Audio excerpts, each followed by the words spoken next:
better turn the we're good mic to on. go? Yeah, we're good to go. Here we go. We're going. We're here. Oh, we've got a full panel. And we're We've live. got a full panel. We've got a Jose. We've got a no name. A big blue. Lyle, which is Rekra. I can't pronounce that unless I got a lisp. Just say We've got Captain Botulism. Is it Botulism.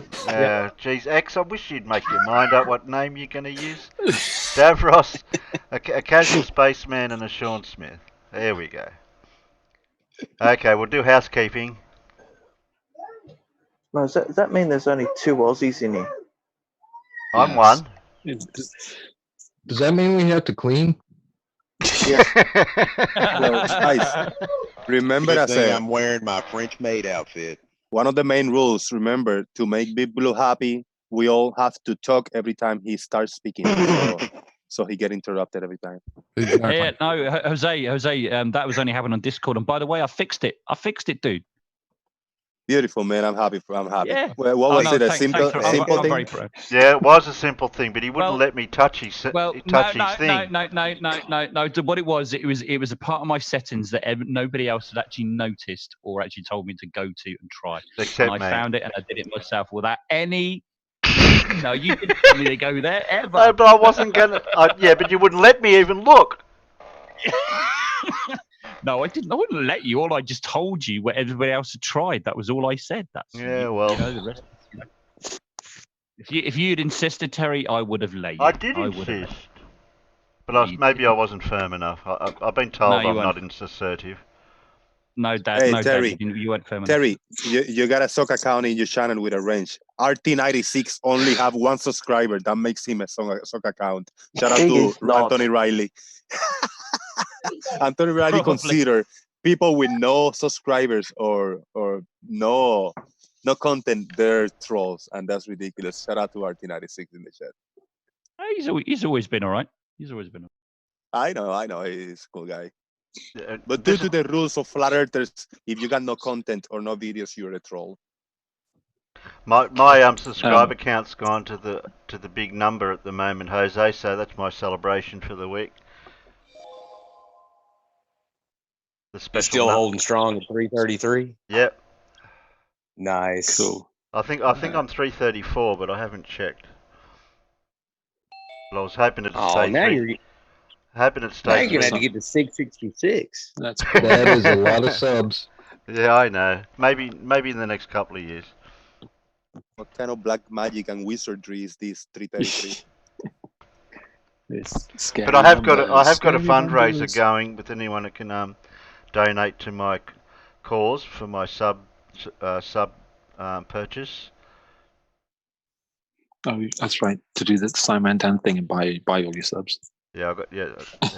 We got to buy 250,000 subs. I've already bought my block of land, my yacht, my Learjet, and my new Ferrari, or was it a Lamborghini? I forgot now which one. I might have bought both.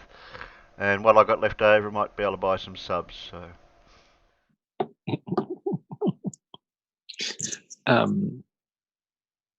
Jose, I just had a quick. I can't talk too loudly. Sorry. Okay. Jose, you're still here? Sorry. Yes. Okay, I was just in your chat earlier, and it would be interesting to hear your story.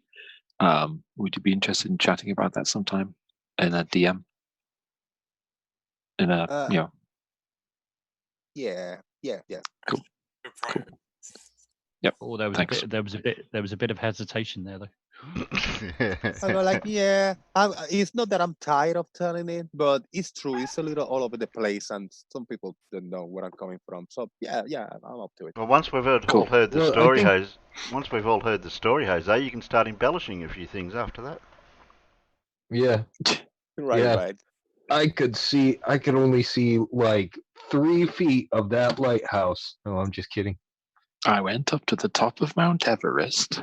Hey, Jose, you could write a book and make some money. Jumped. Yeah, I went to the top of Mount Everest and I could breathe without oxygen. In order to do that, I have to make a video, like delete all my content in my channel. I say like, everybody, if anybody says something about me, they all lying, and then I'll make the new story. Yeah. Oh, it was I'll show you what I was working on. While we were in the chat. Hold on. Pulling it up. In order to do that, I have to tell first, make a video, like delete all my content in my channel. I say like, everybody, if anybody says something about me, they all lying, and then I'll make the new story. Yeah.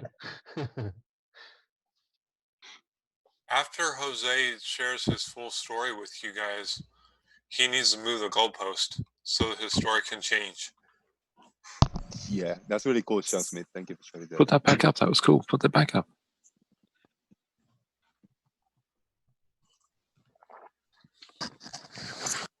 Terry doesn't like pinning stuff for us in the Zoom chat. Why doesn't it go out there into the world? Yeah, it goes out. Oh, who did that? That's nice. That's nice, isn't it? Yeah, I can see so many things. Hold on, don't take it away yet, bro. Don't take it away. Let me take a screen cap of that, so I can tell you what I find. Hang on, I I think see a globe. I think I see Aristarchus in it. Yeah, hold on. Yeah, no, I see a globe.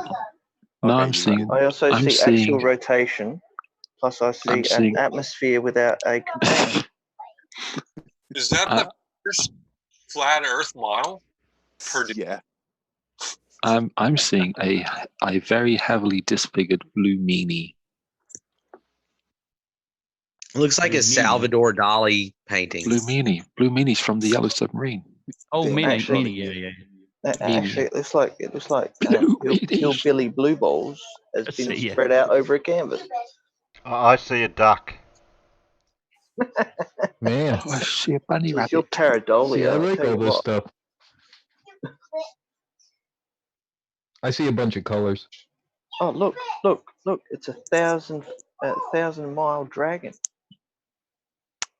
Like I the see bones of on the the right. Himalayas. I see on the right someone from the Pink Floyd The Wall, spewing blood out of his eyes. Yeah, Yellow body. I see Sit Will on the right. Smith actually. I see Will Smith actually, but it's Obama in a mask. It's Have President you Smith. ever seen A Clockwork Orange? Yes. Oh Well, yes, right. I've seen that. So Yes. imagine Kermit the Frog is stuck in that chair instead of McDowell, whichever one he was, Ron It McDowell. was McDowell. Roddy McDowell. Now Oh, no, yeah. he's watching all those crazy scenes and everything. Go. I used to think Roddy McDowell was John Hurt. Don't know why. And casual, I Do told that you, with, Oprah Winfrey is Obama. Well, not calling to Pete Shea. It's Will Smith in a mask. Yeah, and another half a foot taller as well. Yeah, and but Wait, except for hold Obama's on. got a Will much wider Smith- mouth. Will Smith is Barack Obama and Oprah Winfrey. Well, I wouldn't put it past him. That strains credulity. I'm just saying. Like, At the same time, that would be pretty weird. Well, no, here's the other I thing. mean, Will Smith is a hell of an actor. I'll give him that. But Oprah? I mean, come on. Yeah, but if you must know, Oprah turned into Ellen DeGeneres. Oh. Well, maybe Will Smith is Oprah, but actually Oprah is actually President Obama. Now that would be fucked up, wouldn't it? That's that still one the same. Still the same person. Yeah, it is actually, isn't it? I was trying to be funny. Yeah, I know. I was trying to be funny, but it didn't work. I didn't. Well, I figure was it trying out. to be funny too and say transitive property because trans. So what you're trying to say is this is kind of like Tropic Thunder with Will Smith. I'm He's just a that dude good of playing an a actor. dude who's standing next to the dude who doesn't know which dude he is. That's a movie I haven't even actually seen. You need to watch that movie, Terry. Okay. Is it? But Is have a it? couple of pints. You Is just it- went It's not past full funny. retard and went potato, didn't you? So it has humour in it then. Yeah, it's a play on a Vietnam film. There's your They think flat they're Earth model. actors in Vietnam being shot at by real bullets while they've got blanks in their guns. Sean, I'm seeing a curve. Sean, I still see a duck.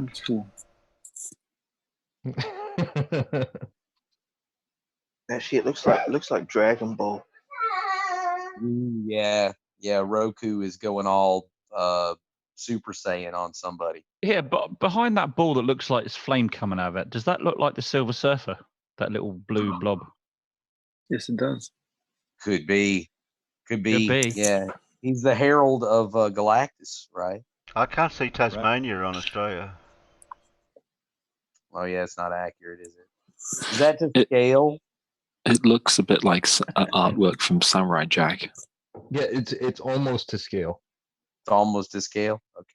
Yeah, it's about this close. Okay, I'm with you. Well, the within question the is, margin of error. which scale is it close to, though? If you turn it 90 degrees, which way? It's well, don't forget the word. Don't forget it's upside down for us, so we have to. So we have to turn it perpendicular. But 90 degrees. Which direction, clockwise or anti-clockwise? Yes, that's really going to make a difference. What about Uncle Uncle just Clockwise? said Uncle, no, he just said yes. yes. Yes, if you turn it that way and squint really hard, you'll see the word Disney. And really? Sex.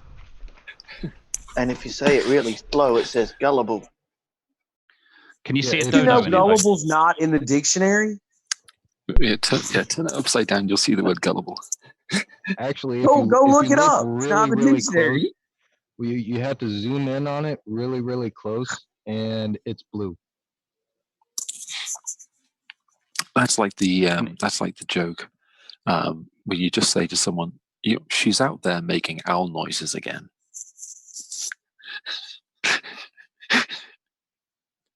Who? What? I knew somebody was going to have to say it, so someone had to say it. Their name. Someone had to say it. Yeah, it's like I was actually going to ask why. What's that joke? Who's Kamara? I know. He goes, knock Where's knock. Kamara? Who's there? Impatient cow. Invasion cow. Who? Boo. Good Oh, way. God. Oh, we're not going to do dad jokes now, are we? Seriously? Well, that's all I got. Yeah. It's literally why I'm here. Okay. One dad joke. Knock, knock, knock. Who's there?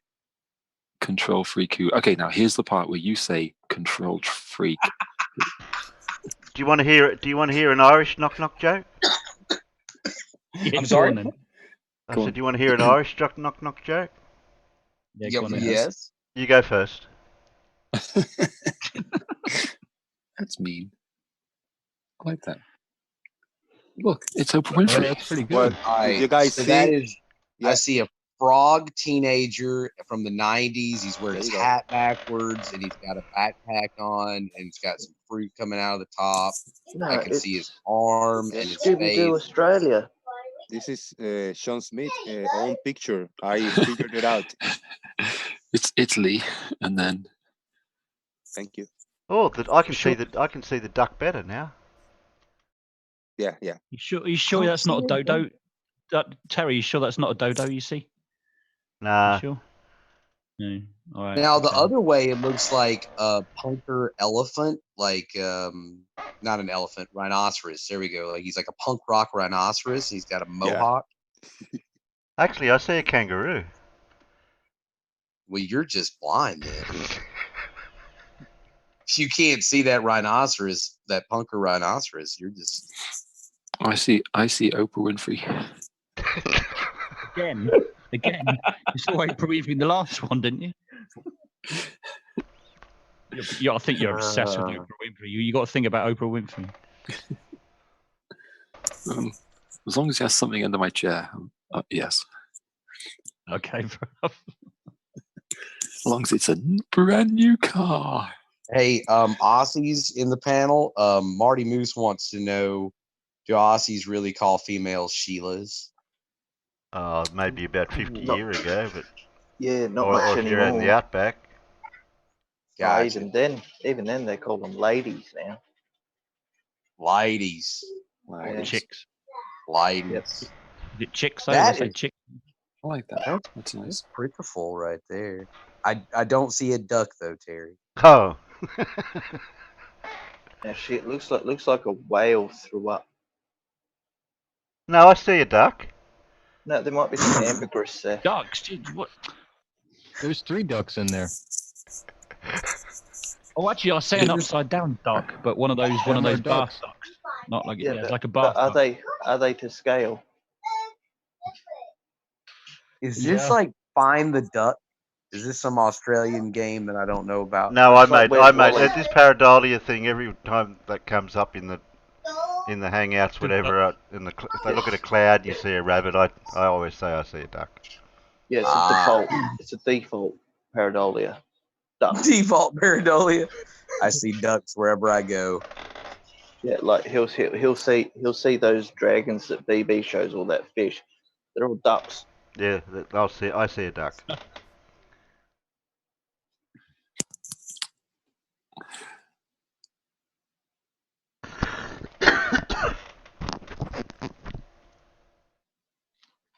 I'm planning on waking up early in the morning tomorrow and take the Jeran for a ride and see if I can take a little bit of footage around. What do you think I should tape to trigger the shit out of some people? Take an out of focus shot of a boat next to a lighthouse and credit it to Travis.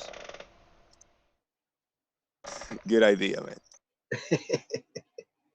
And say you've learnt a lot from Travis's photography skills. Yeah, I'll probably take one really shaky, just shaking, so you cannot take it, not even a screenshot of it. And say I learned from ranting. Oh, the wobbly shot, yeah.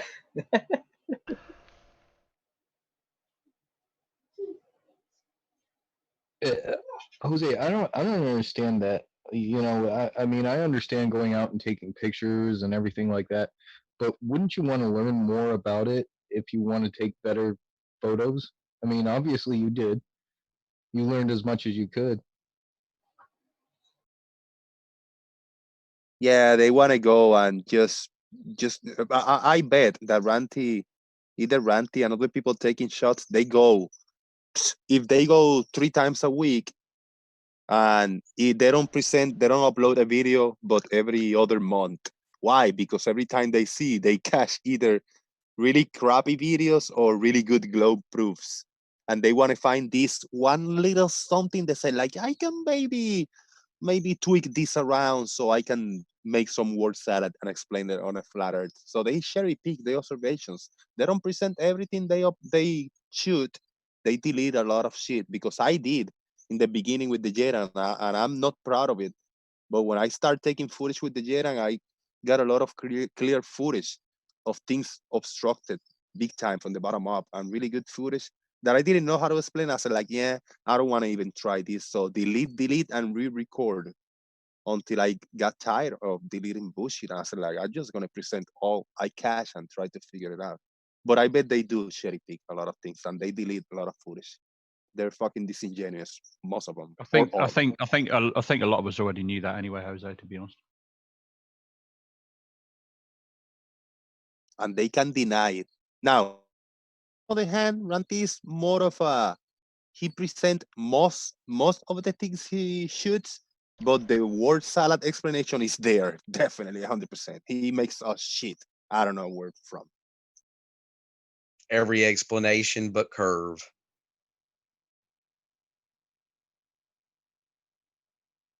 That's what I've heard Ranty do, is give every explanation but curve.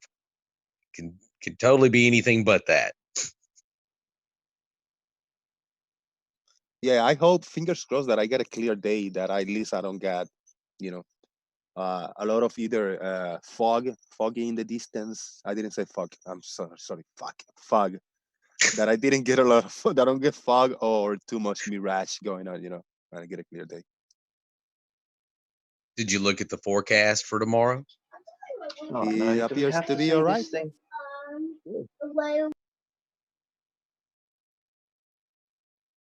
What are we looking at here, Terry? This is Sleeping Warriors attempt at on the I overheard a horizon. little bit of something. I only got one quick question. How far should the horizon be at 35-foot high observer height? At 35 feet, guess what? It's about 9 miles. Okay. But that's not including refraction.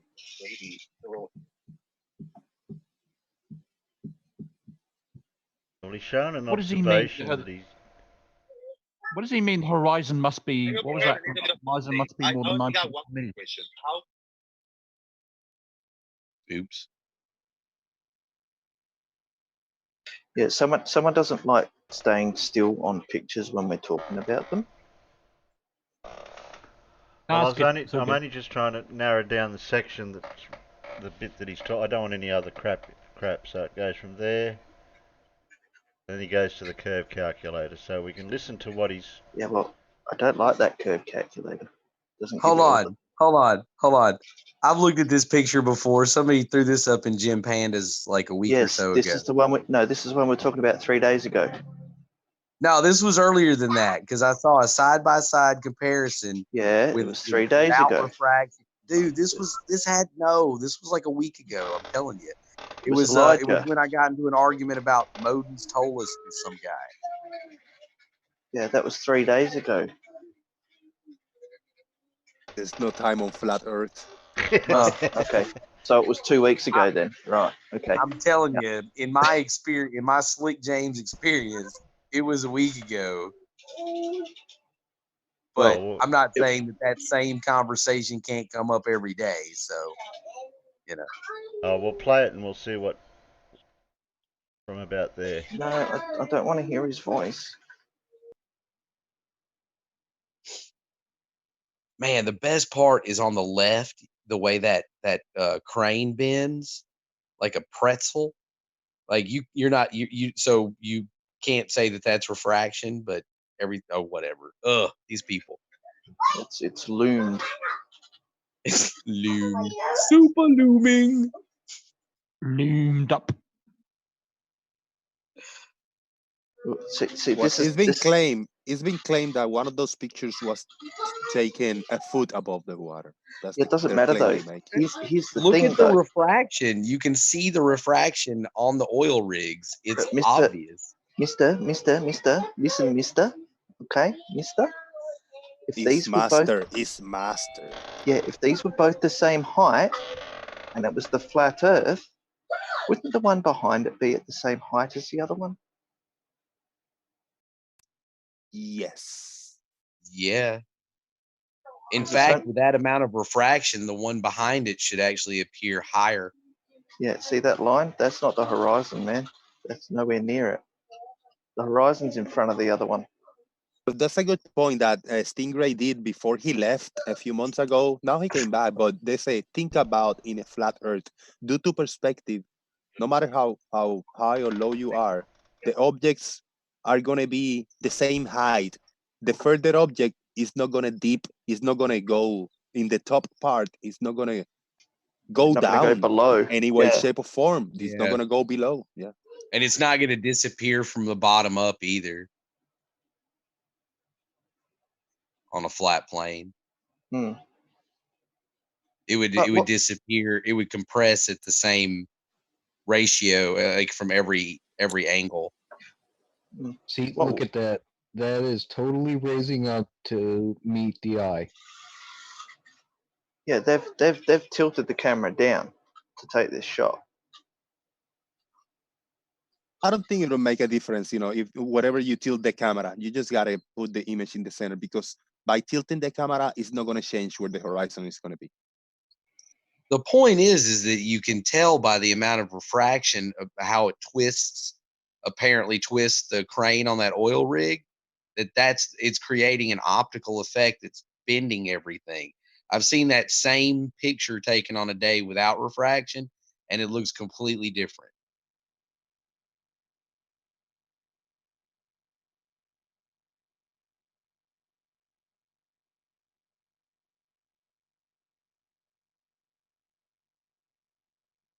Yeah, they look more like Chinese junk ships. Same picture taken on a day without refraction, and it looks completely different. That looks more like as a result of heat haze to me. See, if you look on the far left-hand side of it, that the way it goes out, that's more like heat haze. I bet it was actual movie. You'd see it wiggling. Yeah, they look. Yeah, okay, so where it says refracted, yeah, see, they're working it at 1 foot. That picture's not 1 foot.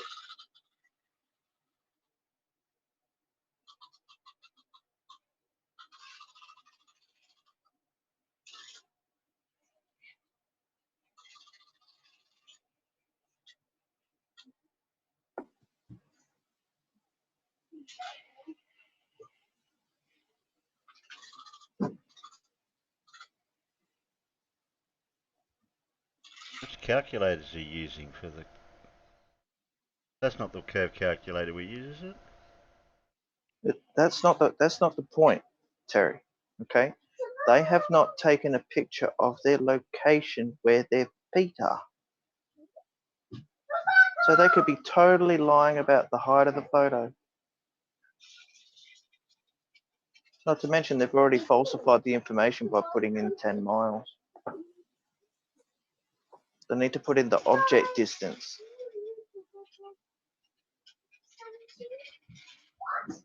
They're making Oh, they're 1 foot presumptions. off of the water? Wow. Yeah, well, that's what they're saying. But how do they know? Was it high tide, low tide? So was it actual mean sea level they were at? It doesn't look like 1 foot to me anyway. No, of course not. No. And in 10 miles, didn't they say it was 8 on the one? 9.4 on the far one, 6.2 on the front one, something like that. So you could just dismiss this because, as I said, there's no evidence exactly how high the observer is. You don't know. SE Montreal said if I don't show the 1 foot observation, you're being very disingenuous. How are we supposed to know which one's the 1 foot observation? We don't have a location of the observer or any indication of where that observer is. This is what I was talking about with Slick earlier today. I think every flat earther should have to go watch all of George's videos about his Rainy Lake observation and then use that as a template of how you do a curvature experiment. What That's the hell not is me that noise? doing that, by the way.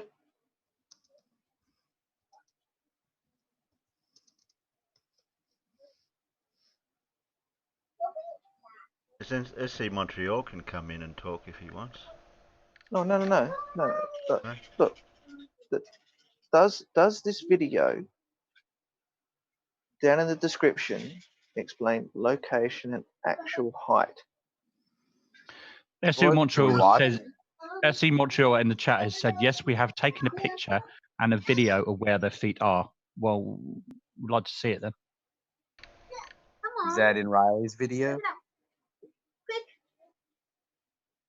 I He didn't hear a said word. we. I didn't hear a word you said, Montreal. You're just typing it, so I'm reading.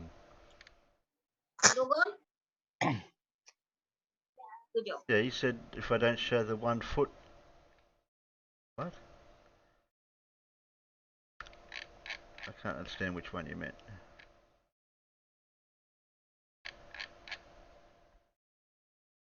Yeah, he said, Terry, if you don't show the 1 foot observation, you're being very disingenuous. And I said, where's the one? he's showing Riley's video. So, I mean, how do we know where in the video it's at 1 foot? What, before that? What, earlier on in the video? I don't know. I haven't seen the video, Terry. It seems amongst all of us here. It seems that amongst all of us here, SE Montreal is the only one that's seen a video where it shows the guy actually lowering the camera right down to the water, according to what he's saying in the chat. But he's the only one here that has seen it. I've seen it too. Yeah, but he thinks this is the Oakley video. It's not. Right. I'm trying to explain that this is Riley's video that we're watching here. So, I mean... But you guys are getting upset. You're all getting upset now. Stop being upset. No, it's not about being upset. It's about, like, We haven't seen the whole video. We don't know if he's got calm down. We don't know if he's got the Calm 1 down, foot Deborah. observation in this video. Calm Not being down, Deborah. triggered. Don't get triggered. Oh, you won't see me triggered yet. That doesn't sound very triggered to me. I'm sorry, when is No, I mean Davros for not triggered Davros again? especially. That's right. 24/7. Oh, I'm totally triggered.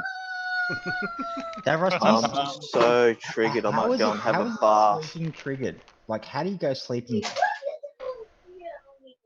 Actually, It's very Montreal hard. said he's driving and he's texting at the same time. Geez, you want to have an accident?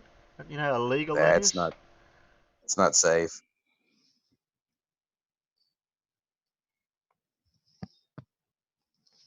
So what we know is that this video is not Anthony Riley's video then. Okay. But how do you is know this that you know? Anthony's? Is this Anthony Riley's channel? Yes. No, Then it's Sleeping Warriors. That's Anthony Riley. Anthony Riley, yeah. You're gonna get me triggered, Terry. I thought, make me white knight. I thought you were saying that this video was an actual video, a different somebody else's video. Hold on. Okay, yeah, Riley is showing this, but did Riley actually make the video of those two oil rigs? No, that's what he I doesn't don't live know. in Santa Barbara. Okay, yes. So who made the video of the two oil rigs? Well, an American, because both Riley and Oakley and QE don't live there. Yeah. What I'm trying to establish is SE Montreal saying that the clip that you've got of him showing where his feet are, is that the same video as this one he's talking about? Not I'm talking about the way that Riley showing it right now. The person that actually made the video is what I'm trying to say. Yeah, this is not the full video of the original person. This is Riley's cut version of the video. Yeah. Yeah. So the whole video that Riley's using does show them show the feet of the person that's taking the video, right? Is that correct, or is that what we're saying? Don't know. I don't know. Only Terry will know. Why would Terry know? Because we haven't watched the video. I'm not allowed to because somebody said he didn't want to hear it. Yeah, we didn't have to hear it, but we could watch it.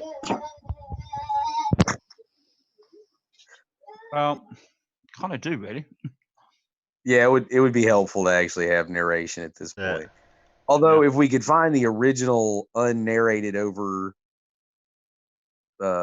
video, that would be helpful. Is there a credit in the description? 69 or something like that. Forgive me, I forget the guy's name. It's a weird name. And This one, I'm playing it it said in just reverse there, 'cause it's I wanna uncut. demonstrate what we can see. We're looking at these two platforms, and you'll observe a little boat, a very small boat that's in the Look at water the height he in was between at. the two platforms. It's got a little light on it. This, Back here. Forgive me, I forget the guy's name. It's- Rewind a bit. Rewind a bit. Rewind right back at the beginning. Hey boys and girls, today we're going to look at the video, most Uncut video. on the Quantum Eraser channel. Darrow, hot The mic, buddy. original video is linked in the video. It's BMLS 69 Not me. or something like that. Forgive me, I forget the guy's Darrow. name. It's a weird name. And I'm playing it in reverse because I want to demonstrate what we can see. We're looking at these two platforms, and you'll observe a little boat, a very small boat that's in the water in between the two platforms. It's got a little light on it. This is what we're looking at. Now we're looking at these two platforms from an elevated position that is not There you go. 1 There's the foot heat case. above the water level. It's an elevated position. Doesn't Not- matter what not height 1 is for foot. This one, we're not relying on this observation. There you go. That's not Yeah, 1 foot. there you go. That's Lied. That's more like 10 to 12 feet. Clearly, that's not 1 about foot. why this is in reverse. It's just to show what we should be seeing at an elevation, and then compare Now, what will he we walk do down to see the beach? when we look down. Yeah, he 1 does. foot above the beach. So again, we're focusing on these two platforms. We've got oil platforms. Yeah, this is the observation they've and we made, can see though. clearly that the horizon is behind Just be patient. both platforms. Now, if the Earth really is a sphere and the elevation height No, I is don't wanna as be critical patient. as people like Miles Delia Davis Calm down, tell us, casual. then it has to be the case that the horizon will Yes, Dad. prove that we're on a sphere, because the horizon will come towards us as we reduce the ability to see behind the curve because of our elevated position. intuitive. We can all understand that the horizon would pass towards us, and because of our elevation change, the platforms would end up being behind the horizon. They're clearly some distance away, these platforms. We'll come to the height of the platform, or the distance in the platform shortly, but obviously as he's in reverse, he's backwards in he's reversing video actually the steps. When he gets to the beach, he's going to drop his camera to a foot above the surface of the water. When he's at 1 foot, he looks at the same two platforms. We'll come to the distances shortly, but I want you to notice where the horizon actually is relative to the two platforms. Because if we are on a sphere, the horizon has to come before the two platforms, because that's it's the intrinsic part of gaining elevation. We will agree 1 foot above horizon water. gets further. So when he's a foot above the water, which we'll agree he's not really a foot, but we'll say he's a foot, the horizon must be in the foreground, and both the platforms must be behind the horizon. But we can clearly see that the horizon is behind the second platform, and we still see the boat in the middle. The horizon being behind both platforms kills the globe. So what we're going to do is we're going to let the clip play out just to show you the clip in its entirety. The link's in the video if you want to see the original clip, but it is being played in reverse. And what I want to demonstrate is the analysis to this, because we did this on Ballbusters on Quantum Eraser channel recently, but I can do it better, more succinctly and more concisely, just by adding some layers to the This is an egg. The video that we see. So let's take a frame of where the horizon is, and it's roughly center of the picture, and we'll go with this one. It did need a 0.9 degree rotation to correct for the levelness. Now this isn't Ranty. He only needed 0.9. Ranty would need about 6 degrees of correction. The camera but wasn't this guy only horizontal. needed 0.9. He got it pretty much level on this frame. Happy days. But we can see clearly that the horizon is still sat behind the second turbine. So let's add a little bit of contrast. Turbine. We'll flip the imagery into negative so that we can see the converse, and then we can clearly see where the horizon is. Yeah. Let there be no I know doubt. where it is. The horizon, the correct horizon, the real world horizon, is clearly and demonstrably behind the second platform. So now what we're going to do is we're going to pause. So we're going to need to. Would we not need to know the height where you took the first video from? To know that, surely, don't we? Yeah, you would have to know that. Yeah. But So- they really need to do some work on the boom on that crane. Yeah, it's all kinds of twisted, isn't it? Yeah. Well, that's heat haze. You could see that earlier on that it was heat haze when the video was playing. Yeah. So that's heat But do they know? Do they know, like at the horizon, how much of the water is still level with that horizon before it actually drops away? I bet you they don't know that figure. It'd be kind of nice if you knew the distance to these things. Yeah. So we need to know the distance between those things, and we need to know the 6.4 height. miles. 6.4 miles to the front one, 9.2 to the back one. How do you know this? Says Because it comes up in the video. Okay. All right. Okay, but we don't know the elevation from the first part though, do we? When he was up the top of the stairs. 35 feet. The claim is 35 feet. The claim is 35 feet. Exactly. He didn't show any measurement to prove that, so I guess he just had to find out the height of whatever platform he was taking that from. But he didn't show his methods for doing that. He probably used Google Maps. Google Earth. Yeah. That proves flat Earth, you know.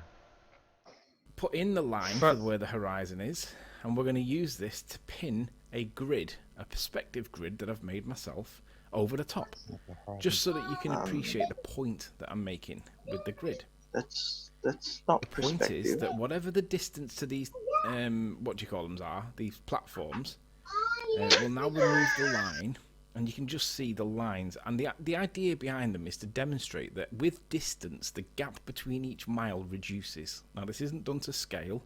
There's been no maths in this. I'm just pointing the general principle out. As you look up to the horizon, per mile, the gap between each mile reduces. That's called convergence.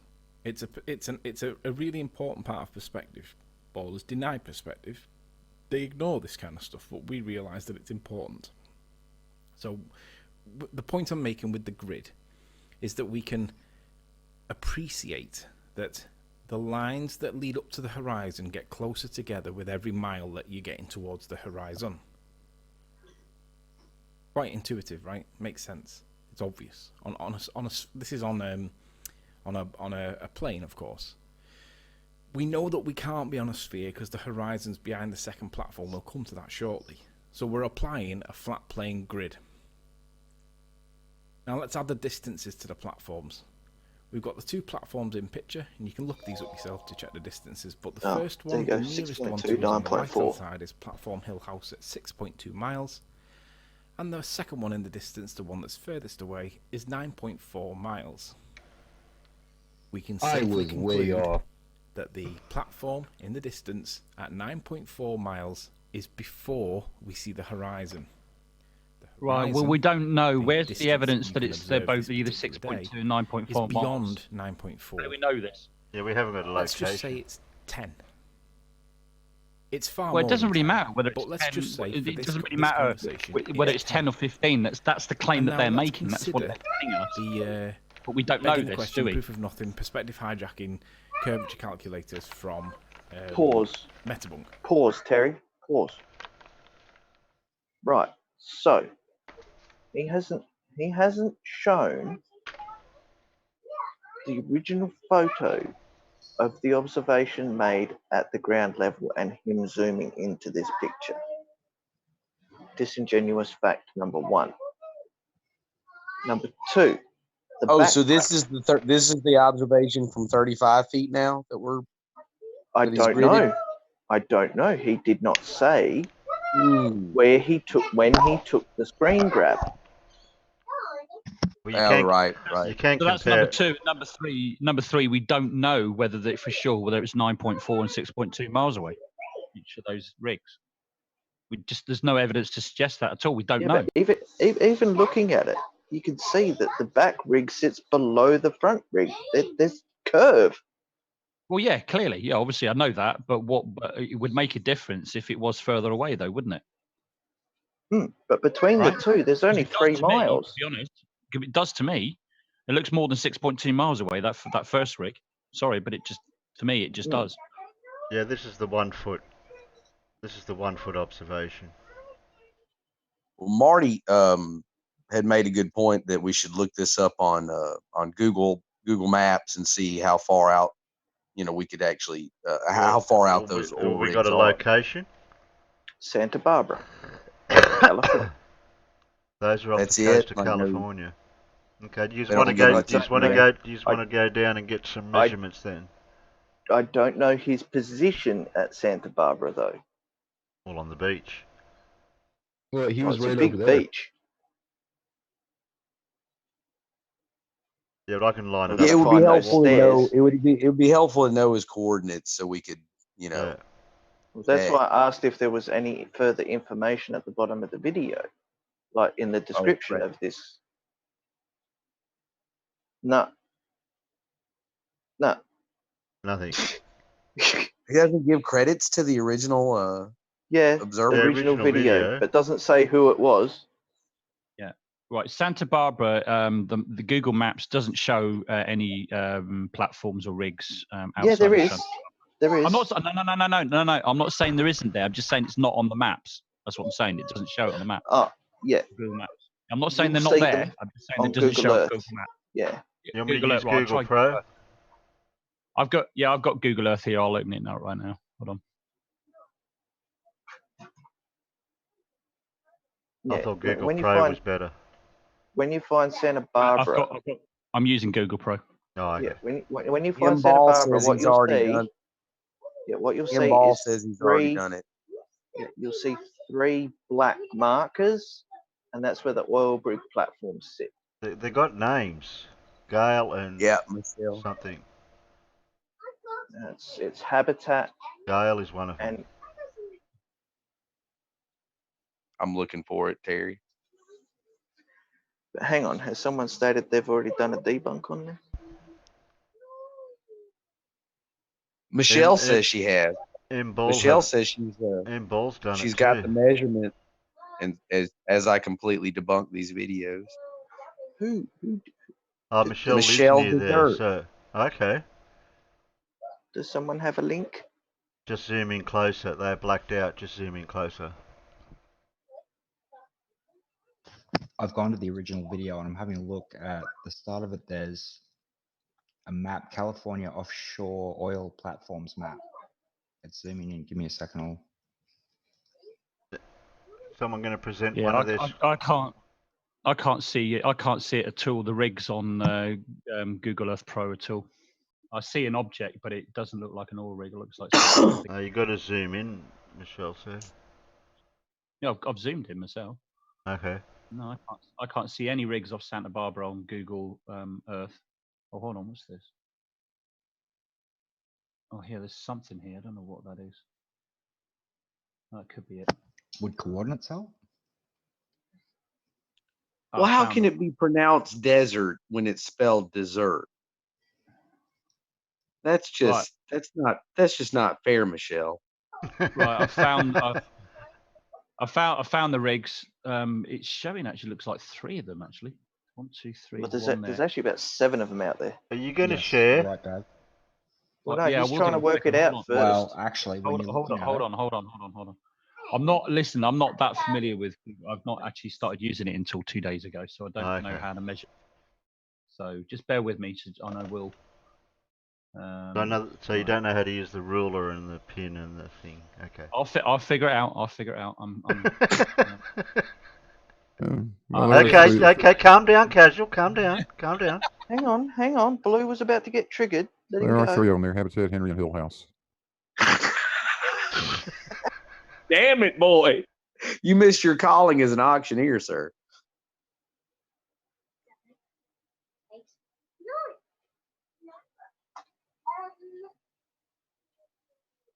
Yeah, I just measured 1 to the closest point of one of the rigs to the closest point in the shore is 5.19 nautical miles. So, yeah, it's possible. About 6 miles. Well, yes, just 5.19. I mean, that's just right to the. I haven't got it, absolutely dead on. So, let's have a look. Let's move that a bit over. Hold on. And we don't know if it was high tide or low tide. Well, exactly. Right. Hold on. Let me show my screen then. Hold on. Okay, I'll stop sharing what I'm doing. And I'll go back to Zoom. There you go. You got the screen yours. If we knew what time of day it was, we'd be able to daytime. It was daytime. Right. I don't know if you can see that. So what I've done is there's one. Oops. Let me zoom out a bit. Sorry. So there's one rig there that I identified that pretty much looks like a rig there. To now from that one to the closest shore point. As you can see about there, took it from there. I mean, that's 5.13 nautical miles, as you can see. So if I did the same with the other one, say that one, but surely with that, would they actually, you would actually see, because there's 4 showing here, they would actually see more, like another one there. I'll do that one then to that same point. Is there one further out? See, this is the thing. You've got one behind the other, so we have to get in an alignment. Yeah, we don't know whereabouts they were along that beach. Yeah, 2 rigs aligned. Oh, there's one there actually. Oh, there you go. There's another one there. Hold on. Yeah, but it's more than 3 miles away. I reckon they're in that inlet where the cove of the beach is, somewhere in there. What, right? Around there? No, the other side. That way? No, keep going. What? Over here? Yeah, along that beach. Yeah, along that beach somewhere. Along that beach. Well, there you go. That's showing 8.91 nautical miles, so probably not far off, to be fair. I was just going to use their measurement first and then see if there's a walkway going down to the beach through buildings like they showed on the video. And that's a road there, isn't yeah, it? there's steps going down somewhere along there between a building. Miramar Beach they were on. No, that's Miramar. what we don't know. Well, all we can go by is the buildings that were in the original video with some steps in between. Yeah, but Cypher just said it's Miramar Beach. I'm looking at the original video right now, and they give you latitude and longitude for the platforms and everything. Yeah. How do I identify Miramar Beach then? You type it in the search up the top.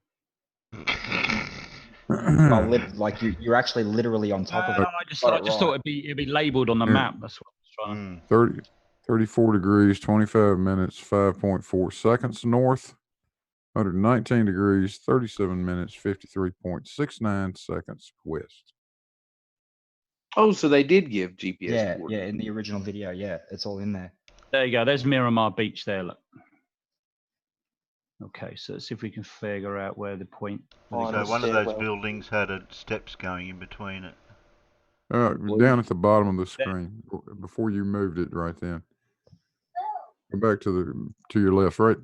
See that to your left, right? Move down just a little bit. That little area right there. Yep. That's where it was. Yep. Yeah. Okay, so we can take it from, say, from that point onwards there. Then. Okay. No, about 2 feet to the right.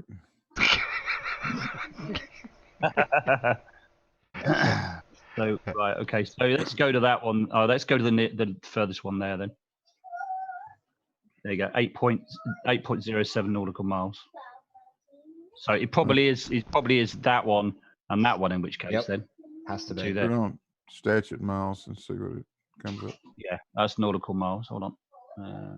When it got up, here we go. 9.28 miles. There you go. So let's do the closer one then. To the same point.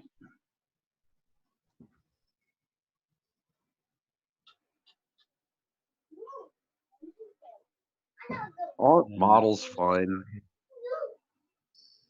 2 foot to your 6.1 miles. Yeah, pretty close, I would say. 6.1 miles. Oh, I've got it quite on the rig as well. There you go, 6.2 miles. So yeah, okay. Happy? Yep, that looks good. Question is, just question. We need the value from the top of the stairs to the front platform, and then we need it from the bottom of the stairs to the front platform. So okay.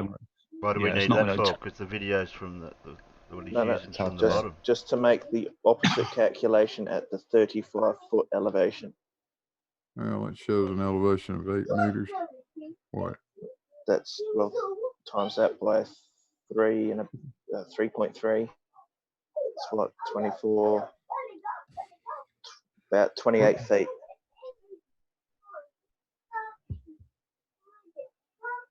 What did Riley claim in the video? 35. Difference is 7 feet. Yeah, get a reading up there at the top of those steps. Put your cursor at the top. There you go. Yep. 8 meters. And what are you down there at the shoreline? -1. So 9 meters. That's close to 30 feet.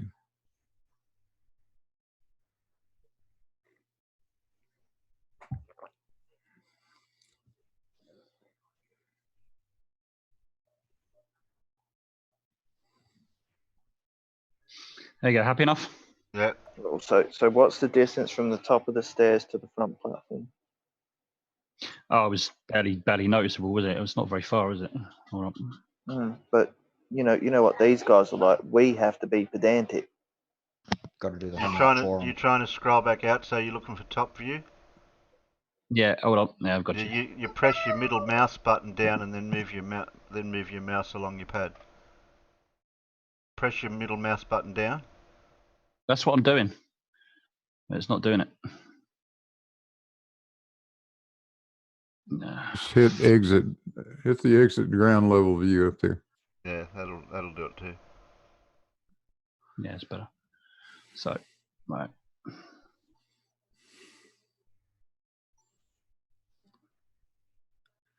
So You're only happy enough talking for that. about 100 feet. You're not going to see any difference. Yeah, no, it's not going to be a lot of difference, is it? So the measurements was 9.4 mile and 6.2 mile. So we go the longer, furthest one. It's not really going to make a lot of difference.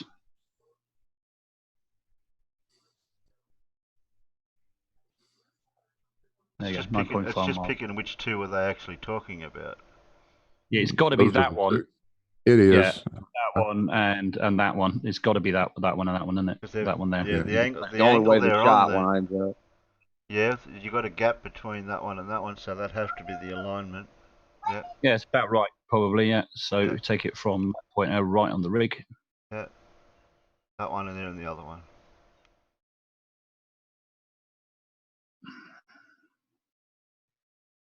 No shit, I'm lost now. To your right. You're right. Oh, Was it to me. your right or was it to your left? I can't see now. You zoomed in.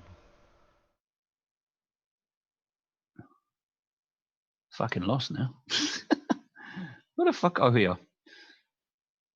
Here it is. Yeah, it's really not going to make a lot of difference. 6.23 miles. So yeah. So are they measuring it from the top of the stairs and not from the beach? Yeah. Well, for the top, I know they did. You went down to the bottom, didn't they? Yeah, but the image that they're showing is from the sea level. Yeah. Yeah, from down there. Yeah. But yet they give us the measurements from above the stairs. Yeah. To get the elevation. Is there any video of this or just one picture? Only the Anthony Riley one that he's took from that other video that he's put in the original. The original video's there. Cypher was just watching the original video. There's the original video under the description. So can I just ask, distance from the top of the stairs to the front platform, the actual distance? Yeah, 6.23 miles. 6.2. So I've got that right bang on the middle of the rig there. Look. Yeah. And then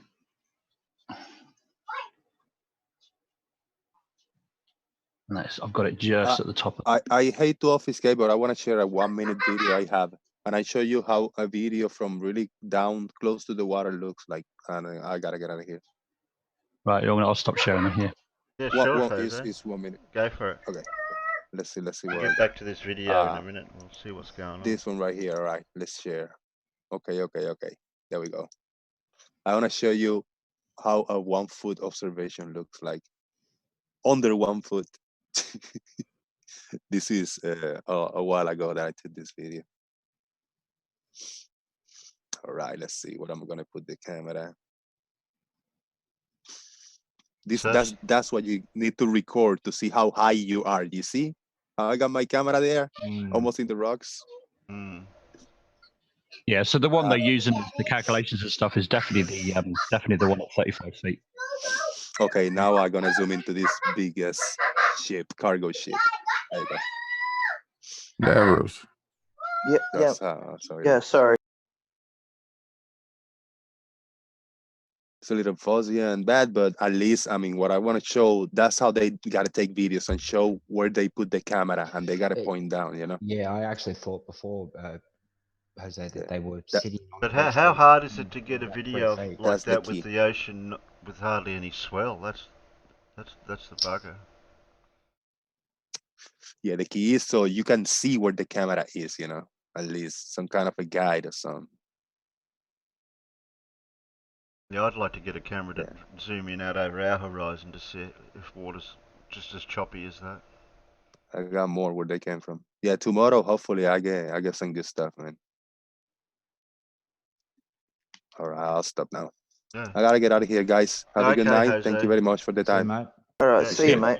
See you, Jose. Good looking out. See you, Jose. Thanks for coming. Yeah, Jose. How do I get out of here? Oh wait, How do you get out? Press the Oscar Foxtrot switch. So we don't need. Sometimes I get a. So we don't need the Google Maps anymore. Well, I need the distance to that last platform before I make my calculations for the 30-foot observation. So you want the Google Maps one, or do you want the ones he said? Well, no. I want accurate measurements. Oh, okay. Google Maps. You want Why was that not accurate? No. You gave me the first platform. You just didn't give me the second one. Yes, it did. No. You only gave me 30 feet and 6.23 miles. I gave you all of them. No. You didn't give me the distance from the 30-foot elevation to the second platform. Right. I'll do it now. Because then Jose jumped in. Okay, I'll do it now. Calm down, Casual. Jeez. I'm not calmed up. No name. Can you white knight for me, mate? Yeah, Casual. You're just gonna need to step off, okay, buddy? I'd hate for Davros to go all combat wombat on me. Oh, I wouldn't want him to go combat wombat on me. Combat wombat, love that guy. He's the trigger man. Further rig.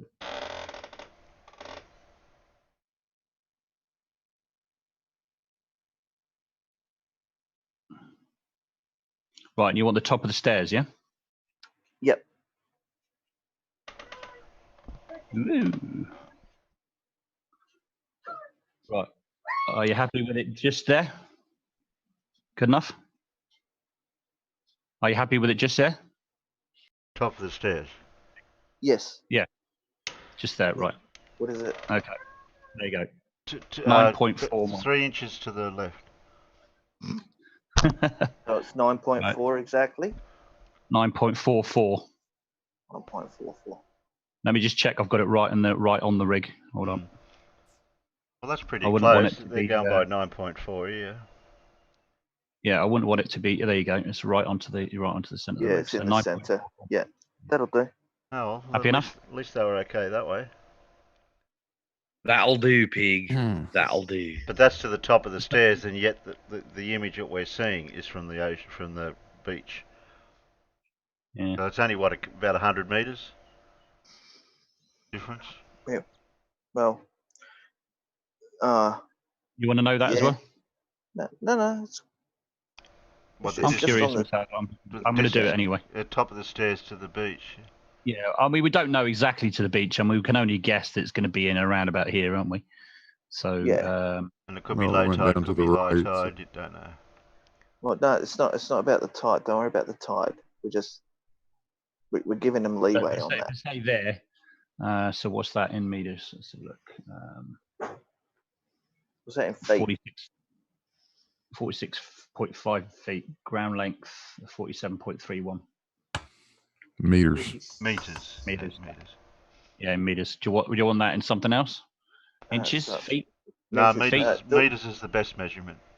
No, I like it in cubits and stadia, please.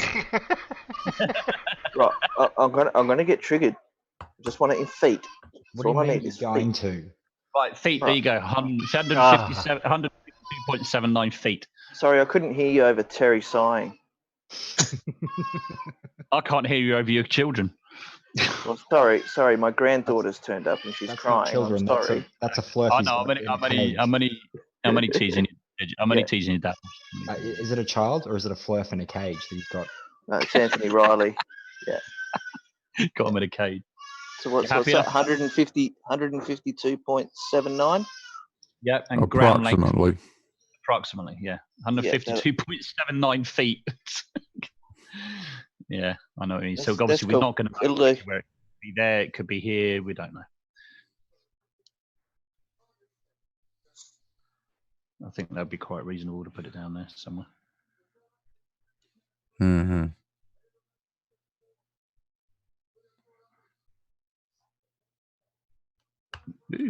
Ooh.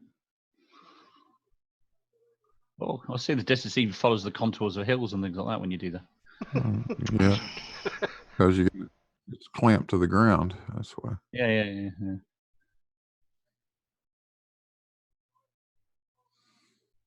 There you go. Right, happy? Are you happy, Davros? Yeah, I'm good. I've got the numbers I need. All right, draw one more line. One more. One more. Right, Put it back okay. up. Go to that. What the fuck? You broke it. You broke it. What the hell? Oh no! Hold on. No, I've just shared the wrong thing. Hold on. Oh, you're here on we are. Google Maps, not Google Pro. I thought you were on Google Pro. I should be showing Google Pro now. Am I not? No. No, you're only on Google Maps. Right, hold on. I went to the wrong one. Hold on. There you go. Right, how do I exit out this mode again? Well, I'll have to show you the trick with the mouse because it does. I did the trick. Oh, there we go. That's Actually, it. that does it. That's the trick. Yeah. There we go. Right. All So right, what line do you want? Start a line there at the stairs somewhere at the beach. I don't care. Stairs At the bottom don't of the make a stairs. shit. Yeah, go to the bottom of the stairs. Pop a line in. So about there? Yeah, something like that. Yeah. So to where? Out to that farthest rig and keep going. Keep going. Yeah, I want to keep going because I want to see what's in the background behind that. Okay, you can just use those little dots. Okay, just keep the dots kind of in sight. Keep going because Santa Rosa Island's back there. Interesting. I see what you're going with. Are you seeing my question to Mr. Riley? Is it won't be that over there? It'll be Santa Rosa Island. That one there, which is right. That one there.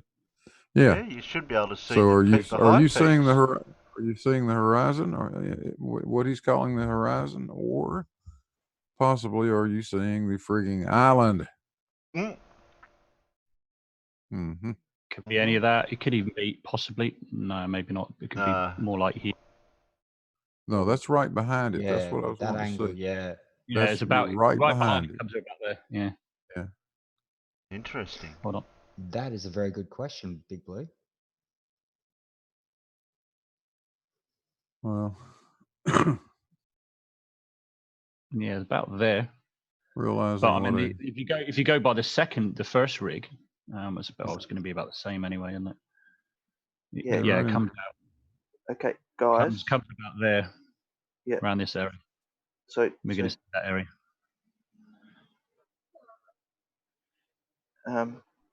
Distance to the horizon using the far rig is 6.64 miles. Right, so it puts it past the front rig. And in front of the back rig. Yep, which is what I said. And the drop to that back rig is 37 feet. So but what's your R value? R value. It's 3,958.76 miles. You're not using drop, right? No, I'm explaining the drop, right? Because the bulge height is 9.2 feet. Yeah, that doesn't matter. Yeah. Nice reification fallacy there. Hang on. The hidden is fuck all. Because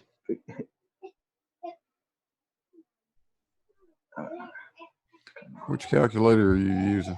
Walter Bisland's. Okay. Well, what's it claiming the hidden would be? Yeah, hang on a second. That's cliffs there. Look on that island, all the way along there. They look like some pretty high cliffs too. Yeah.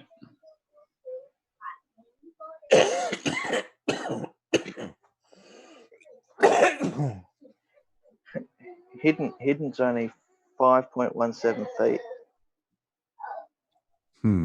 Interesting. But the actual line, when you actually draw the line between from the furthest rig, it comes out kind of in a straight line. It comes out about here, around this area. Yeah. But that to that point there is 27.27 miles. But Have we got the elevation of the island? I can do that by drawing 2 points again, can't I? There you go.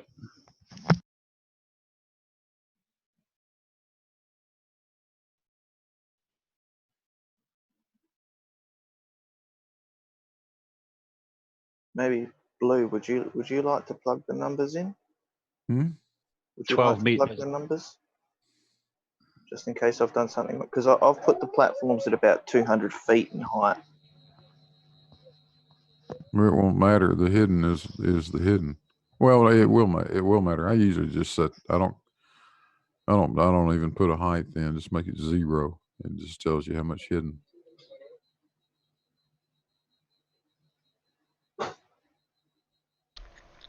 It won't let you actually put 0 in. It'll come up with some really, really small number. Yeah, it's still 5.17 feet. Yeah. At that 9.44 miles. If he's at that 35 foot or 30 foot elevation. Yeah, I came up with. Let me go back to the original. 2 foot 4 and 9/16 of an inch, approximately. So if it was a flat Earth, that rear platform should be at the same height as the one in front of it. Unless you're going to split hairs over 2.5 feet. Well, if they're the same, but they're not.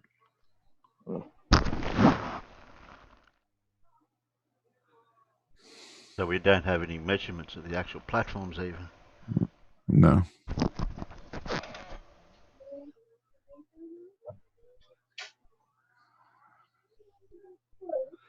I don't think they ever built 2 of those damn platforms the same.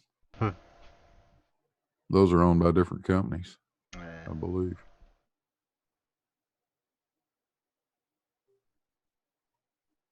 Hmm.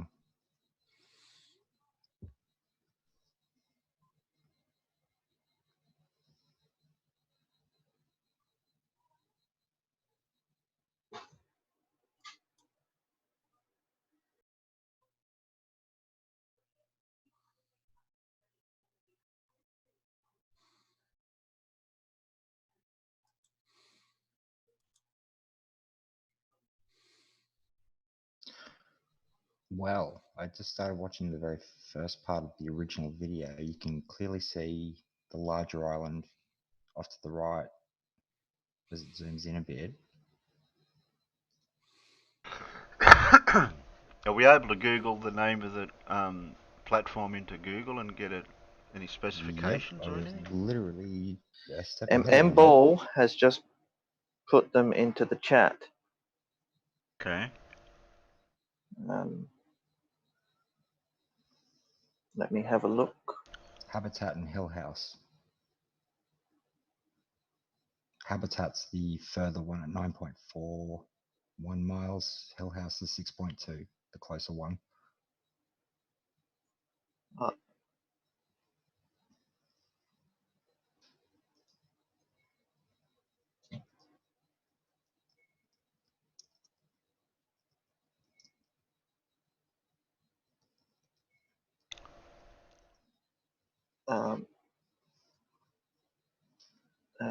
Platform Hill House Heliport is 98 feet elevation, 30 meters to the helipad on that platform.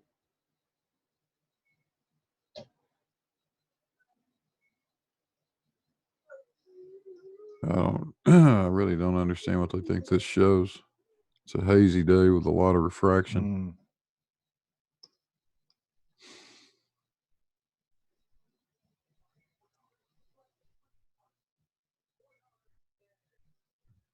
The one I'm showing at the moment, that's the furthest rig, and that's the that's the boom that we were talking about. You know, said it was all wiggly and hazy and stuff. That's the furthest away rig, and there's the helicopter platform. That's the head pad, yeah. Yeah, that's the furthest rig. And then we go to the other one. It's a bit different, not much different, but a bit.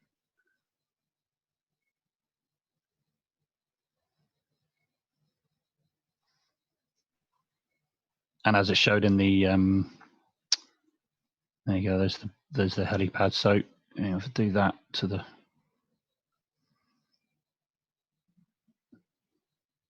$24 meters. It's both shows.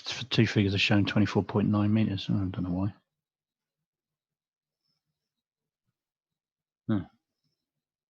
Thought it was supposed to show a difference. Doesn't.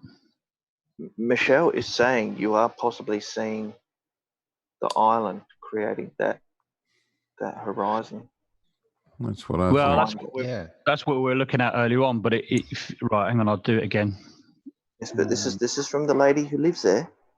Yeah. No, I'm not disputing what she's saying. I'm just Yeah, you showing are. you. Yeah, you are. Don't get triggered, man. Like, geez, don't make me white knight you. I wonder if it's possible to get a street view from anywhere there that's high enough elevation to actually see out into the ocean. No. Okay, you'll get the view, but you won't be able to zoom to it. No. Because it'll only take it from street view, and the cameras don't focus in on ocean objects from street level. Right. As I said, I'm not disputing what she's saying. I'm sure she lives there and all the rest of it. Okay, so if we took the furthest rig, okay, that's a straight line from the top of the steps. Okay, so carried that line on. I wish that fucking thing would go away. Swear jar. Okay, I'll put it. It comes out just to the edge of that island, so the view is kind of. I suppose it could be. It's going to be sort of like that area around there. So yeah, it could be a little bit of it, and those are cliffs. You know, I would say they're fairly high cliffs. They are fairly high cliffs. That's 20 plus meters. So that's what 60 odd feet. Yeah, so you could be seeing this bit of here, or mostly around here. So anything from there to there, really, between the two rigs. So yeah, could be seeing a bit of this. Could be. I reckon Blue should debunk it.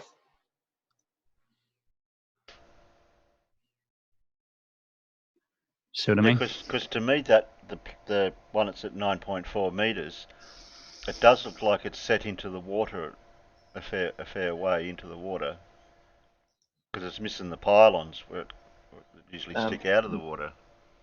Marty Moose has just said, in the original link Terry linked, you can see the island. Watch the original video again. Yeah, I'm doing that right now. Okay, I might do that. I might play that for you. Yeah, the original one, Terry. Put that up. Okay. Copy. And look at this quite Terry. Yeah. It's quite hilly as well up here. Like if you look in this part, I mean, this bit's fairly flat, but then you go up this way and you can see hills, mountains, whatever you want to call it. Yeah, it's rather jagged, isn't it? Yeah. And this bit's kind of flat, which is mostly what you'd probably see in the view that we've actually got, which is pretty much goes from here to here. And this was fairly flat, but it's still pretty raised. Stop saying the F word, man. Okay. Level then. Don't go there. Don't go there. White knight. I need a white knight. Quick.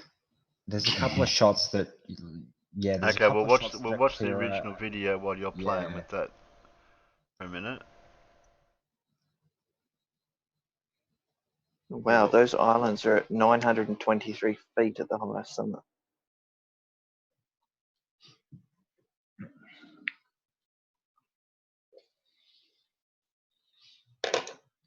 Listen, guys, I really need to go to bed. I'm gonna have to go. Yeah. But it's been fun. I knew you'd be pushing it. Yeah, I'm starting to flag. Actually, you're about an hour and a half more than what I thought. Yeah. All right, Casual. Take it easy, buddy. We'll catch up with you when you wake up. Yeah. All right. See you, everyone. Right. See you. Have a good one. Did you all see you, Terry? See you, whoever else. Cypher, if I don't speak to you again, good luck with the new channel when you open it. Thank you. Getting there. Definitely getting there. Yeah, just don't get triggered, Casual. Maybe I'll try not to get triggered. Maybe if I don't know, maybe you can shill his channel a little bit, guys. Maybe. Woohoo! Put his link in the chat. Maybe I don't know if Terry is going to allow it. We'll shill. Yeah, we'll shill. Yeah. See you later. Have fun. See you, mate. Later, casual. Bye, y'all. Bye, y'all.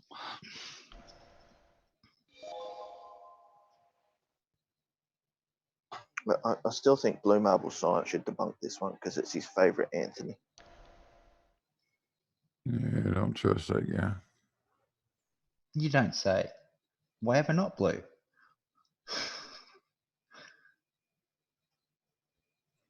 Yeah, he's one of those globe-tard assholes. Thinks he lives on a spinning ball. Well, you Complete see, I idiot. can't tell you whether or not I know that it's a globe, but I can tell you that it's not. I'm going to reach through this screen and choke you. Bloody hell, Terry. What's What? that down the ocean, mate? He turned it on, the sound. He fluffed Oh, I us. can see topography in the distance. Yeah, that looks like that island. And then, yeah, down the water.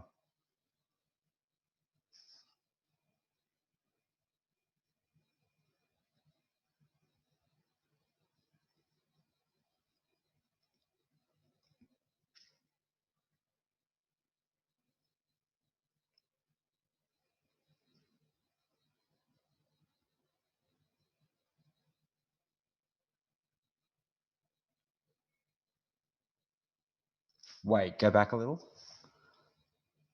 I didn't read that earlier. At 9.41 miles, line of sight loss of visibility due to Earth's curvature at 1 foot elevation, 44.57 feet. Okay, that's the claim that they're making when they've punched their probably bogus numbers into the calculator.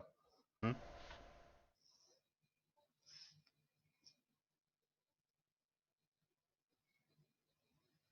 Would you say it was, Dav? 5 point something feet to the island behind it? What Back about there the where, island? What? back there where they, when we were looking at Google Earth Pro No, before, it's yeah, but it's hard for me to read this screen looking in OBS. you've got the OBS thing up, Terry, not the YouTube. Yeah, you're not displaying the video. I only just noticed that.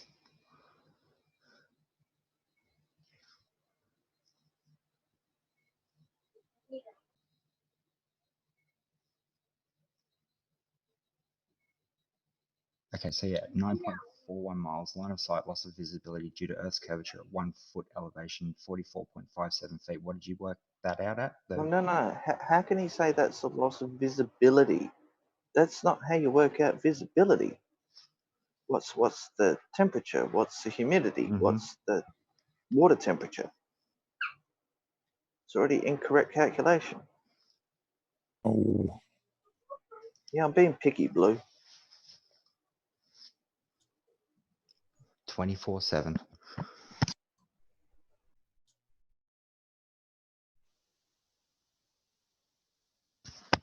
Okay, you can start again, yep.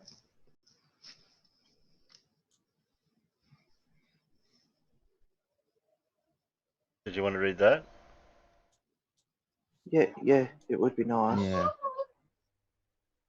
Yeah, okay, so if he's saying 1 foot, right, 9.4 miles, and he's only lost 44.57 feet to the height of the helicopter pad, he's still got 50 feet of platform, minimum.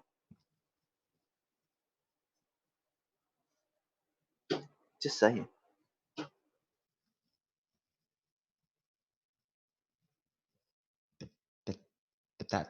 But that goes against what we're being told, Dav. How could you? Well, no, because he's saying to the platform there should be 44.57 feet missing Yep. at the furthest platform. Yep. But the platform itself from sea level to the top of the helipad is 98. Interesting. As someone I know said, well, I don't know the guy personally, but I heard him say it a few hundred times by now.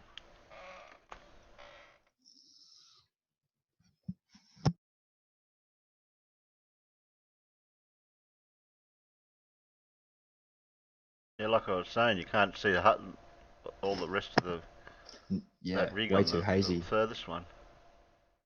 Missing half of it, the bottom.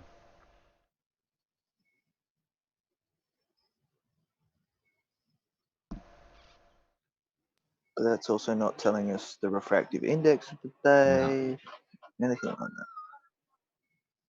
If we had an actual date from the video, like the day it was made, maybe be able to go back and check the conditions.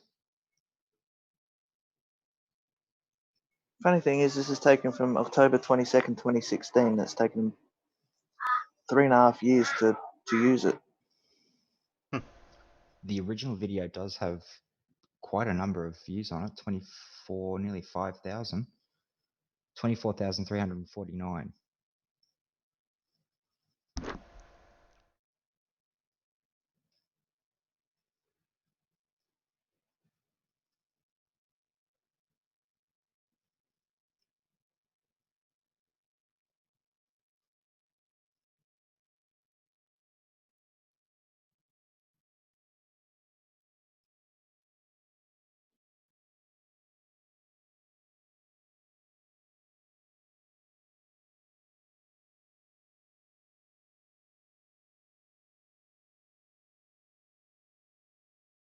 So what are they?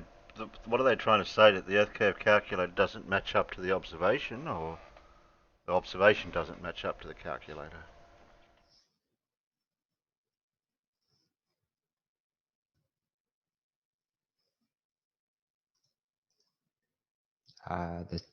Sorry, what was the question? I said that Anthony Riley using the same video, and what this bloke's trying to say is that, is it to do with the calculator doesn't match up? I don't know what Yeah, their I don't know yeah, what yeah. their They're problem trying is. to, well, they're trying to claim the horizon is in a place it shouldn't be. Hang on, I'm just doing. Give me a sec.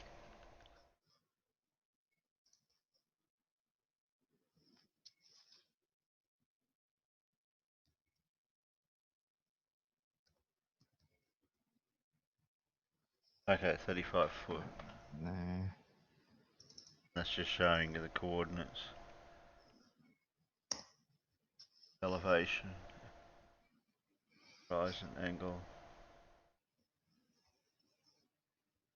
Hey, Michelle, you know why about those different GPS readings? I mean, the altimeter readings that you're getting?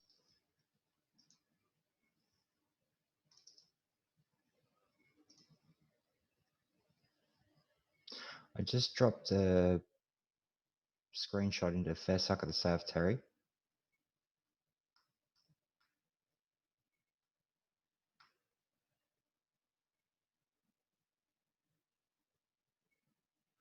Just with, I think another one of the claims was that little dot in the center of the two platforms in that screenshot I just dropped was the boat that they're looking at.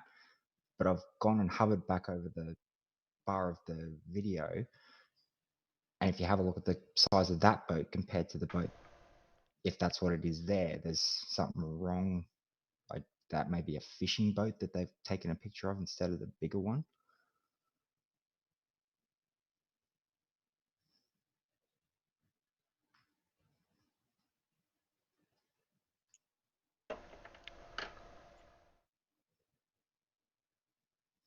Well, an altimeter, Michelle, the altimeter works based on pressure. So if you're getting different height readings, it's probably due to the pressure changing due to weather, time of day, things like that. Those are all going to play a factor in what the pressure is, air pressure is. Dark matter? Yes, Marty, it's dark matter.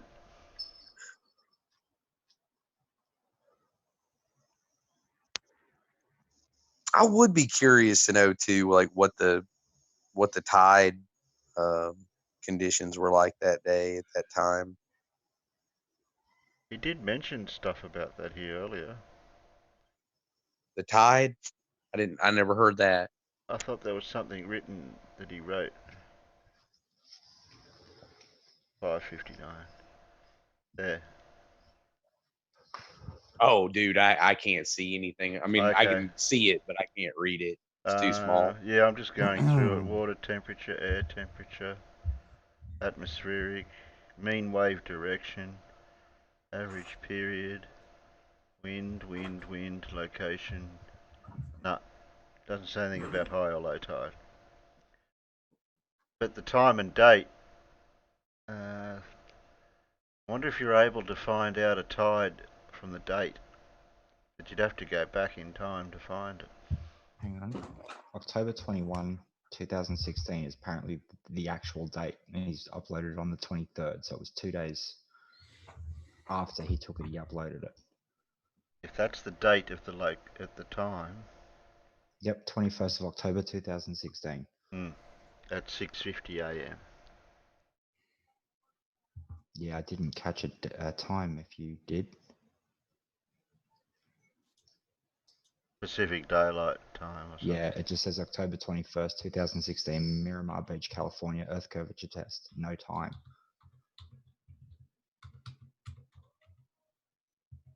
Target platform Hill House, 6.2 miles from camera location. Platform Hill House. Yeah, there's nothing about what time it was actually taken. Yeah, that's just one. That's just a surf report. You don't know when he. No, yeah. Atmospheric conditions, Doesn't no. prove anything. The only other thing he had.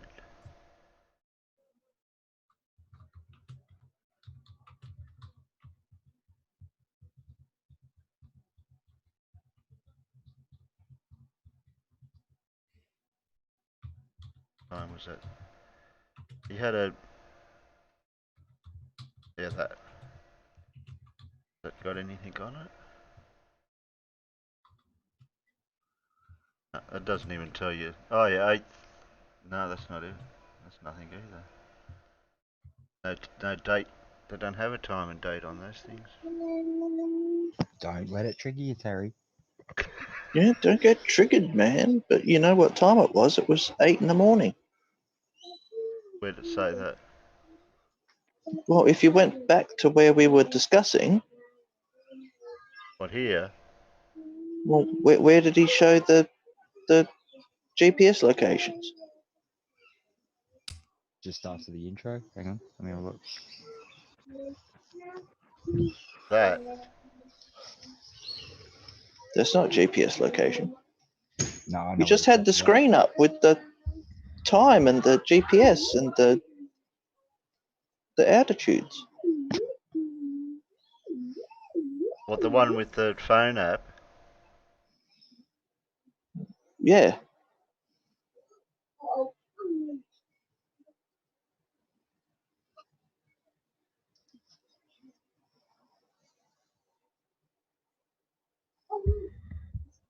That one? Yeah. Leave it there. Okay. This is where he gets his 35 feet elevation from. It's his altitude and his time. His altitude is 35 feet at 8:01 in the morning. And look, it even tells him to drop to the horizon. That's a phone app. Oh, Blue, now you're being pedantic. Don't get triggered, man. Jeez. Yeah. Everyone's only getting 30. triggered because you're triggered 24/7, Dav. Come on, I mean, it's contagious. Yeah, yeah, I know. Maybe it's 35 feet. Maybe it's 135 feet. You can't tell. It's a damn phone app. Yeah, it's hard to tell from just looking at Who that. knows?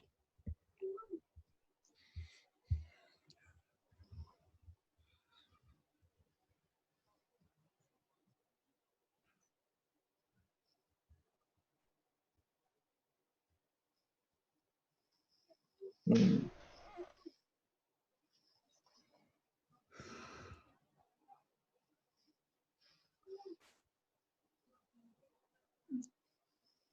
Anyway, does this guy say it proves the flat Earth? Yeah, the guy that he pulled the original from seems to be a flat earther as well. I don't even I don't even waste my time commenting on these things.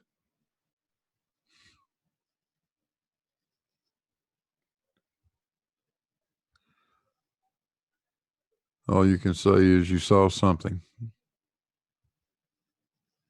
Or maybe you didn't see something. What I can assure you is whatever you saw is exactly what you should have seen on that day at that time in those there conditions. You can see the islands in the back. Yep. Yeah. That's at 35 feet.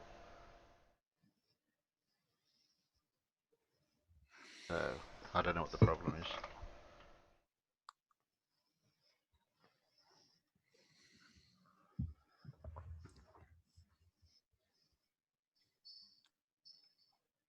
How?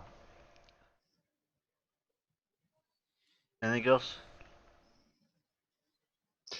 No, I think that's as far as we can go with that. Unless you want to beat the dead horse with a yeah, don't want to selling beat sticks for $5. Yeah, I do like this comment from someone though. It says, try zooming in on the sun at midnight on the equator. Once you do that, only then can you claim the Earth is flat. I love that person, whoever said that.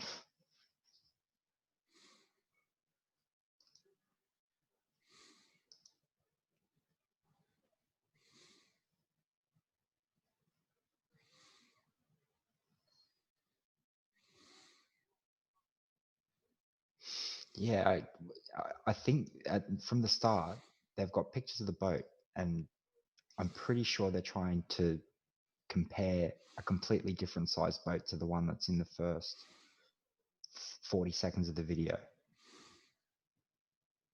So his disclaimer in the description is, why is the horizon behind both platforms when it should be in front of both, but just 1.2 mile away?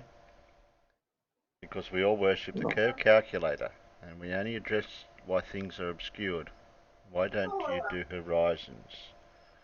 Why is the horizon behind both platforms when it should be in front of both at just 1.2 miles away? Yeah, here's a little problem, right? His video camera is not his eyeball. That is a problem.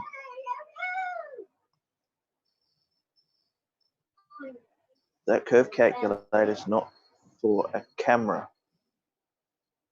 It's for your vision. But it is what it is. Wow, you can see 2 oil rigs by zooming in with a heavily magnified video camera. Question is, does that zoom actually create a lengthier horizon too? But I don't know. Yeah, we don't know what sort of camera was being used. Yeah, just throwing it out there that you never know, because does the apparent horizon move as you zoom out or zoom in?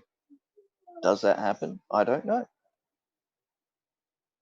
And I'll make that contention. I do not know.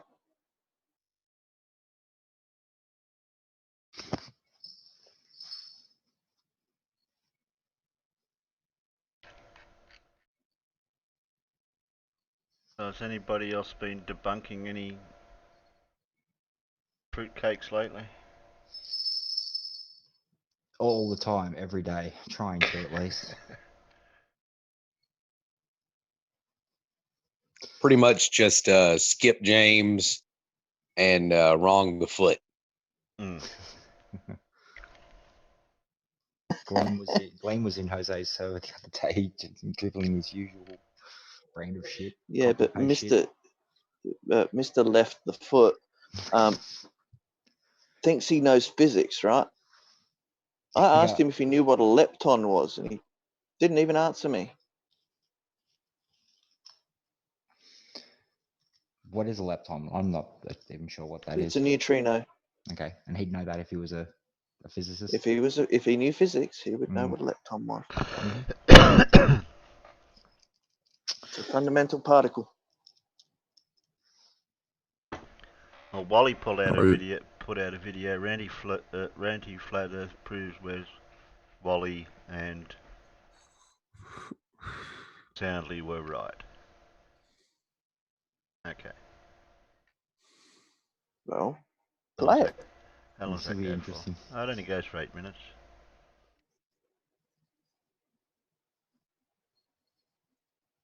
We like 8 minutes. We like what? No, we like Wally. No, we don't. He never comes in. He's always doing housework. He doesn't want to get triggered. Oh, somebody. Yeah, you might get triggered. Yeah. Have to get no name to white knighting. Question from Penguin. Why has Davros got Riley's picture as an avatar? Oh, science kitty. This is an egg. Is it though? Is it really? Didn't you have an avatar last time you were here, Cypher? I did. Do I not now? Nope. I should do. Oh, interesting. I should do. I'm signed in with my Google account. Oh, hang on. No, the three strikes thing still works either way. Yeah, but it happened to me when I first came in too, Terry. Oh, that's one strike. No. But how many times have I been into Zoom and it hasn't done that? Oh, so you want credit for the times it has worked? That's right. For the one time it hasn't. Yeah, that's right.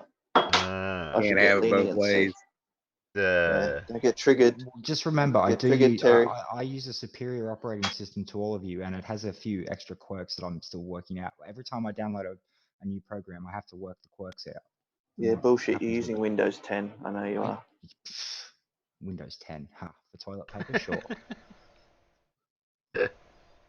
I wouldn't even crack Windows 10 to use as digital toilet paper because it's worse than digital toilet paper. It's like that tissue, thin stuff you get in the public restrooms that just goes straight through your hand.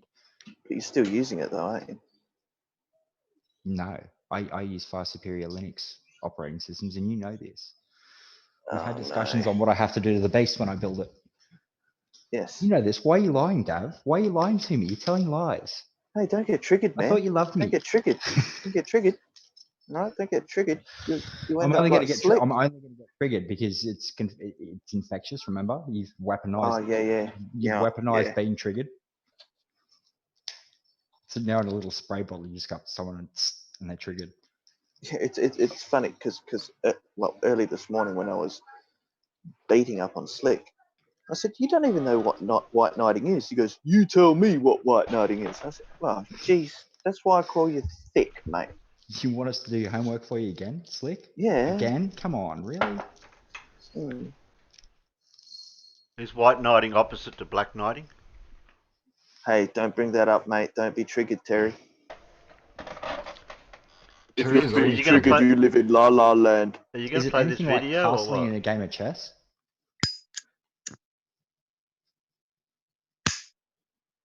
No. Play. That's what I thought.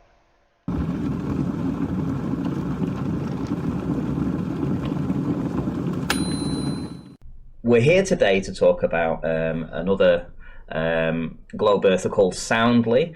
Now, I don't know what happened. Oh, hell yeah, Randy. You woke up to a surprise this morning, didn't you? Your video was smoking with negative press. It's shocking. I don't know what happened, but I woke up this morning and I had this itch to talk about Soundly. I can't think why. Probably needs. G'day everybody, where's Wally here? Well, this might just be a real quick one today. This is about Ranty Flat Earth, the guy that proves the globe, and certainly the guy who can't take a hit. So, he put out a video today and he just had the desire to talk about Soundly. Well, gee, I wonder where that came from. He did admit that there was an irritation. I guess I must be getting under his skin. Well, Ranty, that was the wrong move. By doing a Soundly video today, you proved that you saw my Soundly video. By not defending your Soundly video, you proved that it's indefensible. Which really means I was right. It deserves to be taken down. So are you going to do the honourable, intellectually honest thing, either defend it or take it down? You don't have that much intellectual integrity. And gee, I thought that guy was bad. Turns out, Ranty is worse. Ranty, the oddest thing is, of course, that you said you wanted to have some back and forth just the other day when you were talking to Ruhif, but apparently my back and your forth is not good enough, eh? It's shocking. Well, Ranty, I'm not going to give up. I'm going to keep finding things that you might need to address because it seems like your channel is full of holes like a piece of Swiss cheese. It's shocking. But I think from when we first started talking about Soundly, what, 3 years ago, something like that. You know, I haven't really looked into his stuff recently. So I decided to revisit his stuff. Took me around about half an hour or so of a quick looking around his Google Drive. Didn't take long to find an excellent flat earth proof. I can only assume your thought processes went something like that when you woke up this morning. Oh, bloody Wally, what's he done now? He's such an irritant. Let me go and have a look. Oh, I better go and have a look on Soundly's Google Drive and see what else I can find. I can't find anything to defend that, but I did think I could make up something about this. Let me do that instead. That'll appease the troops. Didn't work, did it, mate? It's kind of a little bit of a backfire. It's shocking. A slam dunk flat earth proof location, globe earth proof for location and all that stuff. Kudos for that. And he's very kind. He actually puts a lot of his images up there. Nummy num. CGI bird's nest. Quite hilarious, actually. And I never for 1 minute believed that this was a CGI thing. This is a focal point for finding out which turbines we're looking at. And to finish off this short little anti-slap, I just happened to notice a story. Yeah. Australian bushfire smoke is set to go around the globe. Well, look at that, folks. Isn't that just well cool? Anyway, I'm sure some smart cookies like Wade's Underworld will make a meal out of this one. I'll leave the link in the description for those who are interested to follow up on what's going to happen with all that Australian bush that turned to smoke and is now blowing around the bottom end of the globe. Well, given that that's how far the smoke has travelled each day, I wonder if someone could calculate the speed at which the smoke is travelling on a globe Earth and on a flat Earth, which is going to be a little bit more, should we say, impossible.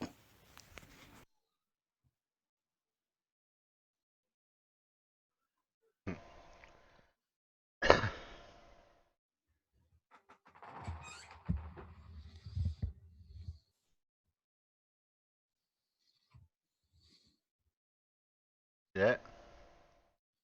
Yeah. Impossible. Good old Ranty, one of the best globe provers out there. Well, he can't help himself. His P1000 must be broken. I mean, everyone else seems to zoom ships back in, but his doesn't.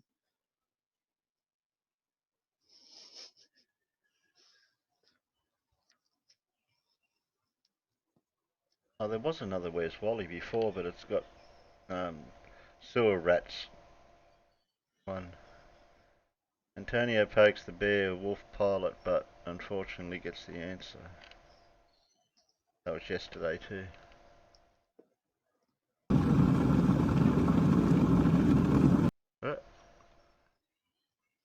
Sharing is caring.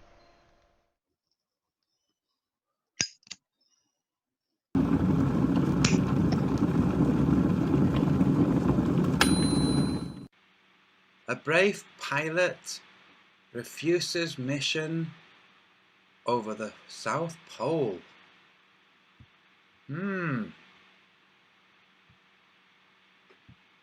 This is Google Earth. And this video tonight is brought to you by leeching a comment made by the Flat Earth Subgenius Society. That's Dan Falkenbach. G'day everybody, where's Wally here? Well, I woke up to a surprise this morning. I don't usually bother with Dim Dim, but it seems like he wants to charter a plane. And he's going to do a GoFundMe to make it happen. Contrary to Dim Dim's claim, Wolfie is more than happy to not only fly the plane, but to plan the flights, and for free, he'll also kick in $10,000 personally. And that will cover the cost of Ruhif and or Critical Think to be there as the manservants for the day. Who said, look guys, let's just put an end to it. Let's fly directly from, well, tip of South America to Australia. Let's say from Punta Arenas to Albany. So the plane will have to go from Sydney to Ponta Arena to Perth and back to Sydney. That's what you've got to do with the charter. You've got to bring it back to where you started from. Now, the Wolfpack, I guess, will get to fly around the world. Dim Dim, you'll have to get on at Punta Arena and then fly over the pole to Perth. Then you'll probably have to find commercial flights to Ponta Arena and back from Perth. Oh, I might have to get Wolfie to teach me how to flight plan. This is kind of fun. That distance, let's check. 6,350 miles. That's more than doable. Oh, look, and while you're over the South Pole, we may as well land the plane and stay the night. Say hello to Robert Schwartz or Benjamin or whoever else is at the base that we can find to talk to. You know, Dim Dim, you can even stream from the plane, as it has an awesome powerful Wi-Fi and a satellite link. And as for all that radiation while you're flying high over the pole, that's not much more than just flying at high altitude, so doing both at the same time should be less than 2 times as much. Huh. Now, let's take a look at, You could just, well, take off. Now, obviously, the runway might point a different way. There might not be one that points directly south, but just aim down. Aim down? Are you kidding? You are definitely not a pilot, are you, Dim Dim? I don't know. So who could Oh, I know. Wolfie. take this flight? Yeah, pick Wolfie. Maybe. Wolfie. Just give me a second. Wolfie. I've got somebody in mind. Hey, Wolfie. Just give me a second and just W-O-L-F-I-E. Wolfie. Through my ear, obviously. Wolfie.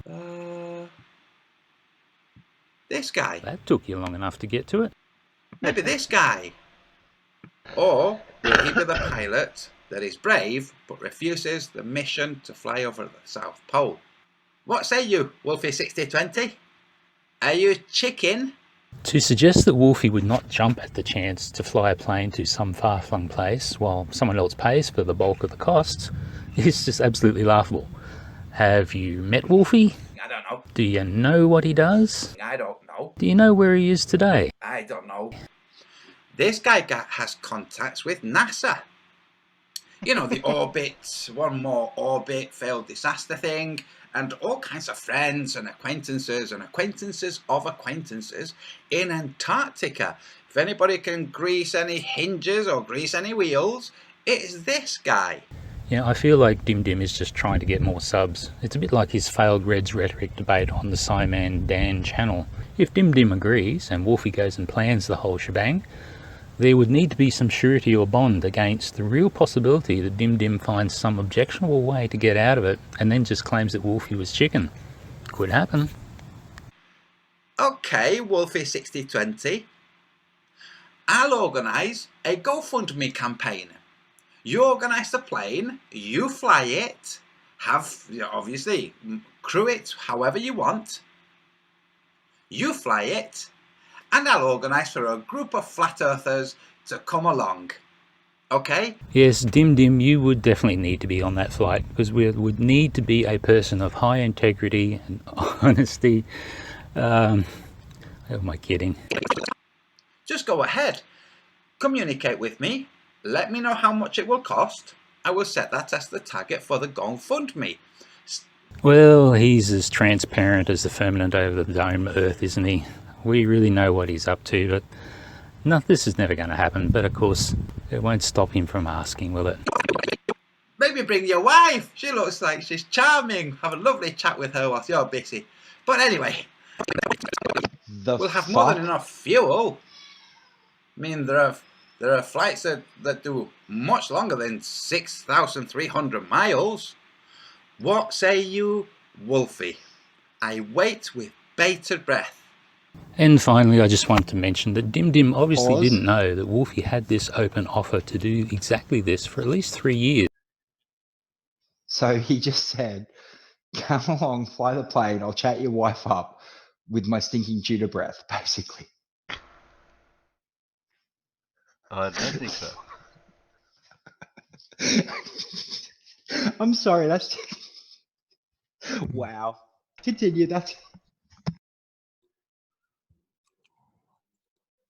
I wonder if this idiot has any idea how much that flight would cost.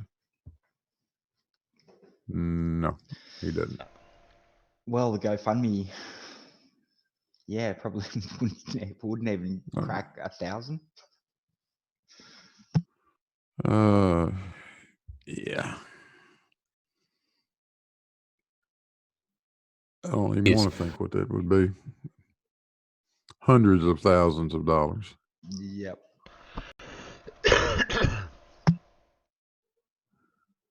And he would love to do it with the flat he's paying for it, that's for sure. I mean, he offered this to Bob Nodal years ago. Bob ran away. I guess he was afraid that Wolfie would discover that Bob didn't have a twin engine rating. But that was too late. Wolfie already knew. Now, to all the flat earthers out there, that was your transmission for today. I hope you all had fun. Feel free to share this. Share it around.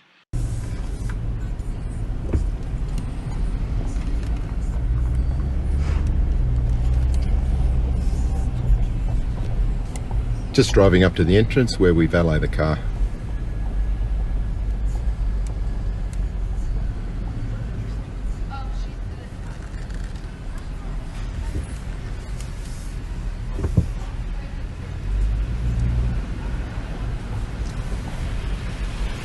Hey, Wolfie. Hey, how you doing? Well known.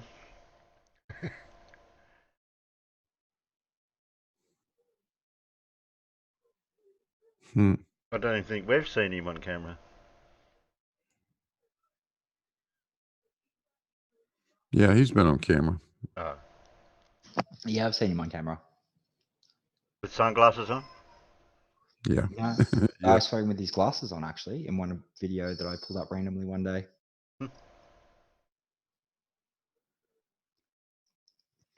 Wolfie said he could take about 6 people, Ball said. Ooh. Definitely Antonio, although he needs to wear some sort of muzzle for the breath.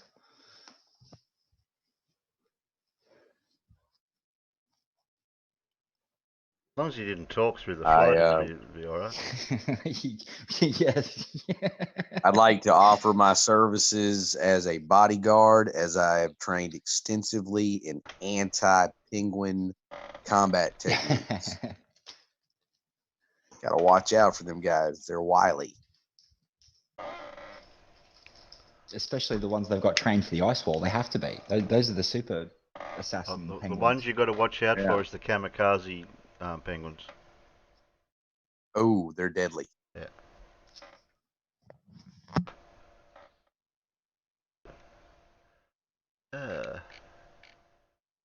Who else have we got?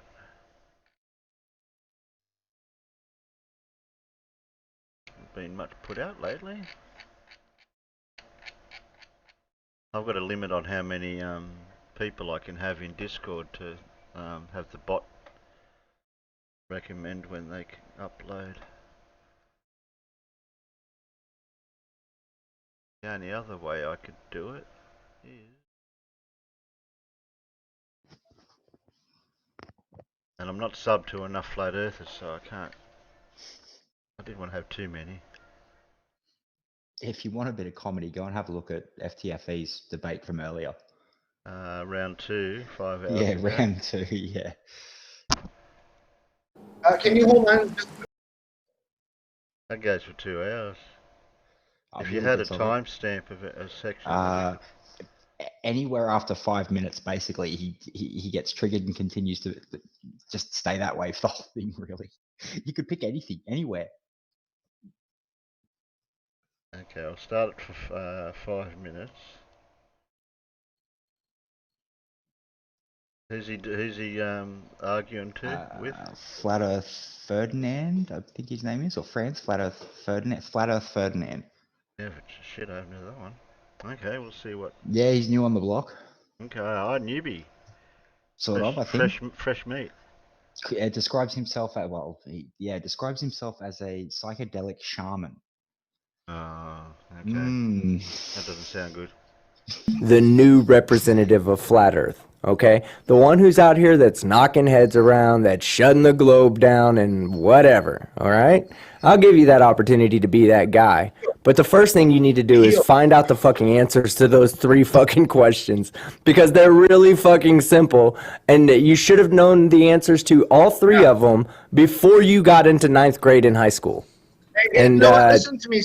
Listen to me, Team Septic. You're trying to shame me because you put me on the spot, and I don't have time to look at your shit and research and whatever. And it has nothing you don't. to do No, with no. That's the thing. That's the thing. That's the thing. That's the thing, Ferdinand. The answers. The answers require no research, Ferdinand. I don't know what the thing is. Oh my God. Right. So well okay, done. Ferdinand. Let's get on. Well done on that. He's Ferdinand. breaking me. Let's move forward. Let's carry on. So why don't you just take your 10 minutes and present some positive evidence for the flat Earth? All right. So off you go. You can have 10 minutes uninterrupted. If you need me to put something up on the screen, just let me know. Okay, so I'll take it away. So anyways, there's supposed to be like an introduction section. I'm sure there's a lot of people that are new on the stream that just heard about the hype. Maybe they heard about a couple other things too. But we're just going to move forward with this, okay? So basically, I'm living in Cancun, Mexico now for 10 years. And I've been on the beach. And one side of my condo is the ocean, and the other side's a lagoon. And it just so happens that I live in the Mayan Riviera, and I'm like best friends with the Mayans. And they're all flat earthers, every one of them that has their cultural roots that didn't grow up in the new education system, or you can call it the Commonwealth, or whatever, the conquistador. So, anyways, I like to introduce myself as a psychedelic shaman, okay? And so the way I'm looking at this flat Earth versus globe Earth is that I'm here to break the spell, because basically everyone who still believes we're on a globe is under a spell, and a lot of people break it on their own. So I am a shaman. I'm here to break spells, okay? And people like FTFE, they are, even though he doesn't know, that's why he's weak. He's a witch, and he's propagating this spell, this millennial long spell. Yeah, that just continues on a theme all the way through. And NASA is satanic. Sorry. All through it, he just waffles on about NASA being satanic and all the mathematics that people use every day outside of NASA is based on nothing but Satan and his teachings and shit like that. Just the guy is a Fruit Loop. Okay, we'll skip forward, and then and obviously, okay. That was probably the best. Like the intro was just. Oh, there's my water. There's my water level thing. Well, not mine, but one I usually keep. Like Riley's density tower. What's going on here? Get back, dude. Why won't you let me explain? Oh, sorry. I was just showing you the horizon not rising to eye level. Okay, but you don't have to do it twice.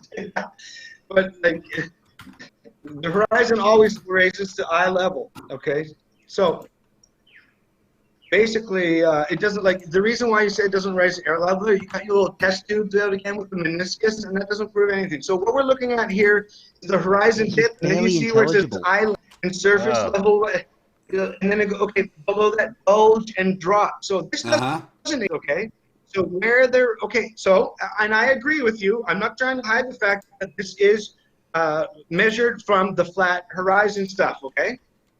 But, okay, so now I want to verify that for myself. Let's see what you're measuring from. I want to see if you're measuring from the curve or the other one. But it's like this, we're at 500 kilometers, and you're saying it's 5 meters of curve.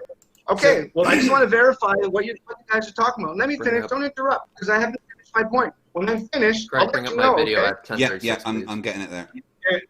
No, you know what? Look, what I'm saying, okay, fine. It's very simple, okay? And I'm going to make a point, and then you guys can go right and bitch, and you can do your witchcraft. and then we're going to move on to the next argument. We were never supposed to make this about the ISS, and you weren't supposed to bring up your little twerk friend anyways. But I'm ready for it anytime, any place. So what this guy is, the photo twerk, he's totally brainwashed by NASA and has never looked into, like I said, the satanic occulted origins of it. Okay, Werner von Braun, Hitler's a rocket scientist, and the founder of the Church of Satan. Okay, Just and an it's like he doesn't absolute. even Listen know to this that. shit. It's like, oh, as soon as you talk about Satan, everyone's like, oh, what the fuck? Shut the Does he fuck have up. any- You're all scared off. It's like, yeah, well, you know what? They've been carving reptilian beings into stone since the beginning. Yeah, you could probably pause it and actually stop.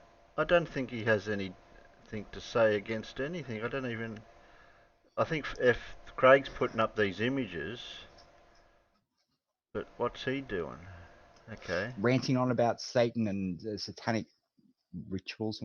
He's not bringing any evidence. Nothing at all. Didn't do it. No, he didn't. Same. Listen, you realize that ways. My Bible says. That's all he's doing. Yeah, and this is the second round with him. For some reason, he wanted to come back after he got his ass handed to him the first time. Okay, so is he a Mayan shaman or a fundamentalist Christian? No, he claimed to know Mayans that claimed the Earth is flat. Oh, I thought he was the shaman. He's a psychedelic shaman. He claims himself to be, but he knows Mayans that. Yeah, back at the introduction, he says, "Yeah, no, I live right near the beach, close to a tribe of Mayans that claim the world is flat." And I find that I'm not going to claim I don't actually to be know an where he expert lives. I'm not going to claim to be an expert on Mayan religion or anything, but I'm pretty sure it does not include the Christian Satan. He lives in Mexico, if I remember correctly. Yeah, on the Mayan Riviera. Yeah. Yeah, so I'll play this little snippet to see if we. I can just say it's all NASA and Satan, Whoa. and I can easily ignore it. And oh my God, look at that! What they're doing to the children and the Freemasons and the Illuminati and the lizard people. Undress the fuck. That's Red's going off. Yeah, yep. They woke Reds up, got him out of bed, and dragged him in so he could explain to Fruit Looper here. I'm gonna have to start calling him that. The observations that he and Astronomy Live had taken to determine the height above Earth of the ISS. He didn't want to listen to any of it because it's all math and satanic and big numbers scary. Remember?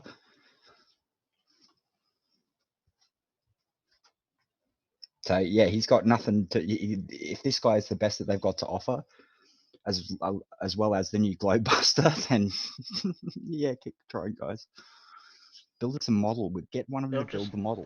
Did he present anything? No, not a thing. Other than this shit. Sorry, swear Jeff. Yeah. Oh, shit's okay. Oh shit, yeah, well yeah, shit. He didn't have anything other than shit and crap and garbage and shit and shit. Nothing else. Literally, this was it. Like you could take any snippet out of this, and that's the diatribe that he is basically carrying. Well, he kept complaining that people were trying to get a word in edgeways when he was, babbling and pulling Oakleys on everyone. It's like Trying to hear his rebuttal to anything that's. Yep, this is his rebuttal to everything. Okay, we'll see what he got about this. How close the moon looks. Okay, you can see not only craters but land masses. All right, you've gone on to a different point now, so I'm going to stop you. Okay. This is another observation of the ISS by Astronomy Live, with a much more powerful. This is another astronomy. Okay. This is another observation of the ISS by Astronomy Live. Photo. Will you shut the fuck up, you moron? Fred, please don't talk over him, Fred, please. Cheers, Fred. Okay, I'm glad you showed your backbone. Okay. All right, Fred. Fred, shush your mouth now. Good boy. Right, so. Fred. All right, Fred. No worries. Cool, Fred. No worries. You know, you guys can call me Franz also. I am Franz Ferdinand, and my real name worries, is Fred. We'll call you that. No worries. Don't worry about it. I was just being. So, if I can talk without you flapping your gums for a second, right? This is another observation of the ISS by Astronomy Live using some much better equipment, and they managed to do this. Stop opening your mouth. Just keep it shut. This was extremely zoomed in, and they did this actually live, and this is the stabilized version of it. So they actually did this live whilst it was overhead, and they tracked it. Now, what you can see is the panels on the aircraft, on the space station, sorry. You can quite clearly see the panels and the shape of it. There is no way that this could be a plane based on the shape of it. That is not aerodynamic in the slightest. It is not a plane. And the other thing that you can actually see from this observation is that as it goes overhead, it shifts in angle that you can view it of. So if you look at it over here, it's a bit more straight on. But as it went overhead, you can see that it got a bit skewed because it is going above them over the curve. And then as it goes off into the distance, it looks more and more on its side.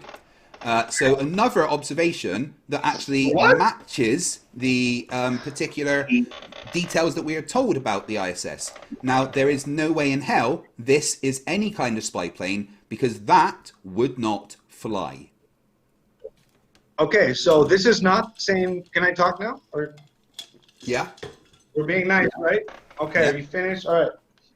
Okay, so like, I mean, honestly, like I can see where your line of thought has brought you here, because that's like before you get unplugged to flat Earth, and you're going down and you're looking. It's like you're having faith in all these photos. No, this was live. I watched this live. Well, that's what they're telling you. Well, they're saying that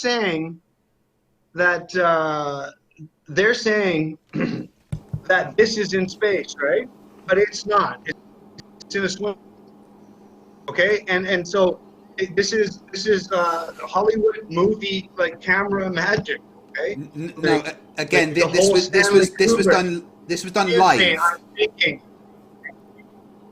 Yeah, it doesn't matter if it's. I know that. I know. Yes, this was a live bullshit video. Yes, thank you. No. Astronomy Live is just a normal dude, right? He used the ISS tracker, and he used the ISS tracker. Fred, let him answer, please. Right. So Astronomy Live and Red's Rhetoric used the ISS tracker to see where it should be in the sky, pointed a really good camera at that position in the sky, and filmed it. They did this live. Team, you even watched it, right? I don't know if I caught that one live. There's many people that watched it. Right. So what happened was Astronomy Live started a live stream and actually showed people live the images from his camera tracking this. So it wasn't any fakery, because it is someone that we know personally that did this live, and we all watched that stream. Okay? There's many people in the chat right now saying they watched it live, and then they took the footage from it and stabilized it. So you are wrong about that. Yeah, I would like you to address the point that this clearly shows the fact that it's not a plane, and it's not Hollywood magic because it was done live by just a normal guy on YouTube. Okay, so here's the thing. It's like they want us to be forced into thinking that this is the only reality. The only option for our reality is that this is real, right? And so that's what FTFE is doing here. Okay, fight the flat Earth. Okay, you asked me, you want to like fight the flat butthead, right? But that's great for you. Cool, shovel face, no worries. Because because Craig is a butthead.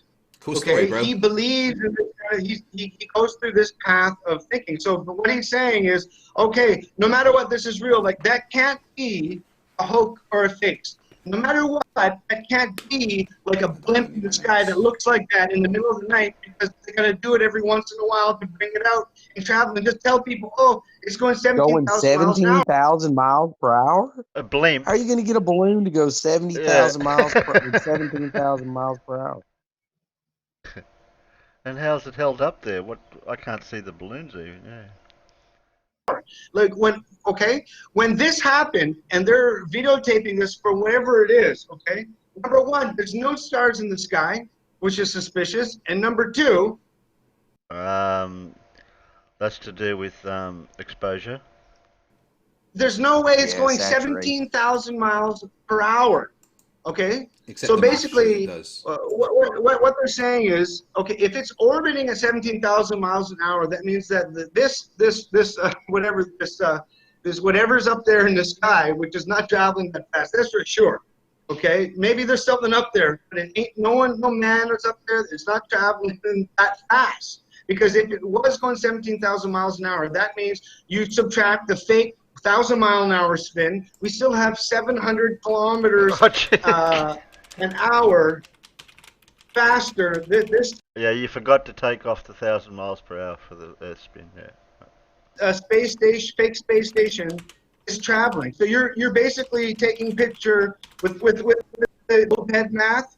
You're taking a picture of an object flying in the sky going 700 kilometers an hour, and you can't verify the panels on it or the names or the manufacturer or anything. And so these are questions that you have to look into that Craig doesn't want to look into. And that's what I mean, Craig, and just kind of like Globies. That's the whole thing. You won't look into it. We have looked into it. That's the thing. We all have. I'm going to stop you. You can see the paneling literally there. You can literally see the paneling there. That's zoomed in as much as it can be.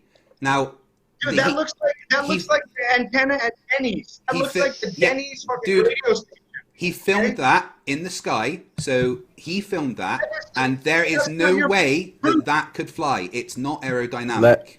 All right? That is not something that could fly in the atmosphere.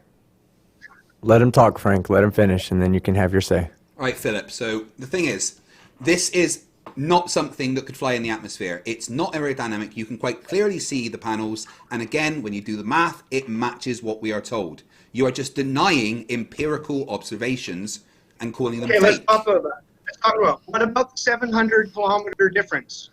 Sorry? The 700-kilometer difference. Like, I made it halfway to you. I say, okay, let's do the globe science, where we're spinning on the globe 1,000 kilometers an hour. We're standing on it with the camera, and we're looking up at the fake, let's call it a space station, okay? And it's going 17,000 kilometers an hour. We're going 1,000, so that means the space station is going 700 kilometers. The Earth is the globe is spinning 1,000 kilometers an hour. No, it's not. No. The globe is spinning at 0.00002 RPM. Okay, well, I'm saying, from like mainstream flat Earth, what's out there, what I'm referring to is they're wrong. That it's spinning. And, okay, well, this is just my reference point, and this is what everyone else's reference point is. And this is what, like, if you Google it, that's what it's going to say, right? So I don't know. Maybe you have some deep stuff that you want to explain. Hey, Flat, I'm gonna do something for you.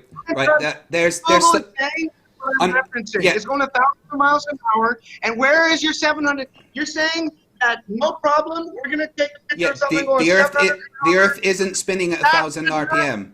That the Earth isn't spinning at 1,000 miles an hour. That's just wrong. Right now, Flat. What I'm going to do for you, Flat. Philip, is going 700 kilometers faster than you, and you took a picture of this. Hans, all right, can you stop for a second? I'm going to actually get the guy in that was involved in this observations. I'm just about to send Red's Rhetoric a link to join, okay?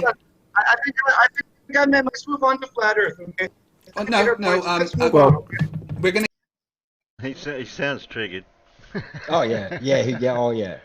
Oh, jeez. Yeah, he was triggered for. He's almost a parrot of a few other people that sound very similar. Mate, I tell you what, I thought of him as the unholy amalgamation of several of them. Yes. Yeah. Like I wish you guys wouldn't talk about me like I'm not here. Oh, sorry, no. That would get me in the feels if I had them. Just climb back in the pile with the rest of them, please. Okay, will do. Oh, well, that was an interesting one. Yeah, that's the new guy on the block. If that's what we're all looking forward to for the rest of the year, my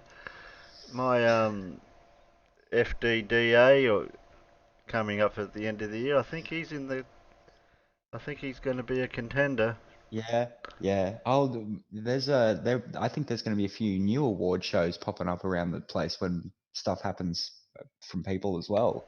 There's a lot of talk of new award shows and whatnot that I've been hearing. It's hilarious, actually. Well, we got ours that I invented. Yeah, no name. Do you need me to white knight for you, mate? Like, I heard you were getting harassed by Terry, right? Oh yeah, he's giving me a hard time, Davros. Oh, geez, Terry, don't get triggered, man. Like, look, I'm just going to have to come in here and say, look, until you can provide me with your R value and your necessary antecedent, like, you've got no globe, mate. Like, come on. Antecedent sitting on the rocking chair out the front. Antecedent. No, that's anti-clockwise. Yeah, that was that's anti-clockwise. Gotcha.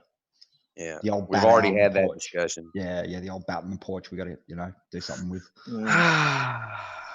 You guys are so silly. Why are you picking on poor Frank? Frank doesn't know any better. He's a psychedelic shaman, okay? You guys are just being mean. I can't see anything psychedelic about him. Well, no, I thought he was a bit of a douche canoe, but that's just my opinion. That's Mayan. That's Mayan for psychedelic shaman. I had a suspicion that maybe his mum took a whole bucket full of acid when she was pregnant with him, LSD. Just, with a straw. Yeah. Explain a lot. Yeah. Maybe he licked a lot of those tree toads that you're not supposed to lick. That's a good theory too. Yeah, he could have licked too many of them. That'll do it. But yeah, that's him and Austin Whitsitt. If everyone's aware of him by now, I think. The dude. I haven't seen him yet. Oh, no. You've got to check him out, man. He's the new dude, bro. He's Jaren's replacement. He's the younger version of Jaren with the backwards hat. The dude, bro. Fucking yeah. PC principal, actually, with a hat. Wow. Yep. Where did they find this guy? Well, apparently he's a fuel truck pumper for an airline. Oh, so he would know all about what airplanes he do. works in an airfield, so he knows about the no curve and everything else. Yeah. I think he's been breathing in the fumes a bit too much. Yeah. I think the FAA needs to do a better job of background checking their ground crew. Yeah, it should be on the questionnaire. Do you think the Earth's flat? Yeah, I can't confirm that, but that's I think what his deal is. I was talking to someone about that the other morning. I've been spending so many mornings getting up, making coffee, and then watching the first fluff videos I come across. I guess as a flurf, he can't do a lot of damage pumping gas. It's a fluff. Well, he could if he doesn't put the right amount in. Yeah, it's a fluff we're talking about. Don't ever discount anything. Is he one of those also weirdos who thinks airplanes run off compressed air? I think not if he's a fueler. I think he's more into the electric universe side of things. Oh God! And I think it was Dav actually. Was it you that was saying to me he actually seems on the right path with a lot of the stuff he says, but he's just on the wrong side of a lot of it. Someone said that to me, and yeah, that sounds like Gleam. But yes, ding dong! Someone's at the door. Can you get the door? My hands are full. How do you let people in? Oh.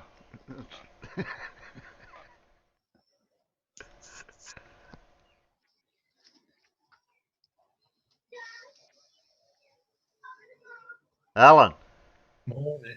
Morning. Hello, Alan. Evening. Alan. Whatever. Alan. Alan. Hey. Alan. Dave. Dave. No, it's Alan.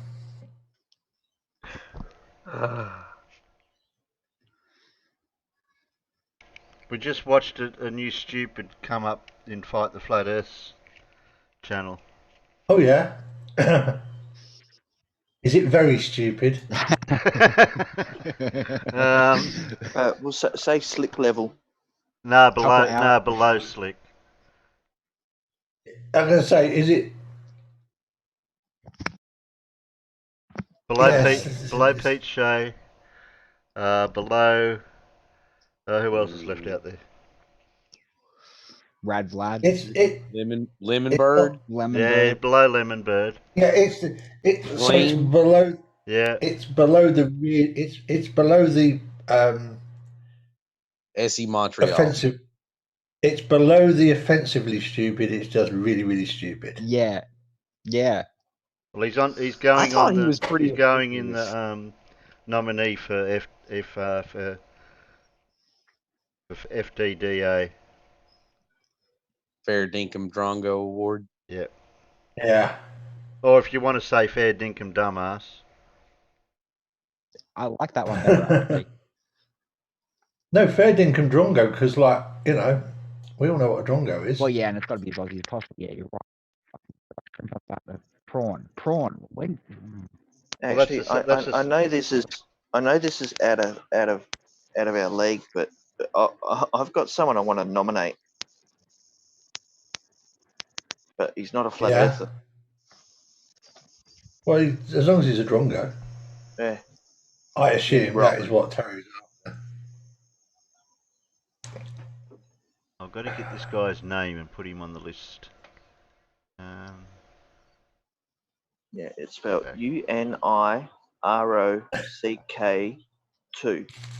Oh, that one too. Yeah, okay.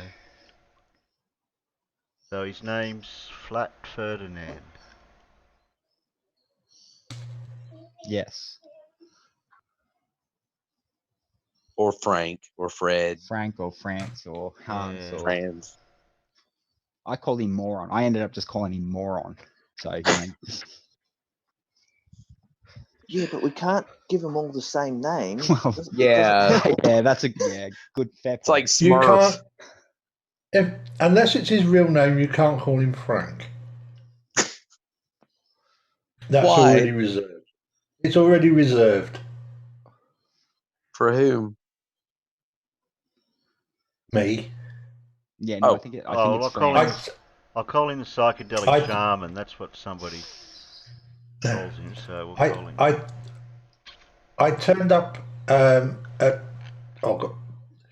got transported from basic training to trade training in the RAF, and we turn up, and we'd all been in different sections in basic, and they throw us into an 18-man room, and you start introducing yourself.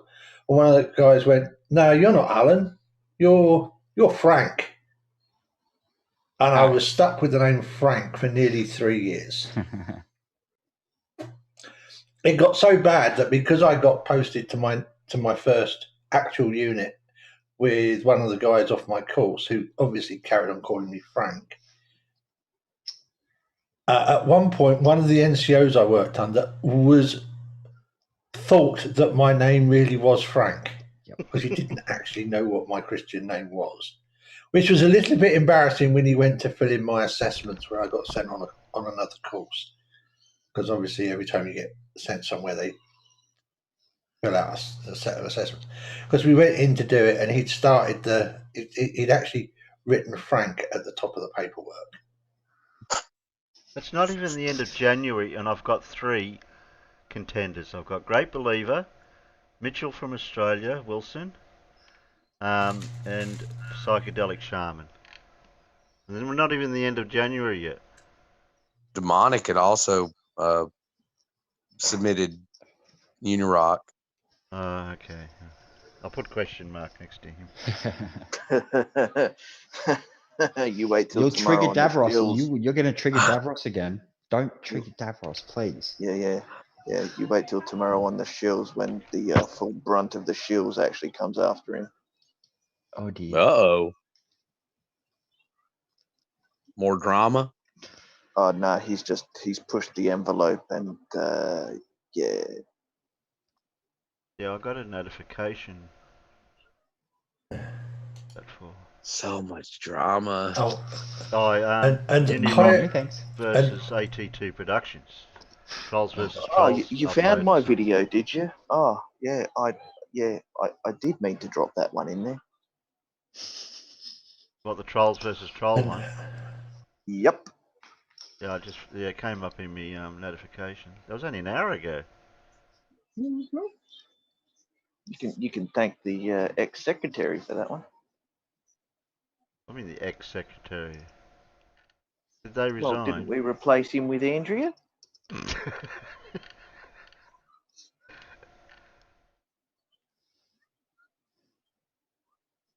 Where'd you hide it? Check the litter box. I'm looking. It'd be in vids for homework if it was anywhere.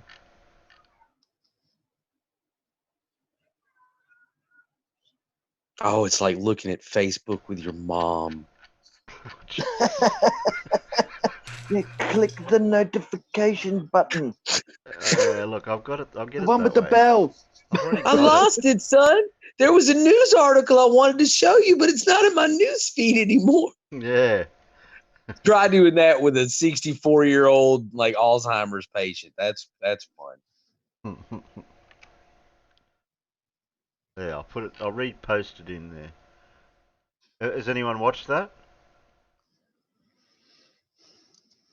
What, Unirock versus ATT? The Trolls, Flat Earth Doxers, Unirock. Yeah, put it on. Let's have a look. Oh no, I haven't seen it. Let's go. No, not yet.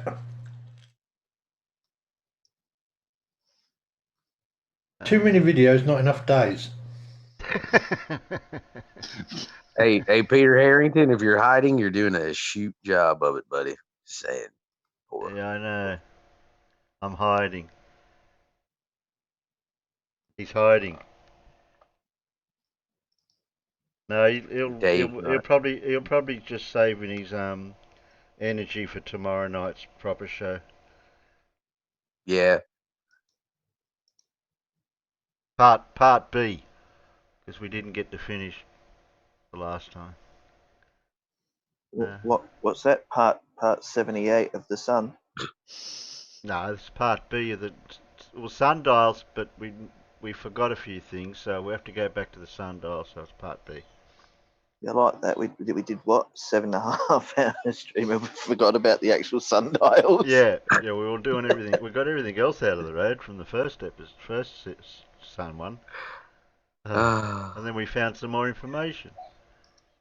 Yeah. That's how science works, bro. Call me 10 wins and 20. Want to like label Yeah. Apparently, Uni's mad that I doxed him. This person But labeled me. that's a true story. This Wait, person, hold on. This person labeled me, tried to label me a True rape story. apologist. So wait a minute. I stepped away for a second. What true story is? Oh he yeah, somebody in the claiming chat was about like, him? "Uni's going on right now on his stream about how I doxed him," and I mean that's technically a true story, I guess. I mean, he put his information out. You know, we went through all of the records and stuff, and showed that it was him. I mean, according to all the information that he put out, but what he's not saying is that originally it wasn't me that did it. It was this chick named Melissa Honeybee, or Melissa Zakaria, aka the Honeybee, a Pizzagator. Unirock was going after the Pizzagate squad, so they all doxed the absolute bejesus out of him, Rachel, and everyone else, and then we're sharing it around. So if he wants to be correct, Random Rents of Ryan doxed him first, actually live, online or whatever. And later on, I made some LARP Wars videos that just, was me going and looking at that stuff and being all like, ooh, Unirock, is this real? Is this fake? But, it really clearly does. Is this what all these YouTube things has come down to? We're scraping the bottom of the barrel trying to find flat earthers to debunk. The ones that are coming out are just bad. Or we got Days of Our Lives type drama happening between different creators and different providers. Yep, sounds like it. Yep. Okay. That's why I stopped watching him and Steve McRae about, I don't know, 2-3 months ago now. I mean, it just got worse and worse, man. And I just got to the point where I was just done with it all. Yeah, but it's the fact that a certain somebody has basically thrown the gauntlet down to the entire flat Earth debunking community. Who's thrown the gauntlet down? If Unirock. Yes. So. Thank you, Peter. Oh, thank you, Peter. I've only come in so that Demonic doesn't have to try to explain this just by himself. Oh, okay. And you know it's your night off tonight. Oh no, it's all right. It's never a night off when I'm working for you, Terry. You know that. Terry's a slave driver. The doorbell. Well, you know, when you work for the best, you do a lot for free, don't you? Yeah, no, you slipped it in nice and quiet, like. So, can someone pass me my dress and me pumps so I can get back into the role? No dress tonight, mate. Just the pumps. Yeah, well, it's too hot here for even a dress, so I'm not putting nothing on. To save me watching this whole video.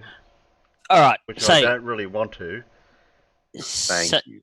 So in essence. Well, at least stop sharing the video then, Terry. Okay. In essence, poor old Unirock. So I think he's up to his 5th doxing. And what generally happens is when Unirock gets into a new community, he goes in there and he'll pick his side. He'll cozy up to someone. He'll become part of the community, and then all of a sudden he'll see something he doesn't like. He'll get called out by the community that he's in, and when that happens, the 8-year-old boy that's deep inside of his subconscious wells up from far within and says, "You're picking on me. That's it. I'm telling Mum." And when he gets into that mood, he starts picking on everyone that's in the community. He'll try to find the person that will support him and all of that type of stuff. And like I alluded to earlier, he's been doxed, in his opinion, 5 times. Now, the man lives in America. America has these wonderful laws about doxing on live streams and all of that, internet laws and regulations. Unfortunately for him, it has a stipulation in there that says something along the lines of, if it's public knowledge, it is not doxing. Now, with that, in America, all of your police records, anything you've done wrong, is all recorded and it's all public knowledge. There are sites dedicated out there for dating and a like that compiles all of this information and throws it all in one place. You pay a small fee to make sure that your partner who you're dating is who they say they are.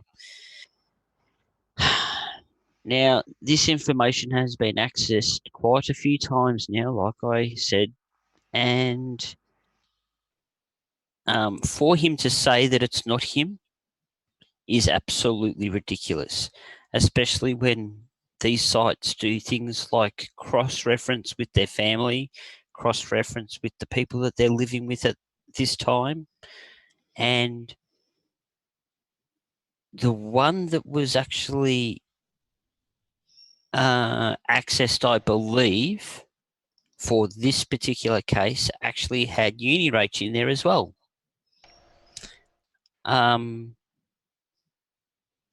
So this goes back to 12 months ago, this whole Defango thing, when that was accessed, when he was doing the Pizzagate crap, where he thinks he solved it all, and in fact he made a big mess of the whole situation and got quite a few subs out of it. He has continually done this. He does it just for the drama. He does it just for the subs. He makes these lovely assertions that there are reasons why he doesn't use his Unirock channel. Well, the truth of the matter is he's only got one copyright strike left on the channel before the channel gets closed. Yeah, because it's got 39,000 on it. Yeah. He leaves it because it He still gets revenue. he's getting revenue off that channel if he does anything on it or not. Yeah. But he's got one copyright strike left on it, as in a proper, not like what you got, Terry. But No, the cease and desist ones. He got proper copyright strikes, and that's why he doesn't use it. So, anywho, DeFranco may have gone on the stream with Steve. The information may have been, when I say shared, I don't mean to the audience, but amongst the individuals on the stream. And he didn't like it because he's been called out. To give you an idea where he's sitting at the moment, we all know what happened about the Kyle Curtis the non-sex show. Now, this is how much he just looks for drama. That's been to court. It's been decided on. There's nothing to talk about. It's over. Kyle has lost. Right? That's it. That's last year. That's correct, Terry. But he's bringing that up now, saying that, well, maybe it's not all true. And he's brought out all these assertions about Steve, saying how much of a bad person Steve is. He does it just for the clicks. He just does it for the drama. And generally speaking, if you go back and, not that I'm suggesting it, please don't do it because your soul's worth more.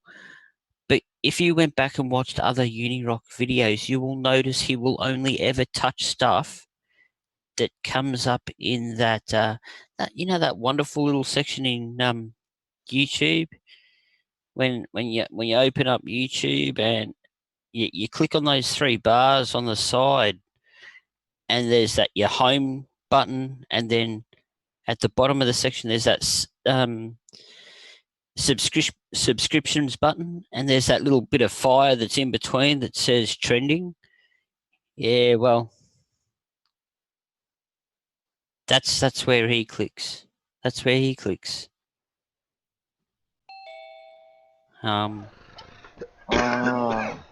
So instead of looking for the top stories, he looks for the trending stories. Hang on, I'm lying to myself. Really? Of course you are, Peter. I'm lying to myself. I have said a few things there. Rename, just tell me which bit's not true. Because I tell you right now that I went through and made sure everything I just said there, I can back up with evidence and facts. And I'm sorry, I live in a community where evidence and facts go together to make the story. That's our bread and butter, isn't it? Yeah. I'm very careful when I say stuff on the internet. I rarely talk when I don't know the facts. You know, unlike Unirock. Speaking of which, we've got a guest. Do we? Just give me a moment then. Unlike Unirock, you know what? If you want my information, ask me. I'll give you my Facebook. I'll give you my address. I'll give you my I'll give you my mobile phone. You know why? I've got nothing to hide. Just think about that for 5 seconds. Absolutely nothing to hide. We've got Dick in the chat. Oh, hello, We got a Dick. big Dick Dawson in the house. You know, I don't like Dick normally, but I make an exception for Dick Dawson because he's a special kind of Dick. Yeah, I'd let that Dick go balls deep. Oh, no, I couldn't. No.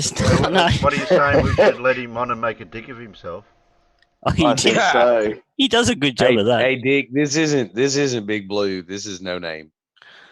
Did he get you and Blue mixed up? No, because he can see Blue Marble's picture. Ah, okay. Yeah. Blue's alright. No Name's just got tickets on himself. Bloody white knighting blue there. I'm always gonna white knight blue. He's a damsel in distress. A damn cell. We could always have Dick on and we can roast him.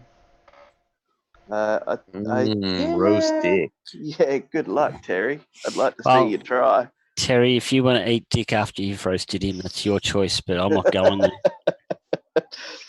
we just debauched the channel for a little while, didn't we? All because we entered Dick territory. You just went down a road I didn't even know you were going. Ah. Are you kidding? Davros spends most of his time in the gutter, in the sewer even. Like, it's nothing new for him. He lives there. Dick wants to know the topic. We've gone into drama, Facebook, Twitter territory here. I might have hijacked it into your most leastest place to go at the moment, but you seem to live there at the moment. I thought I brought up the damn topic. I just said you did, and then Dick turned up. It was fairly coincidental, actually. Yeah, Well, I wonder how that happened. Well, what had happened? What had happened Peter. is that Peter was white knighting for Davros, and then Davros started white knighting for me, and I was white knighting blue, and it was just white knighting everywhere. It was And crazy. Dick Dawson's spidey senses went off from all the white knighting. Yeah, exactly. And then Dick just happened. Yeah. It's like, Yeah, is well- that white knighting I hear? Well, Dav, you do Here realize I come that to save the day. General Mayhem chose Dick Dawson as his original sort of sidekick, don't you? Yep. Yeah. Yeah, General Mayhem. He's out there. He's loose again. Please watch out for him. He's a little squirrel with a laser eye and robotic legs. If you see him, well, there's not much you can do. Put your head between your legs and kiss your ass goodbye. Yeah. Yeah, so Dick, there's two types of unis that I talk about. One of them has one wheel and the other one's useless.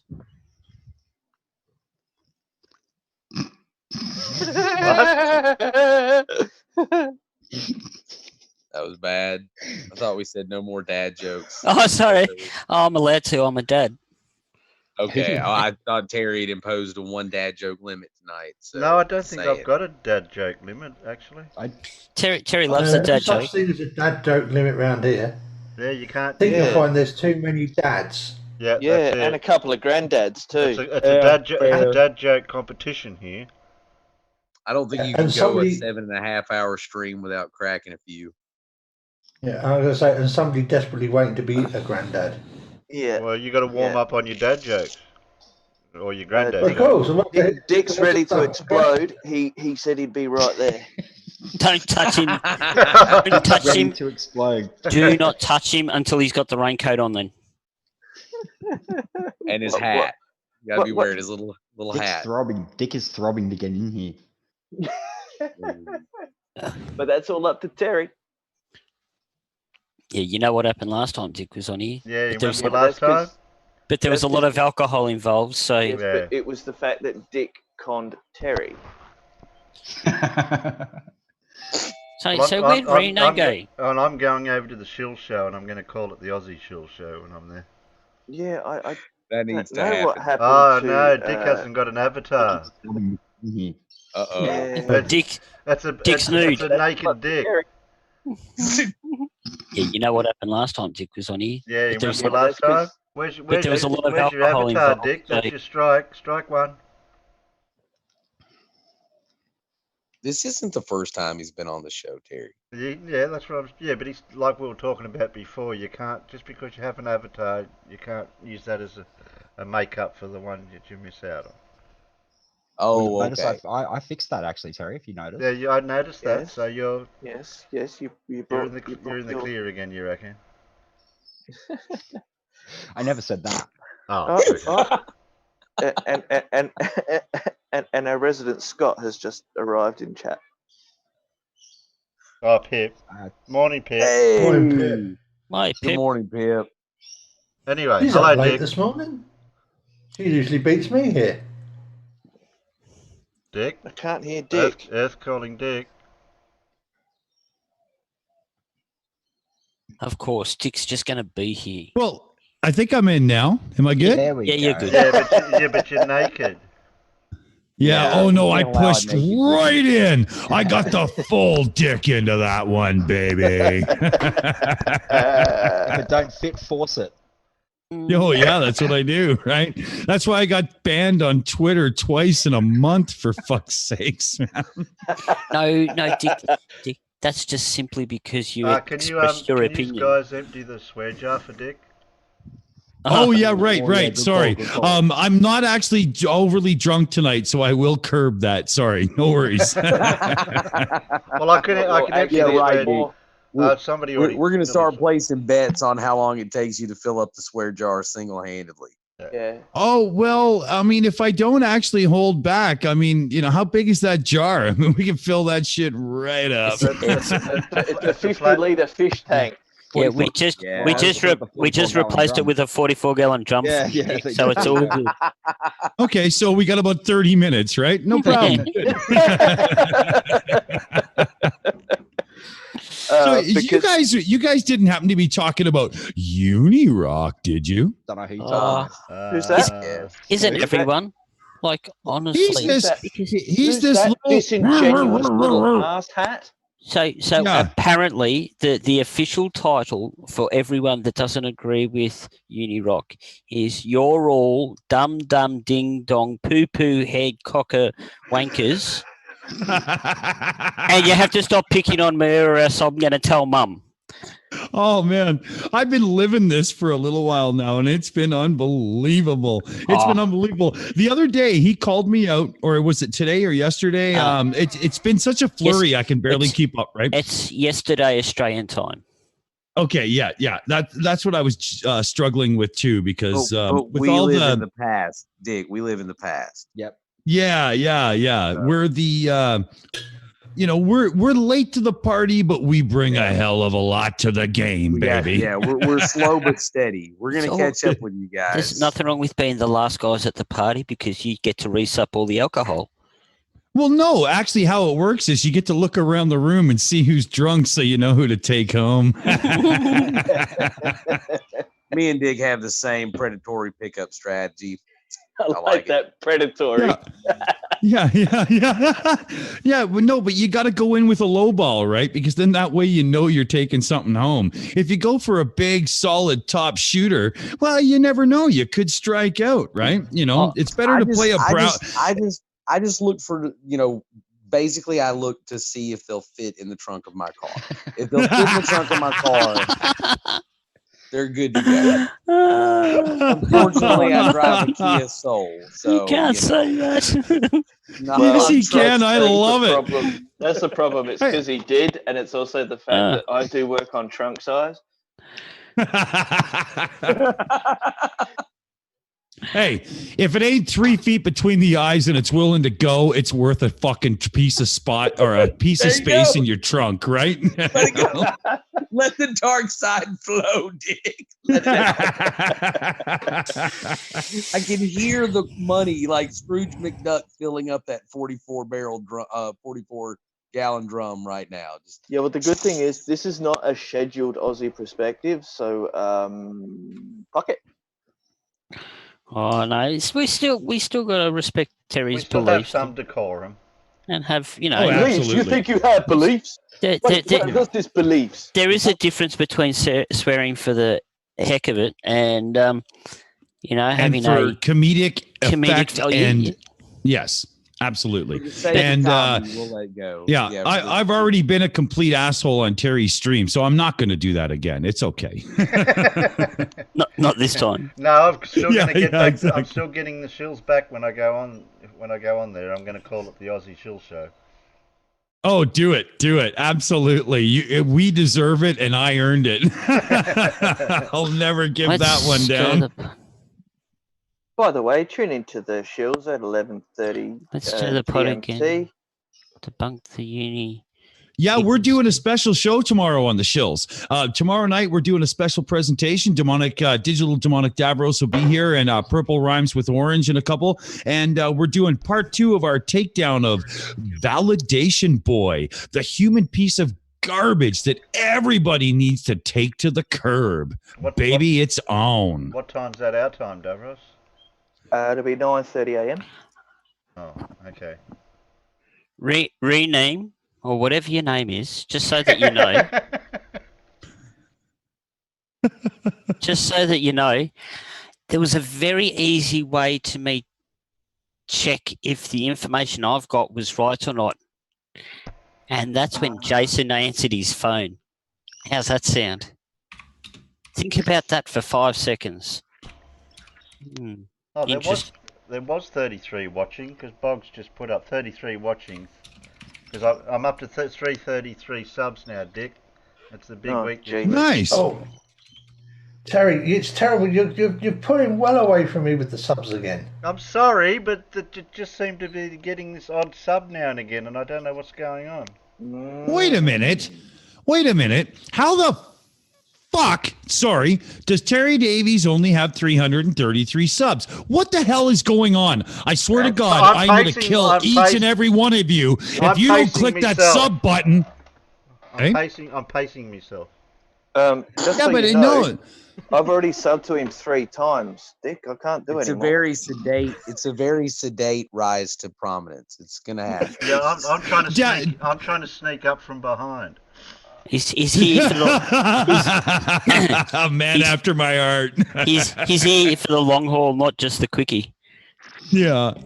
Oh man. Oh, Surf, you are instantly and always welcome to our show anytime you want, buddy. Absolutely. I wish I could get that guy on the air. He's so fucking funny, but he won't say anything.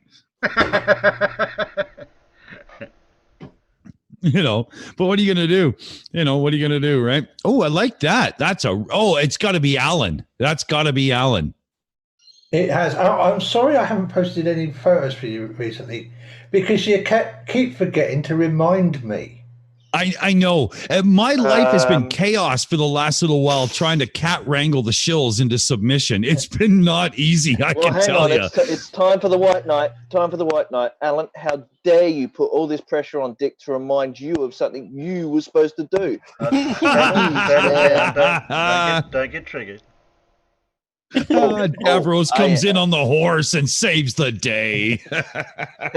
The Lone Ranger. That's just the name of my horse.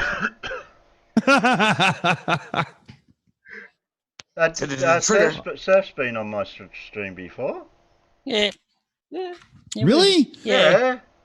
Okay, Surf. Yeah, I'm not letting it go until I badger you onto the shills. That's it. You're done for. That's it. Busted. There's no way. He's way too cool. He's got to come on and literally talk the utmost trash on somebody. Who do you want? Pratt?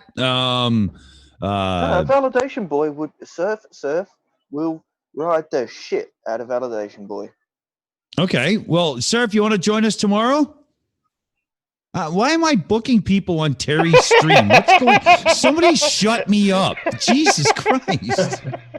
Well, it's kind of the best way to get someone to go on your stream, isn't it? You go on to other streams and then you get that cross connection and, we all support each other. And you're actually not wrong. It does work out very well that way. Last time you were on our stream, Dick, you did a recruitment drive then too. I always do this. I just can't help myself. Well, Terry's that last stream that you did, Terry's numbers did actually go up. So yeah, I got a couple of subs. Oh, cool. I noticed you got a couple of comments that really didn't like me very much, but fuck them if they can't take a joke. I don't know.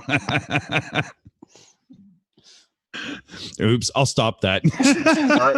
I have all kinds here. But I'm not everybody's taste. It's just some people like their dick.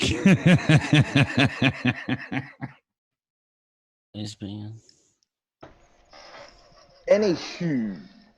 Yeah, so are we gonna rip somebody apart here? I would really like to do that. Well, I've been scanning the. I don't know. I think you're in the wrong place there, Dick. Well, actually, I have a idea.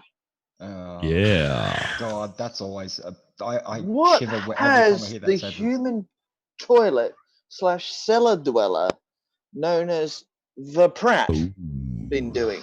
Ooh. Now that is a question worth answering. Oh, yeah. I know he put up a high altitude balloon a few weeks back where you can't see the dome. Hang on. Was it high altitude or was it just a kiddie's balloon? No, it's definitely a high altitude balloon. You sure it wasn't a Mylar number 9? Could have been. Well, it could have been one of those new types of balloons that Flat Earth Aussie Jesus came up with the other week, Dav. The ones that fill themselves from the helium band in the atmosphere. Oh, yeah. That one, yeah? Yeah, the ones that actually need a rocket to get up there. Oh, mate, you should have been there. I missed that. Yeah. Well, he thinks from down here you can release a deflated balloon and it'll get up to the Kármán line and fill with helium.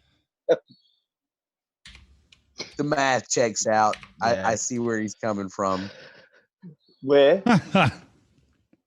Hey, speaking of the math checks out, why have we not heard from Big Blue yet? What's going on? He's sleeping. He's paid his $50. He's having bored. This is where we quite often have Blue stay the night. He'll wake up in a little while and say something snarky and then go back to sleep. He's looking after the swear jar for me. Swear jar. He's leaning up against the fridge. I can't get a beer out. Yeah. Sacrilege. What's the point of putting the money in the swear jar if you can't get the liquid that helps you swear more? You know what? I think that belongs in the Bible. Yeah. We're going to have to write an unethical Bible. Oh, I think that's a good idea. Is there not already an unethical Bible, though? I swear there is already one out there. Yeah, really? The Skeptics Bible? Mm-hmm. See, Amazing Atheist wrote one. Now I'm going to go find evidence. Give me a second. 11 minutes ago, Trolls vs. Trolls put another one out. Flat Earth Subadequate Genius. Tim Osmond. Oh, that'd be Tim Flat Osmond. Earth Sub-Genius and his alt unmute button. Oh, we all know about mute buttons. Oh, that'd be Tim Osmond and Mr. Jokley, I believe. Yeah.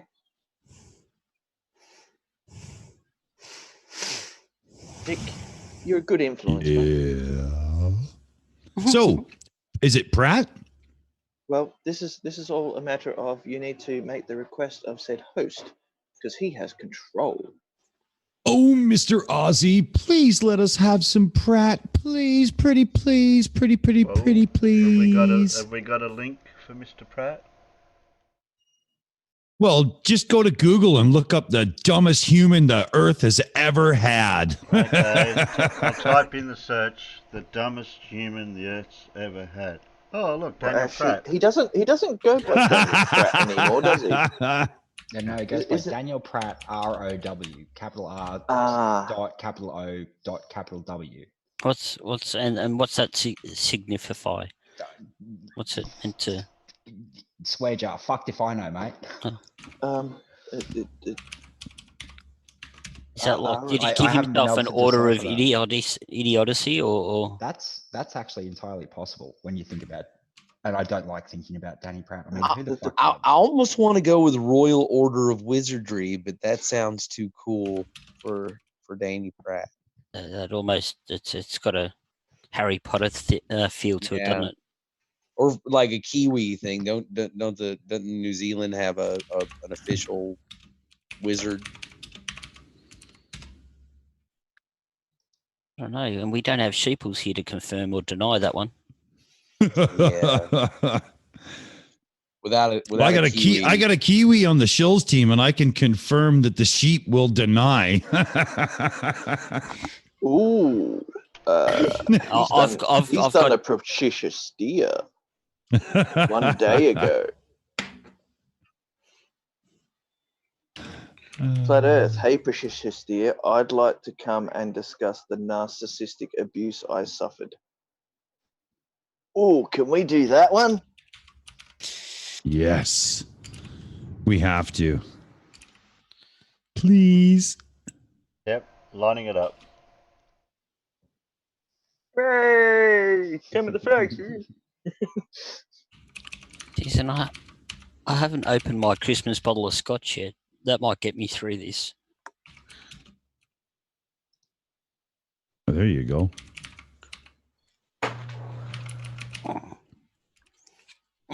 I warned you. Oh. Yes, but Oh, look. Has he cleaned up? No, he hasn't. no, Has he you put, can still has see he the. put, has he put the trim around the... No, Nope. he hasn't. No, you can still see the cuts in the gyprock. Yeah, has he painted... Oh, you can't see the roof to know if he's painted that yet. He's cut the corner off that shelf so he doesn't hit his head on it. Oh, Yeah, about he time. has too. Good thinking. I won't fix it properly. I'll just cut it off. He'll be right. Danny Pratt looks like the kind of guy that should walk around wearing a helmet everywhere he goes. He must be cold because he's closer to his water heater. Might have to turn him up a bit. I don't know, man. To me, the guy just looks like a penis waiting for a condom. I mean, what the hell are you supposed to say? My penis is much prettier than that. Oh, yeah, but he's the kind of guy that just needs to be stuffed into a dark hole and not heard from, right? So the analogy sticks. You know? So I just picked up a 12-year-old's box. I mean, a box of 12-year-old scotch in a box. Jesus Christ! Interesting. What? That was awesome. I just want to know what narcissistic. Yeah, just. What's the narcissistic abuse?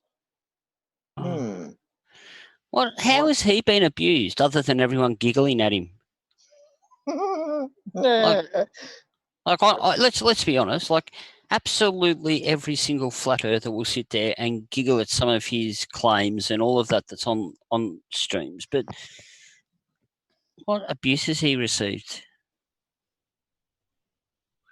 Except for those couple of times that he's actually gone on to debates and lost miserably. Well, I'm thinking more along the lines of his children walking in the room and saying, "Why are you such a dumb?" That's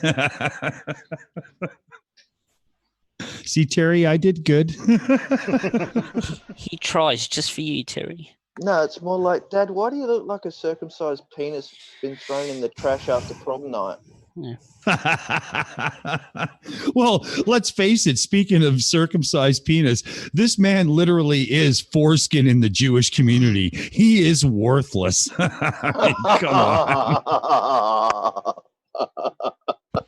There's always that joke though, Dick, where they, you know, the one that says that the shaman collected up all the foreskins and then made a handbag out of it. And every time they wanted to go on a holiday, all they had to do was rub the handbag and it turned into a full set of luggage. Oh,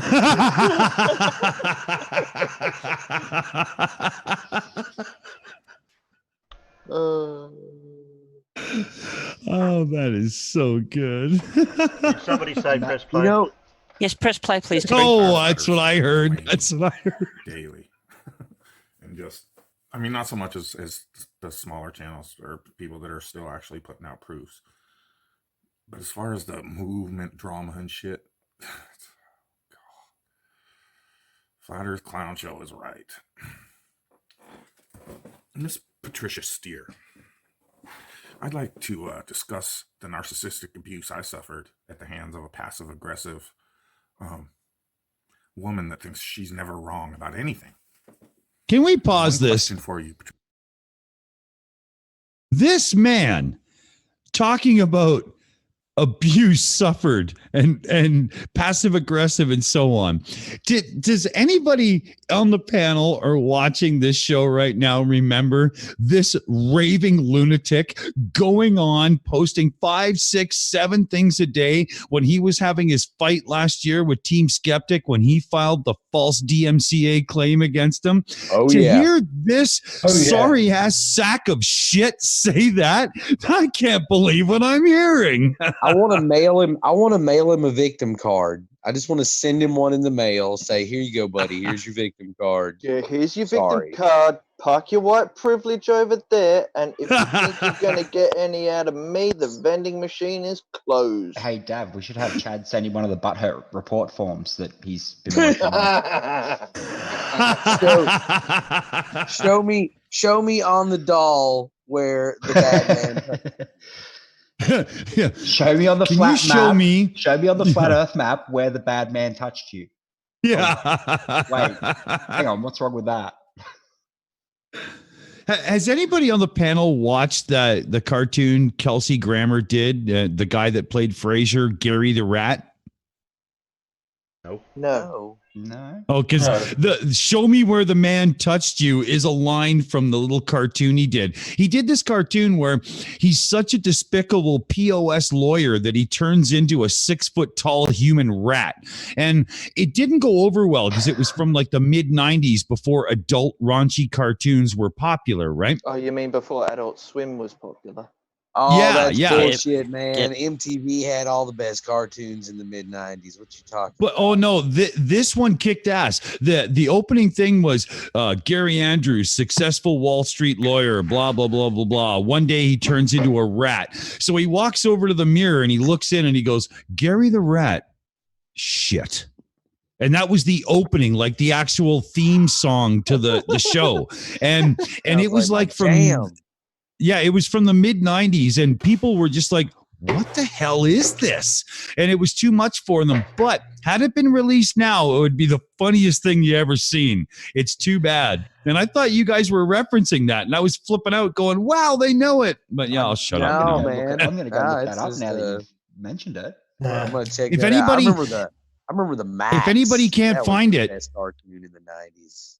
Oh, that was good. If anybody can't find that Gary the Rat show, PM me on Discord. I have every episode on my Plex server, and I can send you the copies. They're small files. No worries. Yeah. I'm actually thinking Dick Dawson needs to actually get the repertoire of Sterling Archer. Yes. Of who? You don't know Archer? You don't know who Archer is? I've been told to watch this. I haven't seen it yet, though. I haven't seen it. Get Terry, kick him out until he's seen it. That's it. No, that's no. How the hell have you not seen Archer, man? That show was made for you, Dick. It's on Netflix. Just go and watch it. Stop putting it off and do it. Oh, it's totally worth it. It might be cartoon, but it's still okay. Oh, it's hilarious. I'll have to check it out. I mean, you guys kind of know where I'm coming from, so I'll take the recommendation. Dick, It's Dick, right up do you your like alley. sexual innuendo and spies? Yes, and yes, especially when it all happens together in my living room when I'm drunk. Absolutely. How have you not seen Archer brings then? that to your living room? Archer. Well, I have a James leather Bond lined. Yeah, I have a leather lined floor, 7.1 surround, and a projector. So let's party. Yeah. Did I hear someone say there was a mirror on the ceiling? Play. Yeah, I got a heard something disco about ball too. fleshlight and amyl nitrate. That's all I heard. Oh, I don't know. and Terry wants to push play. Play. I've got my finger on the bat. I've got my finger on it. Patricia Steele. Who is Subcomandante Carlos? Could you please enlighten us? Could you please tell me, before there was ever any tranny talk that I never bit into because it was absurd deflection from what you really are? A passive, aggressive, narcissistic, flat earth troll. That's what you are, Patricia. That's what everybody can see. I told you when I was back in Houston, I was going to fuck your YouTube game up. Tell me I didn't. And I didn't have to use any tranny talk to do it, Patricia. I just had to let you be your passive-aggressive, narcissistic little self and keep pointing it out to people. So I would like to know about the real Patricia Steer. I would like to know why, as soon as I got on your show, I started getting trolled incessantly by your buddy Michael Thompson. Ouchie anus. Because you're an idiot? So not only did I start getting trolled by him, but again, all of a sudden, days after I'm on your show, this Subcomandante Carlos with a ski mask over his head shows up. on your show. And then shortly thereafter, shows up with your buddy Michael Thompson, trolling me on hangout after hangout after hangout, hour after hour after hour. Them and their band of merry fuckwits, doing your passive-aggressive dirty work for you. Can we pause? Can we pause again, Terry? And lo and behold, he starts doing the same thing. Miss, I don't make hits. Are we sure? Are we sure that this, I don't know, pumpkin-headed SOB knows the difference between trolling and being told that you're a moron? No, he does not. No, I don't think he does. That's why I Right? got so No, he upset doesn't. with Team Skeptic. Let's be honest. Right. Because Team turned around and said, yeah, nah, you're wrong. And with that, he got upset. Hurt feelings. Sounds like someone else I know at the moment. Isn't Hurt Feelings a song You're by not Tyler wrong Bachman? Oh man, I'm gonna have to post this in the side chat. Peter with the segue. Yeah, sorry. but that's it. This guy thinks that trolling is equal to not agreeing with him and trying to show him he's wrong. That is not trolling. Trolling is somebody that shows up on your channel repeatedly being a jerk. And unfortunately to Daniel Pratt, almost everyone is a jerk to him because he's an idiot. So he's really confused, Well, right? Dick, let's be honest. There's a few people out there that as soon as you start disagreeing with them, you're a troll. If you disagree, no, you're a troll. Go away. I don't want you on my stream. My 16-year-old daughter just walked. My 16-year-old daughter just walked through the place going cough cough uni rock.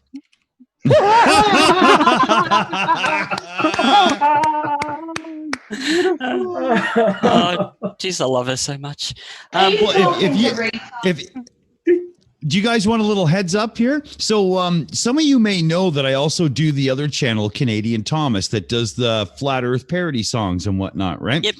Yeah. I You made just the beautiful music. Yes, thank you very much. And I just put the finishing touches almost on a song about little Mr. Puny Cock and Steve McRae and Chesh and their little fight. And it's going to be the funniest thing. It'll be out really soon. I like music. Oh, you're gonna love this. If you've never heard, head over to my channel, Canadian Thomas, and check out the song "Comfortably Dumb." It's a parody song about flat earthers on Pink Floyd, "Comfortably Numb," and it's without tooting my own horn, I did a pretty good job on it. You know, like it's not bad. I think you'll like it. It's worth a shot. I'm gonna check it out. Yeah, trust me, when Dick says it's worth a shot. Oh, I love it. The innuendo jokes when I show up somewhere are just hilarious. I love it. Oh, but Dick, my innuendo. That's all. Well, how about in your ender? I was about to ask which end are you going into, though. I knew it was coming from somewhere. I am into docking. Oh no! I meant doxing. Doxing. No, you didn't. Hey, Surf just put the link to my music channel in the chat. Thanks, man. Surf's is awesome. I love the guy. He's so amazing. Oh yeah. He's just like the ultimate support dude to like really good creators. Actually, he's fantastic. Speaking of amazingly stupid. So right the hand, right? Oh. So no, please don't. I just went on your channel and I was about to, and I clicked the subscribe button and it said, "Do you really want to unsubscribe from this channel?" Yeah, I was already subscribed. I hate it when that happens. I knew I was subscribed. Yes, Don't be unsubbing me live. What the hell are you doing? Oh, I saw that. I saw Danger Zone. I saw that. Oh, that was a good stream. Not that I'm trying to stir trouble here, but I saw that. What do I I'm do sorry. with that? Sorry, I've say lost that it. again. I've lost. I'm not trying to. Davros is just laughing. He's thinking, "Oh, he's gonna do it. He's gonna do it." Terry. All right. Yep. Well, Shall we play more of Dum Dum? Yep. Yeah, we have to. Hit videos. Everybody saw your videos, your hangouts with Antonio about me, Patricia. After I was having a tough time getting out of Texas, after you did nothing but associate with and go out for drinks with one of the heaviest flat earth trolls of the time that has done nothing but go on to lie and slander and accuse me of everything under Maybe the he sun. has a bigger schlong than you, pal. Ever think of that? This is what you really are. Now go ahead and call me a narcissist. I will have been with my wife for 25 years this September. Am I the one with relationship problems? Like you tried to infer when I was on your show that I'm some big, mean, yelling guy and I probably do all the yelling in my house. No, if I yell in my house, there's a reason. And there's always a talk afterwards to explain why I yelled. I grew up with an abusive father. No, why he got yelled made at. myself determined I wasn't going to be that way with my Oh my God! Can we pause there? I don't know about what you guys heard there, but the bullshit is strong with this one. I mean, did you hear that? The way he said, and if I yell, I explain it after. The emptiness in his eyes when he said that told me everything I need to know about this cat. Wow. So you brought it up earlier, Dick, and back a couple of months ago when he was doing, and let's be honest, we won't exaggerate, 5 or 6 streams a day. Yeah. You know, the thing that I found most interesting about that was the changes in him between each stream.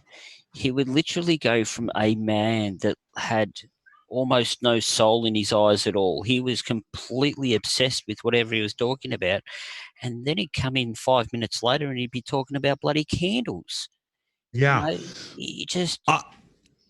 Peter, I saw that too. And to be honest, and this is only my opinion, so nobody can be vilified for this in any way, that reeks of that. Yeah, that reeks of drug abuse, because as somebody who toured all through the 1990s in rock and roll bands and whatnot, I have witnessed and lived through drug abuse and losing band members multiple times. And I'm sorry, but pot, kettle, black, that's it, man. That's what I'm calling. Yep.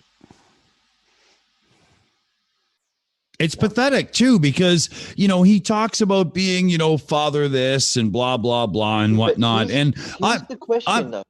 Sorry, yeah. Dick. Just to overtalk you and whatnot.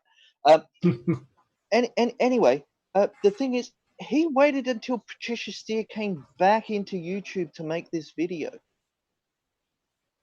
Oh, that's a really good point. That's a really good point, because it did not come up at the time, did it? No. Which is about 6 months ago. And she's moved completely away from Flat Earth now.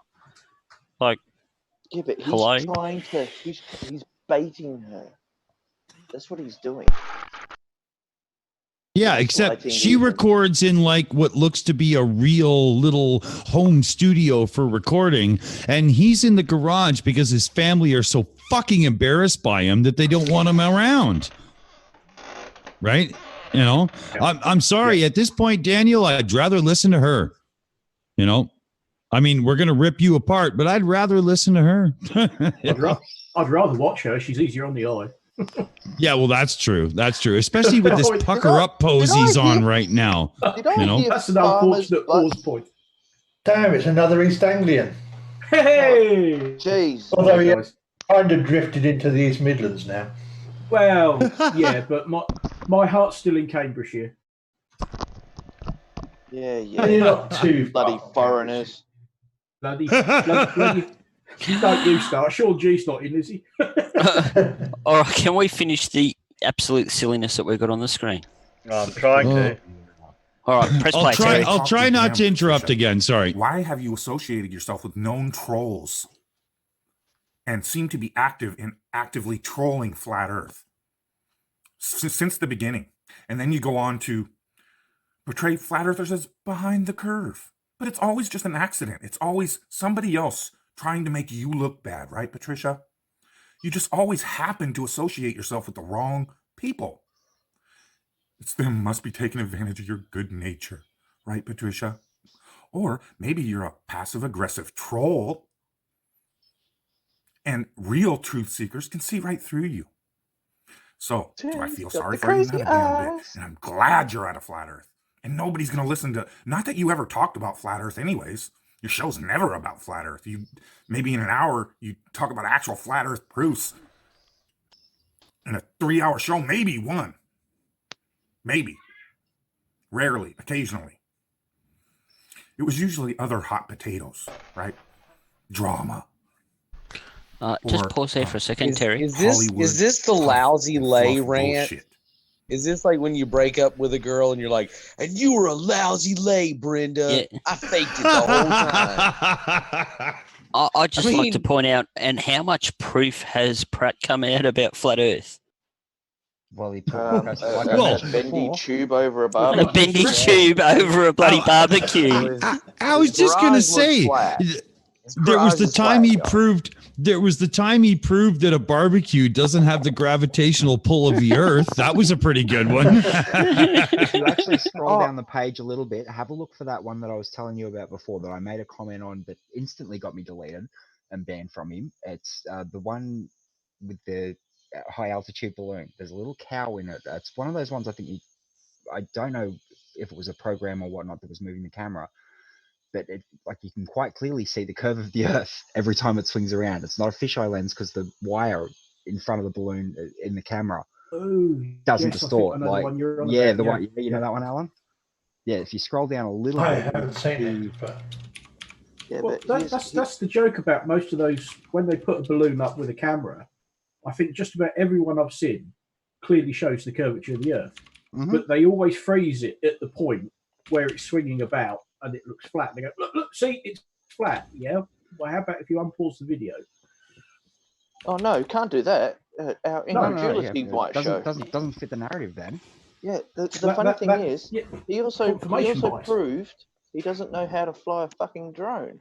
When he ran his kids down the driveway with the cart, he goes up, but he doesn't control it, and it goes all wibbly wobbly.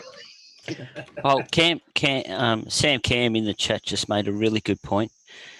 What about the poor tennis ball and the drill experiment that he did? All that showed was how to kill a ball.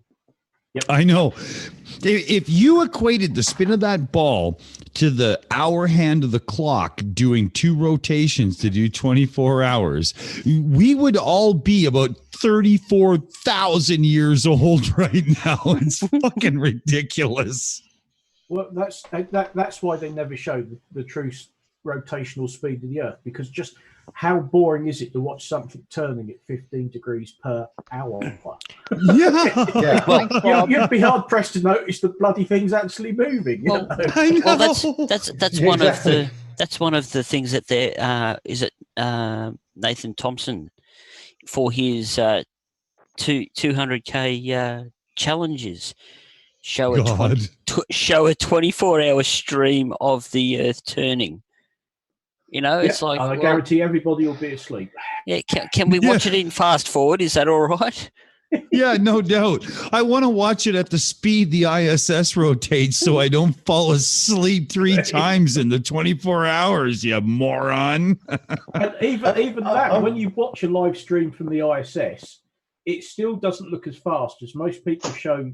If you have a graphic or something of the Earth rotating, it's still moving faster than the ISS sees it. You have to speed the ISS footage up. Otherwise, after a while, it's like, well, yeah, but we're just looking at 100% cloud cover. This is boring. You know? And remember, the ISS still takes 90 minutes and change to doing all It's an hour and a half. Yeah, exactly. It's an hour and a half. That's a long video. Well, another thing you could do if you wanted to is if you had the time and the patience and the wherewithal, you could sit there with the Himawari 8 page open and take a screenshot every 10 minutes when it slightly moves. Yeah. So then again, you're only going to see the sun moving across the face of the Himawari faces, obviously Australia and the Japanese regions. Yeah. It's well. And that, like, speaking of the Japanese and the other space agencies, right? So This is the thing that I keep asking these people.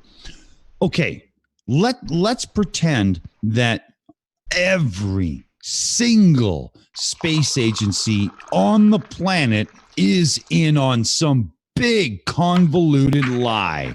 Let's not even go in to the amount of people that would have to be in on said gag to keep it quiet. But let's just say they really are. Why? Why? What does it get them? I mean, seriously, Pratt, if you were right and the earth really was flat, I would still wake up at 7 a.m. every day with my son to get him ready to go to school. And I would still have to go and earn some dollars to actually, buy him food and stuff and then come home and do my evening thing. It would not change my life in the slightest. So please explain to me, why would 15% of the Earth's population lie about the shape of the Earth? What does it get them? Please explain this. It's a question for any one of them, Dick. Honestly, it really is. Oh, yeah, $1 trillion a day. Because the alien lizard You people really never told us. asked a Flurf that before? All hail our lizard overlords. Yeah, I've tried. I've been given this answer. Oh no! The planet's been please. No. I want to hear this. Have you heard of the squirrel invasion? There is a hive mind of tiny little robots. Squirrel. Dick Dawson No, knows. seriously, have you never heard to hide God? That's the whole satanic globalist conspiracy is to hide God. If the hide God, if the Earth is flat, see that means it comports with what their religion tells them, and so NASA has to cover it all up. Yeah. There you go. You said the magic word. You said the magic R word. I think that's what a lot of it comes back to, because it makes them special. Yes. They have their creator that's made them this special person, and not just some carbon-based life form drifting on the rock in the unfashionable part of the Milky Way. Given a mission from on high. Yeah. Anyway, they're all wrong. It's not. It's the unity gain, or how's the unity gain? From the Church of the Cathode Follower. Come join me in the Church of the Cathode Follower. Or how the unity gain. I still prefer the lizard overlords myself, but. Yeah, well, I'm not saying the lizard overlords aren't controlling the unity gain. I'm just saying, come join us in the church of the Cathode Follower, or how the unity gain.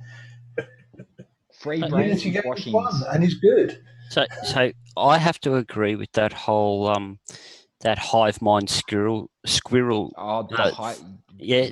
That whole it must be true, and you know how I know that it must be true? How's that?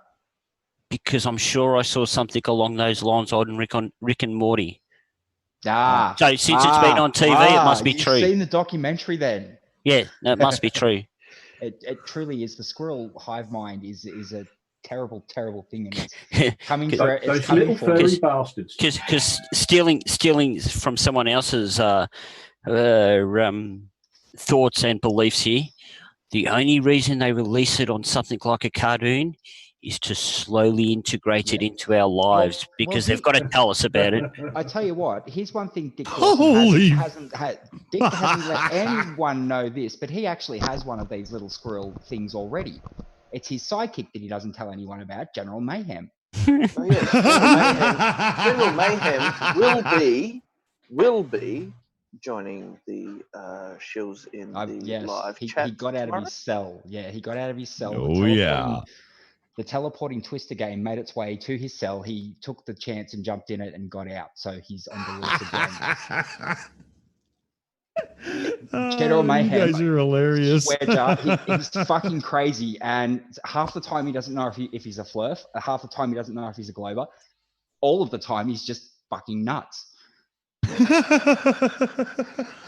So the squirrel is protective over the nuts.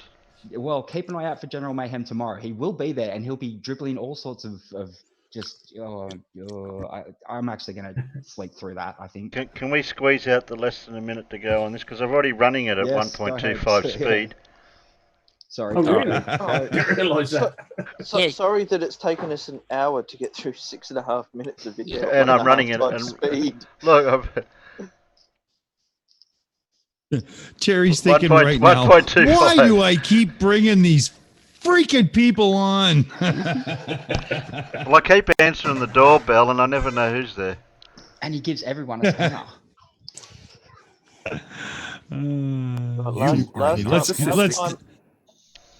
Passive aggressive, flat Earth troll, Patricia.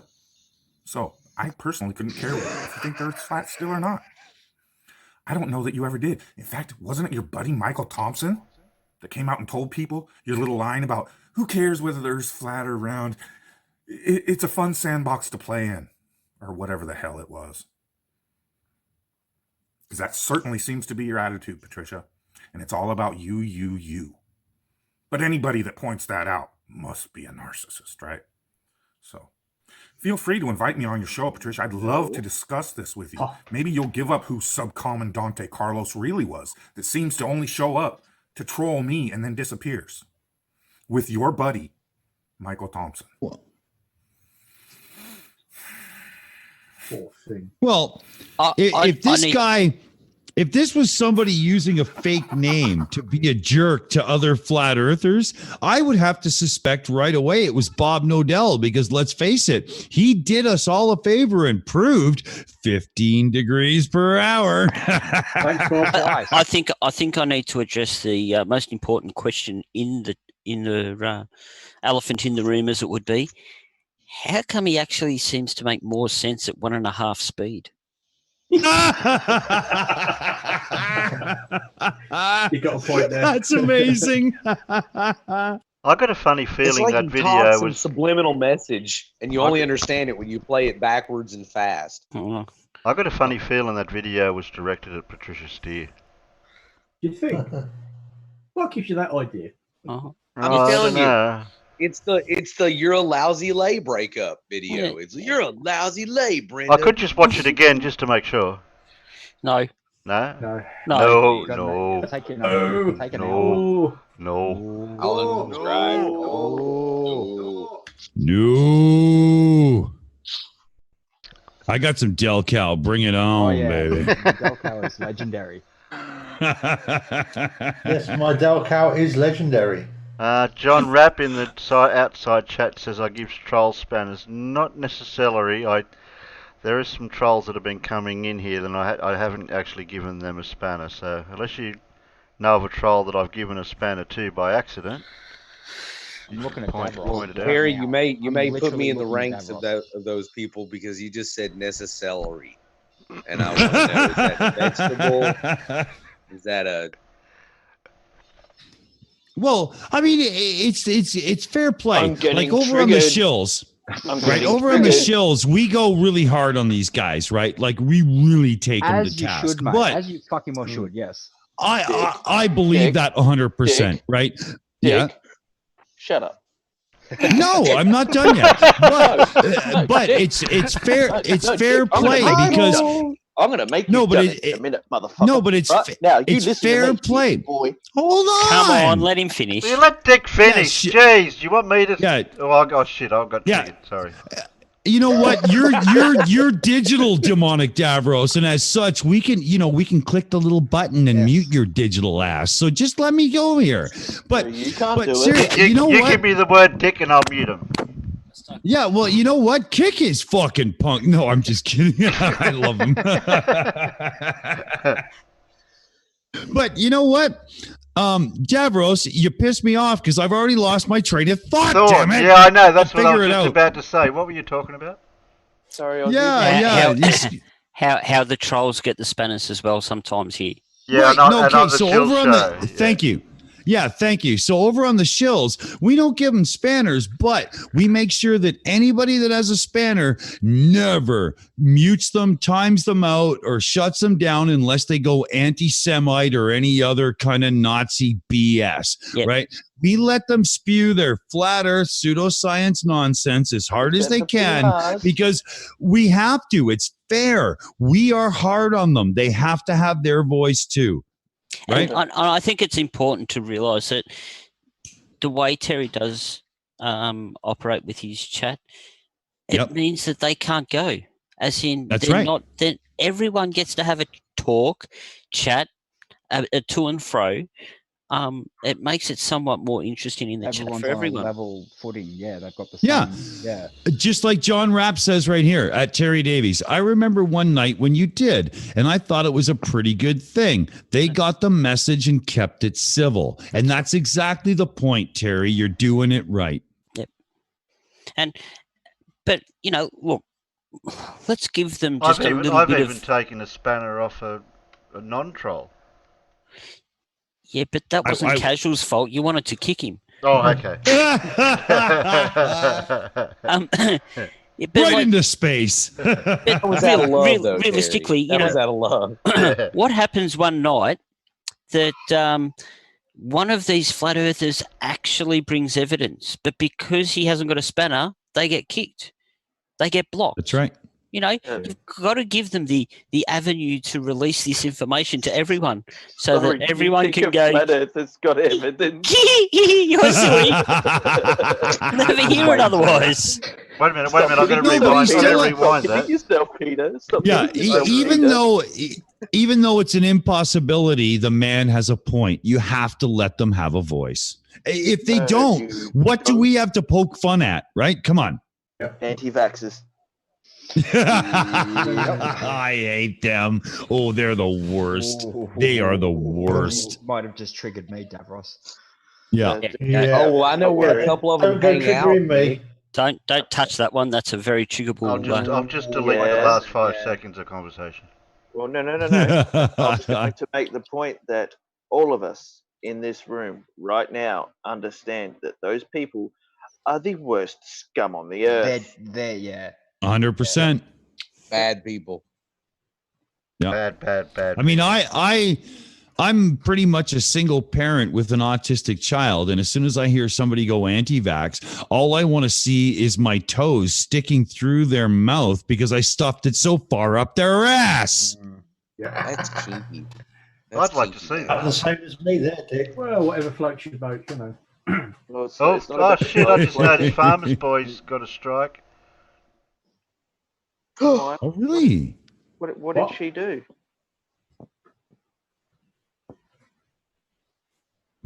What have I missed? Your naked avatar. Yeah. What? Yeah. Why has my avatar disappeared? Well, because you weren't logged into Zoom when you click the link. If you come in without logging into first, it doesn't put your avatar up. Oh, I didn't realise that. That's strike one. Oh, okay. Oh, no wonder. Okay, I'll have to fix that next time. Yeah, I always make sure I start the Zoom. Well, it only takes 2 seconds. And then click the link. Well, yeah, I'm really green with Zoom. I hardly ever use it unless I come here or to end the conspiracy. That's the only reason I have it installed. I have to fix that. I can put my avatar in if I sign in. Okay, good. You can link with Google. He's going to do it. It will link with Google. Oh, that makes it easier. Good. Yeah, okay. If you do it on Google, Dick, it will as soon as you click on the link, it will open it all up in Google. You don't even need to post it or anything. Oh, okay, cool. Anyway, now we'll ask for access to your dick pics. It'll say, "Can Google access your dick pics?" I hope it has enough space to store them all. There isn't enough storage space on the face of the planet, is there? No, there isn't. I'm talking petabytes, baby. Yep. Anyway, speaking of dumbassery, right? We've already covered one from who was supposed to be part of our community, who turned out to be a dick.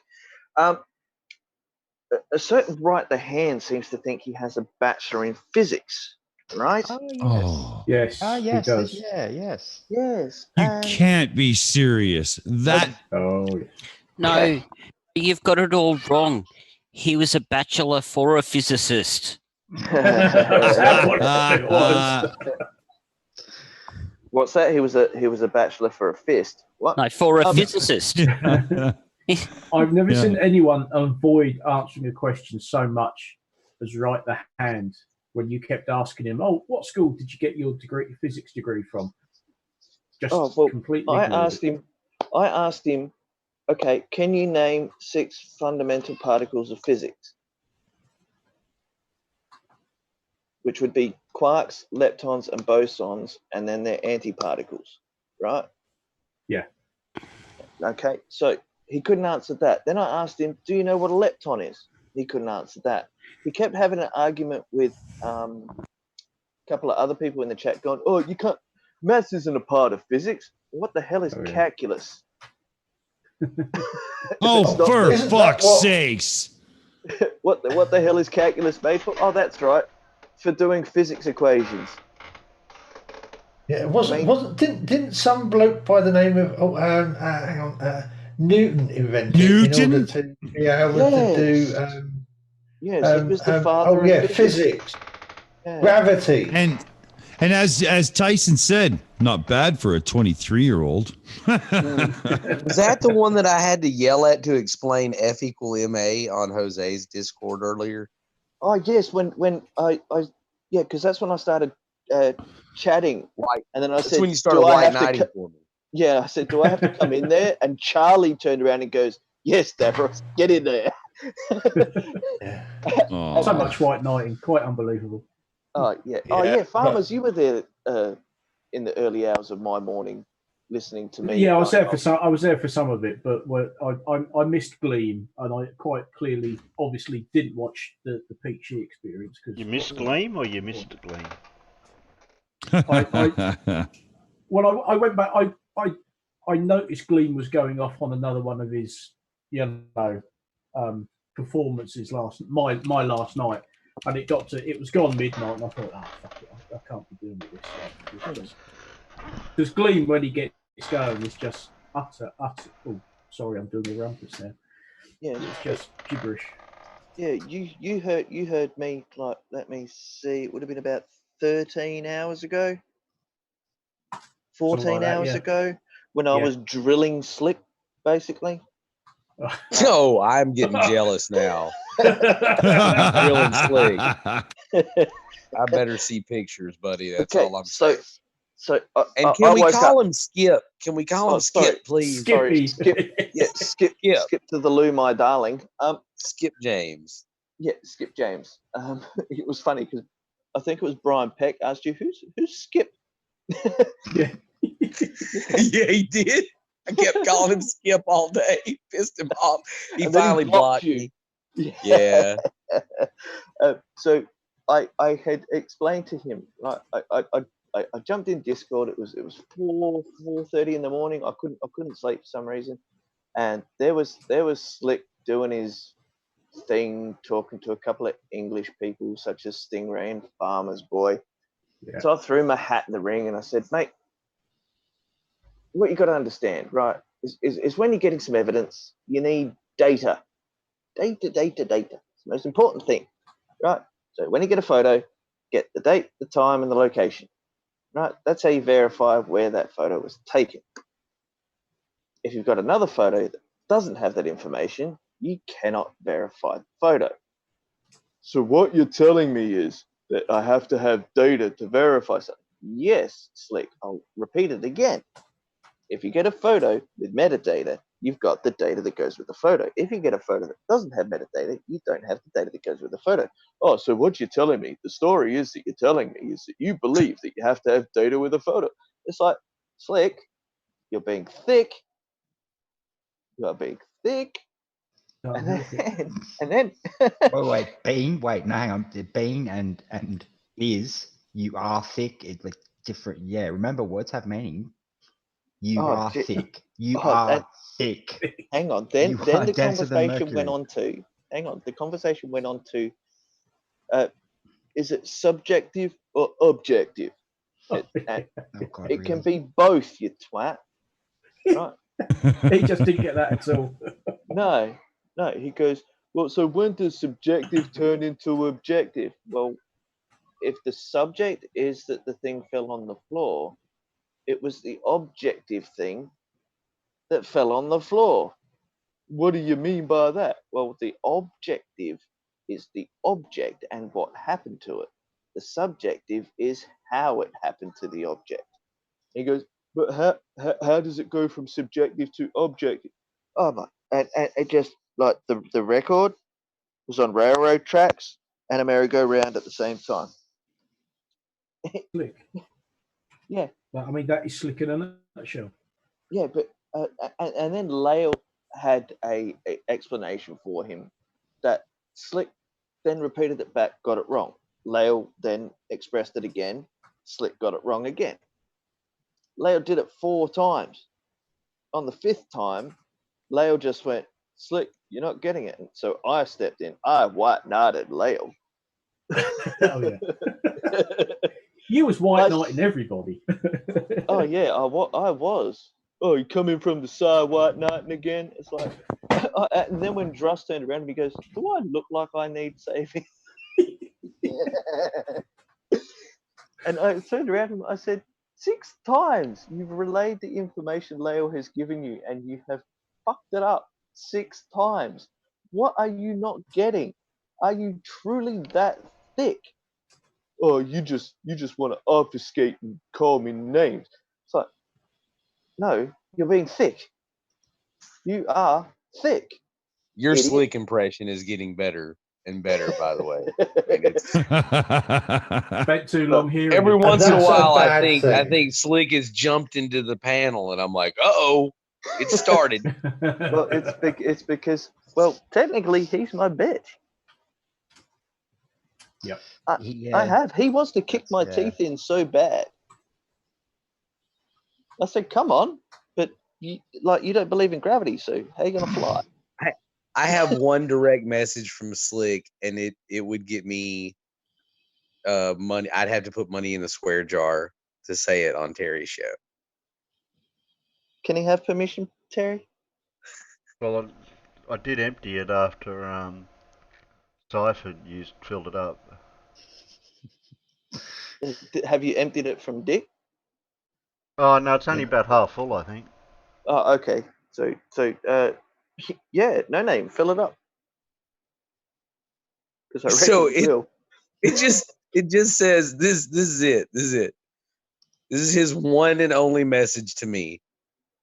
And he says, "You country big mouth punk ass bitch."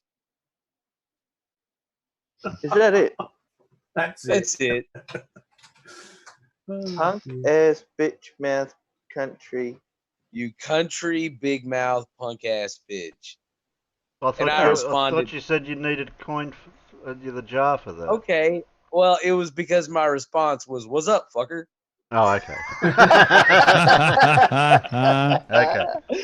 I was waiting for it. I got no response. So I guess he was done with that conversation. I've lost count the number of times he's threatened to come and kick my ass. It's like, yeah, you do realise you're on the other side of the Atlantic Ocean to me, but yeah, anytime you like, over you come. Yeah. I've given you threaten people over the internet. Yeah, that shows you how bright you are. Yeah, I actually questioned him, and I said, look, mate, go away, learn what subjective is and what objective is, and figure out why they can be the same thing, because they're talking about the same bloody thing. Just one is how and the other is why, or one is what and the other is why. Well, what do you mean? It's like, oh, geez, you don't know the 6 questions of journalism? I'm not going into that. Anyway, I then turned around to him and go, do you really know what white knighting is? No, you tell me what white knighting is. No. Whenever I get a question as a response to a question from Slick James, I start badgering him like the prosecutor bullshit he does, and then I say things like the witness doesn't get to ask questions. Yeah, that was the court session the other day, wasn't it? Yeah, yesterday. He got so butthurt about that. He says you're excused. No more questions, or something like that. I Do you think he does that because he's used to being in court or something? Yeah, but he's only used to being in civil or magistrates where there's no jury. It's just a judge going, "You he punk is ass." not used to being in real court. He is used to being watching television. That's Judge, what he's he's used been watching Judge Judy. Oh no! Is that? No, he's been through the I know where he's been through the family court system when he's gone from house to house. Well, you don't have a prosecutor like that in a civil or a family court system. He gets it from Perry Mason and TV shows about lawyers. It's not real. Like lawyers don't do that. I bet you he gets scared when he hears the ding ding from Law and Order. No, I bet he wishes he got scared when he heard it. Yeah, and I bet you now that anytime he sees Ice-T, he goes, "Oh shit, the law." Oh, man. Mariska. Sweet. I sort of feel sorry for him, and then I just harp on him.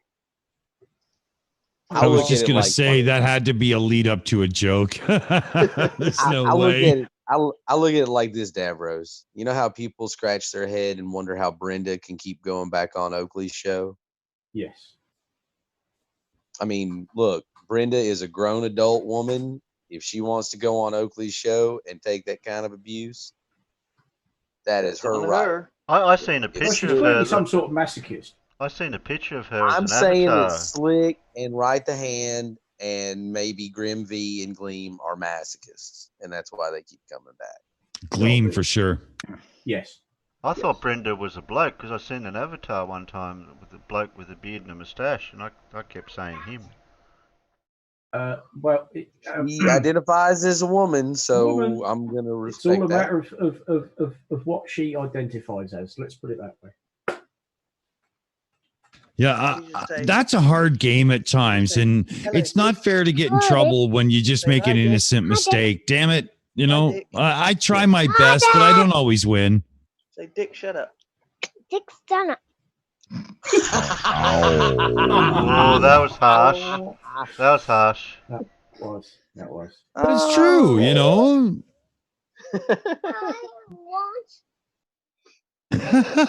Being told to shut up by a 3-year-old. Yeah. Is it flat? Hang on. Not flat. Not flat. No, flat. Gravity. Yeah,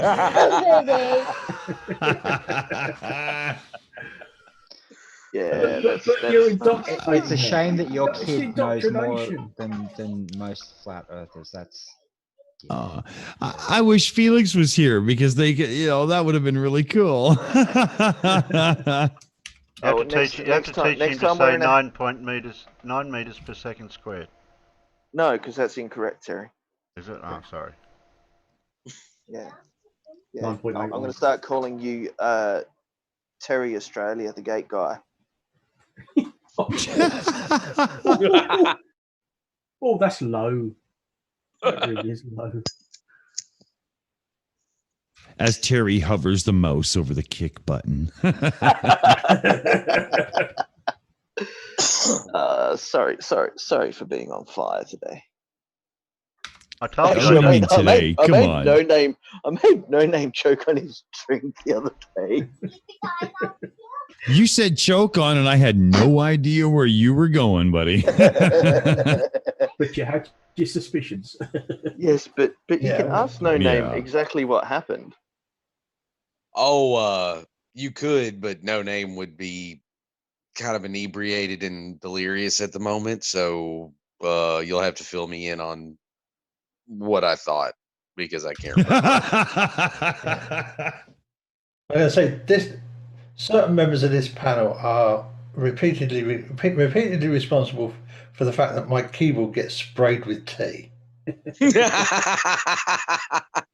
I've come close several times, I must admit. And occasionally that tea has come out of my nose. Have you got a cup of tea at the moment? No, I drank it earlier, so I'm all right. Okay. I just got to watch out for the glass of water. Okay. Mippet wants to know, Dick, when Felix is going to put out his next vid. I was just answering that one actually.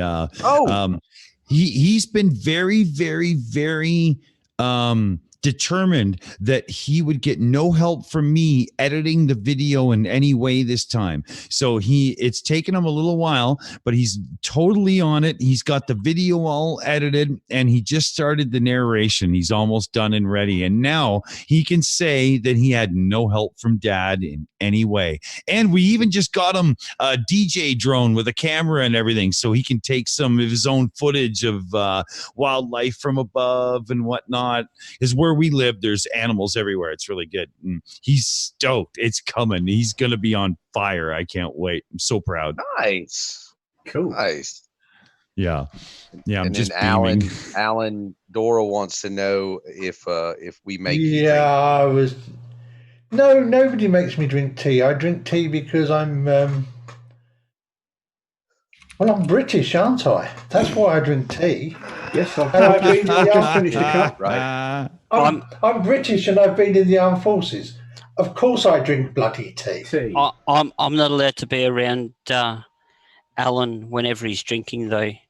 His keyboard keeps getting wet and sticky, and yep.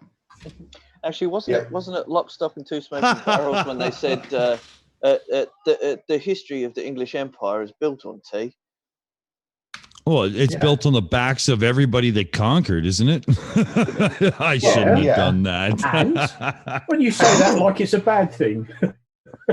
Well, that's true. Did they isn't it? have That's true. flags? Well, no. They took over countries with the cunning use of flags. Yeah. Flags and guns. Yeah. I'd just like Lots to say of something guns. very important at this time. We have Please. a bandy. Hi, Bandy. Oh, Hi, Bandy. Oh, Bandsaw Bandit. Now, that is somebody I think very fondly of. He is a Yeah. very cool cat. Has Alan anyone is notified posh. him that the Earth's no longer flat? He has his opinions. He's a nice guy. Yeah, he's No, finally but- found the curve. Yeah, but has he been told that flat Earth is like no more? But he finally found the curve. What? It went limp and it was still in his hand? No, No, she's about 5'9", really attractive looking. Sorry, Bandy, you're the best. The love of a good woman has turned him around to the globe. Yeah. He's seen the light. He's seen the light. He's planted his seed. Hell, the world could be flat, but look at the curve of that ass. Baby, bring it on.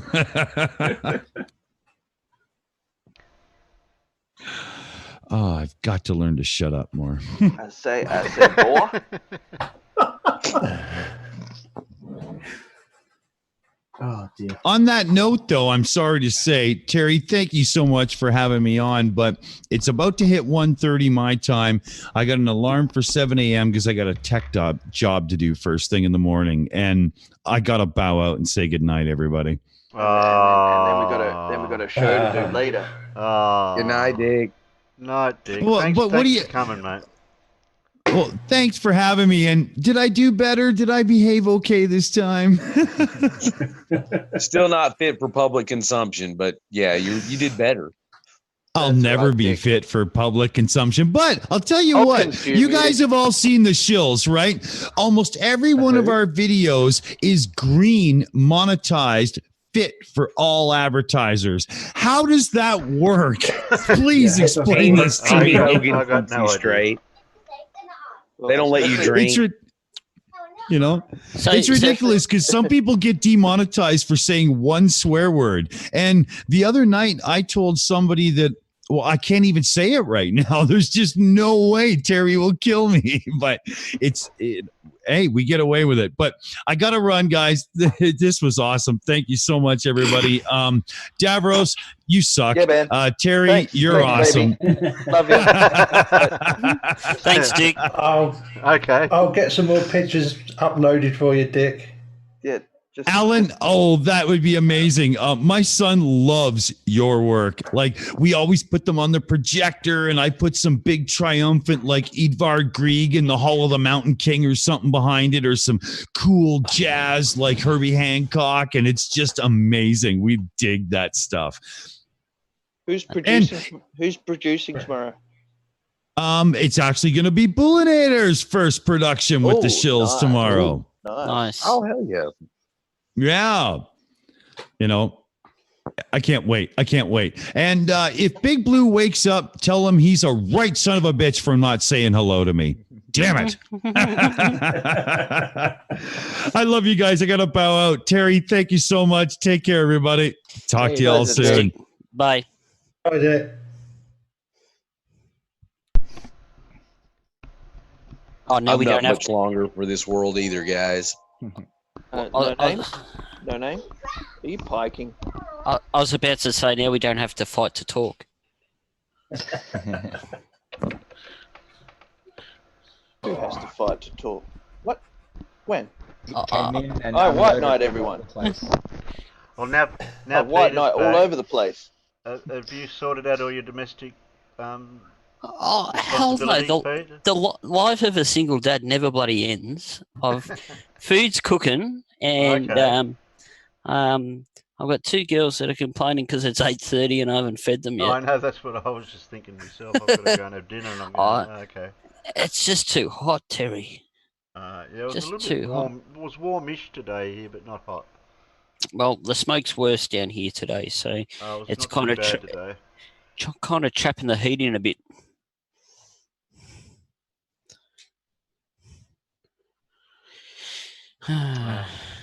So what have we got should now? come over here then. It's a positively Mediterranean. 6 Celsius. 6 degrees Celsius, but apparently it feels like 1. I haven't been outside yet, so I'm not in any hurry. Apparently,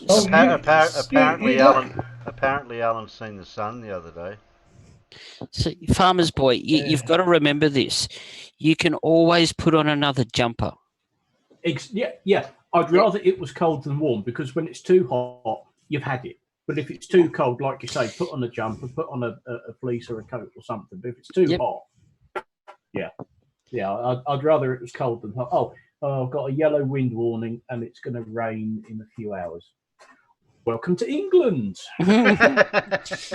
Well, at least it's not like Melbourne. Melbourne, if you don't like the weather, you normally just wait 5 minutes and it starts changing to absolutely something completely different. Oh, you mean just like England? Yeah. Oh, yeah, but we get That's hot why days. we're always talking about the weather, because he can't make his bloody mind up. So I think it was 2000 and I think it might have been 5 or something like that. I experienced my first snow during Christmas. Avert your eyes, everyone. We've got a naked bandy. Hello. How are you, Bandy? Look, you didn't have to come in naked. Bandy. He hasn't got dressed from before, Terry. What can I say? We had naked Dick in here before. I mean, can you get much worse? Well, he's just trying to impress his girlfriend. That's what he's doing. Well, lucky she has a really powerful telescope. and some pepper to make it sneeze. Yeah. But am I naked? Seriously, where's my avatar? I don't know. What'd you do with it? It's gone. It's gone with your personal dame. Oh my god! I actually brought it back. I've actually got a little box on display. I'm a bit disappointed. Yes, we are. Well, did you have some wood to show us? Yes, I did actually, but I can't now. So too bad, so sad. Run out of pepper? Well, I'm on my phone. I don't know how to present actually. So. Oh, if you're on your phone, I'll let you off this time. Thanks, Terry, because I'm kind of mobile at the moment, as you Okay. know, away from the computer. That's one good excuse that people will try to use on me. Oh, I'm on my phone. Yeah, okay, well, just try not to use it all the time. The same excuse, I might find out. You might find out. It should have a little phone icon, like it does in Discord. You can tell whether or not people are pulling your chain, Terry. Does everyone have a picture of a flat tire on their stored somewhere on their phone though, in case there's some sort of Not in here. Terry? I can't tell No? what device you're on in here. Terry, I'd like to point out, how long did it take me to get my avatar up when I was on my phone? Yeah, but... Yeah, how long did it take me to go away and come back with a new avatar today, Terry? How long did it take me to work out how to use a phone? All right, good call. It's Winner. also the fact that you're talking on it right now. Oh, you just have to click the link and it opens up. It doesn't. Damn those quantum mechanics. That's right. Are they like car mechanics? Pretty much. So what's wrong, it's Jen? Mechanics, not mechanics. Yeah, mechanic. So I've tuned in a couple times today, Dan. You seem to have been a bit of a pickle still. Why am I in a pickle? About where you are. Why is that? Well, I don't know. You got any explanation? Explain it to me. What do you mean? Where am I? Well, I don't know. You think we're on like a big blue spinning testicle, don't you? Kind of. No. I know we are. Yeah. Andy, flat Earth is over, mate. Flat Earth is No, gone. never. Yeah, mate. Flat Because, Earth is dead. they found curvy water. No, that where?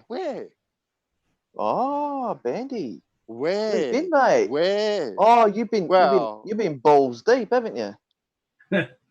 Pretty much. I'd like to see this bendy water. Oh, you want to see bendy water? All right. Have you got a garden hose? Yeah. Yes, I do. Conveniently enough. Okay. Turn the Bend tap it. open. Yeah. What do I Bend it. do? Bend it. Yeah. Bend. Yeah. Done. And turn the tap on. Yeah. Done. Bendy water. Yeah. No. Really? That's as bendy as you're gonna get it. Yep. Oh. Well, you could actually try shaking it up and down a few times, and the water will actually do like wavy W thingy bendies. It's really cool. Okay. So, all right. Water. Show me you bendy water. asked me to show you bendy water. Where? Yes. Okay, I've got a subclause. No, Subclause. mate. No, mate. Oh, there's I'm always going to shift the subclauses. goalpost here. No. I need you to find me. And we're shifting them again. Now, Yeah, but it's we my need turn, to show Bandy. bendy water You need to without show density me. and buoyancy. That's what we need to do without it. Oh, well, sir. You do not know that myself and No Name happen to be working on the density vector equation. No, not vector. Terry, we can't be talking vectors on this show. You know that. Vector, I thought it was the rudest of the rude words. Oh, you can't use vectors. Like that one is like an entire. You have to fill the jar up using that word. I was told that. Well, see. We'll see. What about scaling? I've enacted the density vector research department, right? And we are on the verge of a breakthrough that is going to bust the globe. Where's your Davros? Let me mansplain it for you, Davros. Okay. Thank you, sir. Thank you, sir. I've been working on this project since 1976 now. Okay, and 76. Wow. 76. Yep, says I.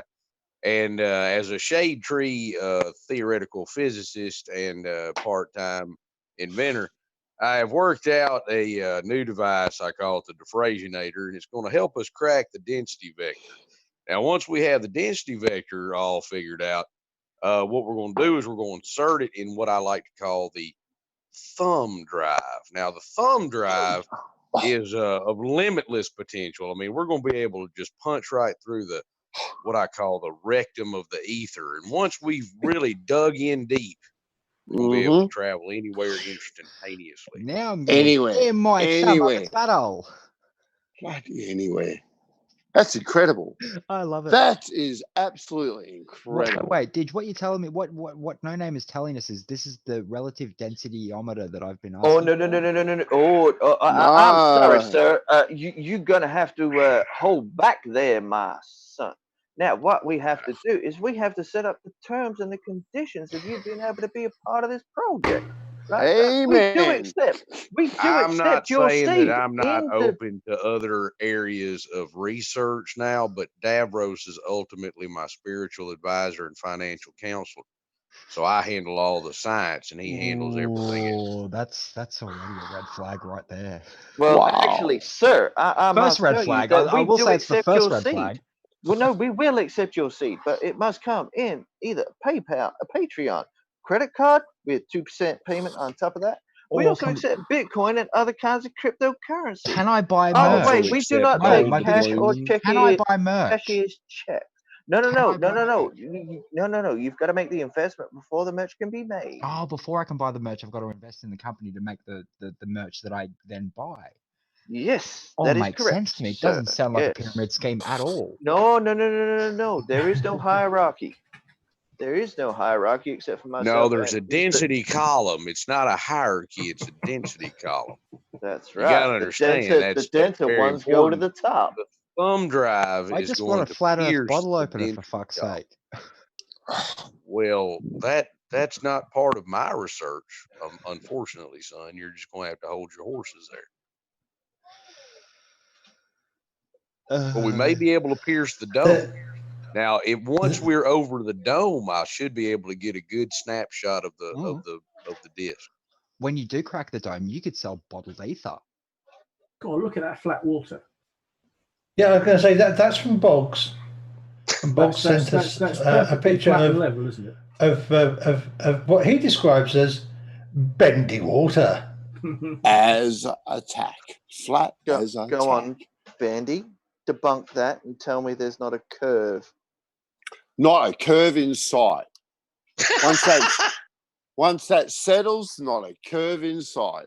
Once it settles. Bandy. Jam. Bandy. Damn. Are you being silly? Never. I'm never silly. Not when it comes to water. You know this, damn. I'm very serious when it comes to water. So are you being subjective? Never. I'm just stating facts. When it settles, it'll be flat and level. You're being subjective. But the thing is, the truth is only objective, mate. But The you're being truth will subjective about it. set you free, damn. Flat as a tack. Ooh, hang on. Can I borrow the screen, please? The screen. Please, take the screen away. Be my guest. Oh, be your guest. Sorry, Terry. Don't trigger Davros, please. Triggered. Dav doesn't get bloody triggered. Triggered? There we go. No. Yes. Oh, that's a real penalty. Why would you be trying to shift the burden of proof onto me, young fella? I don't know this why. is what you have Why? just done. No, I don't do things like that. You know I play fair. Well. See? It's all coming back to you. I play fair.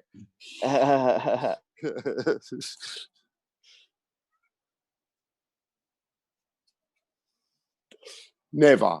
I never edit anything. I can keep going, Bandy. Go. Let's go. All right. I want to see a picture of your horizon, your personal proof. Acknowledge exists or alter. Yeah, see, alternative viewpoints are okay if they have any validity. But seeing we just showed you bendy water. No, you and we also gave you an experiment. We also gave you an experiment you could do out in the back garden, mate. Oh, with a hose? Yeah, but you didn't accept the viewpoint. Yeah. Oh, no, I did the experiment 100%. You Did the did not. You experiment. didn't even walk out the door. Bullshit. Bandy. Watch Shame this. on you, man. Watch Shame this. on you. Watch this. Bandy. Watch See, You this. know the now he's oldest walking out the rule. door because I just busted him for not walking out the door. What's the No, I'm already oldest at. rule I'm already in the actually bro having a code? Scooby, actually. Bandy, what's the first rule of bro Of code? what? Of Of bro code. Bro code? Yeah. Wow, don't cut your bro's grass. That'd be the first rule. No, it's bros before hoes. That's Bros before hoes. No, don't cut your bro's grass. Most important. Bros Most before hoes. important. No, man, what bro are you if you're going to cut my grass? Yep. Now There you go. Sorry, What kind of bro Bendy. are you if you're not going to check the hose for bendy water? Yeah. Really? Yeah. No Yeah. name. No name. We do have. We have an illegal goalpost move. Really? Defense demanded the proof after the offense successfully proved their point. Never. Never. Now, back to your bendy water. No, mate. We've already busted you for 3 fallacies.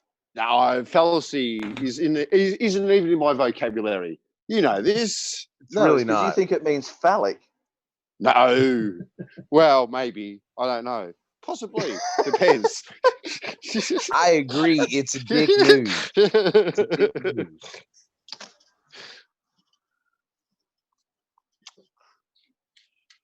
See? Bendy water. What keeps bendy water together? Dark matter. You reckon dark matter keeps it together? Dark matter. What's your name? Gleam. No, I don't have used hard drives running my server.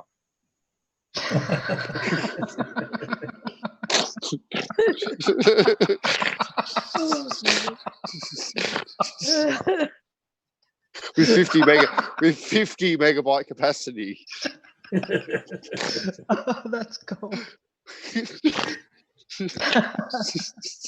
Oh, so you're going for the big ones then, Bandy? Yeah, Alan. How you going, Al? I'm good, man. I'm good. Good. Yeah. Full out attack mode. I am tonight, Alan. Can't you tell? Yeah, I can tell. Take no prisoners. Yeah, I just wanted to address Dora in the side chat. She actually prefers the bendy water photograph with the shark inside the wave, the one that was on waves. Oh yeah, the other night. That's pretty. That's one scary photograph of yourself, isn't it? For sure. Have you seen the one where it looks like Cthulhu has risen, and it's actually just seaweed in the surf? No, really. I'll have to see if it's quite a scary looking photo. I'll have to see if I can Yeah, find it. Bandy, your best mate. Yeah. Who? What? What happened? Your best man, Slick. Oh, what did you do to Slick? Seriously, you're a bully. What did you do to him? He believes. What didn't he do to him is the question. He believes. Bandy. Yeah. He believes? Yeah, I've got evidence. Really? Yeah. Have a look at your screen. Have a look at your screen. Oh. I've got a new poster for my wall now. Something to genuflect in front of every morning. Yeah. Monique, may I have control of the screen, please? There you go, my son.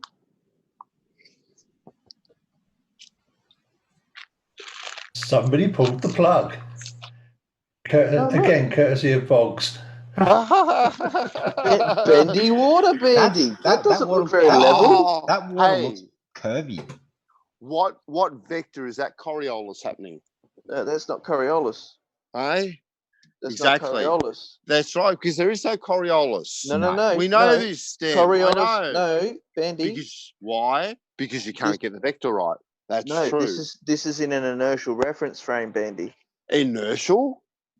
Oh, you don't know what inertial means, do you? Wow. It is. Damn, it is Tuesday. Right? Yeah. So. Inertial. Well, I'm winding down for the weekend, so I'm in wind down mode at the moment. So, would you mind catching me up to speed on what inertia may or may not be? What sort of inertia will we be talking about? Inertial reference frame. Mm-hmm. What about it? Right, Yeah, one of those. What about it? Mean? What does it mean? Well, do you know what it means? Yes, What I do does know what it means. Are you sure? I'm absolutely positive, Bandy, because I've been Well, reading. then I'll tell you what. If you know, how can we really know? You tell me, and I'll tell you if you're right. No, it doesn't work like that, buddy. Right? Sorry, the witness does not get to ask the questions. You are under What witness? right now. What? The prosecution, the defense rests. Now, let me see if your answer No, is the right. witness cannot say the defense rests. It can't, but I'm the judge, jury, and executioner. You're not Judge Judy and executioner, Dad. He's Judge Dredd. Oh. Yeah. So what's an inertial reference frame, Bandy? Well, you know, don't you? You do know, don't you? That's good enough for me. Are you sure? That means Bandy doesn't know what it means. Never. Yeah, you're using the slick experience. How am I slicking? Well, because you just asked a question. Ah, okay. Do you know what the Skern gland is and what it does? What does that have to do with an inertial reference frame? I'm just asking you a question. Do you know what it? Quick! Do you know what it is? Change the subject. Yeah, quick, change the subject. Oh, that's right. Circular subject. Non sequitur. Oh, trust me. Two more fallacies. We will get back to the inertial reference frame, but I just want to know if you knew what the Skern gland was. Excuse me, Judge. The witness is obfuscating the point. No, obfuscated. This is getting to the point. No, it's not. 100%. You follow my train of thought, and we'll get there. No. Yeah. Excuse me. Good night, Surf. Good night, Surf. Night, Surf. See you on the shelves. Now, back to these inertial reference frames, Bandy. Do you know what one is? Yes. Now, do you know what the Skern is? That has nothing to do with my question. It doesn't matter. I'm asking you a question which will lead up to my answer. Do you know what the Skern gland is? No? This is a non sequitur. No, I'm it's not not answering your question because it's a non sequitur. It's obfuscating the point. So I take your word for it that you know what the inertial reference frame is, but you can't take my word for it. Really? I thought we were friends. Well, no, because I haven't got We're the not answer friends from you. You could have said I have an idea. I have an idea. Boys, I have an idea. Okay, I want both of you to whisper in my ear what you think an inertial reference frame is. Okay. And then I will Google it to see if you're right. All right, message coming on Discord. Message coming on Discord. What? Yeah. Well, how else am I supposed to whisper it in his ear? No, Bandy, you first. Go ahead, whisper. Everybody, Also, nobody good listen. night, Renee and me. You listening? Shh. Okay, listen. An inertial reference this is the body for everybody, and the zero is an actual point. So that is such a money and constant velocity. Yeah. Okay, Davros, I think he's got it. So go ahead, Davros. What you go ahead. Are you invoking space-time or Newtonian? I don't want to cheat. I mean, look, just whisper yours. Okay, I'll say it out loud. So, an inertial reference frame in space-time can be in motion.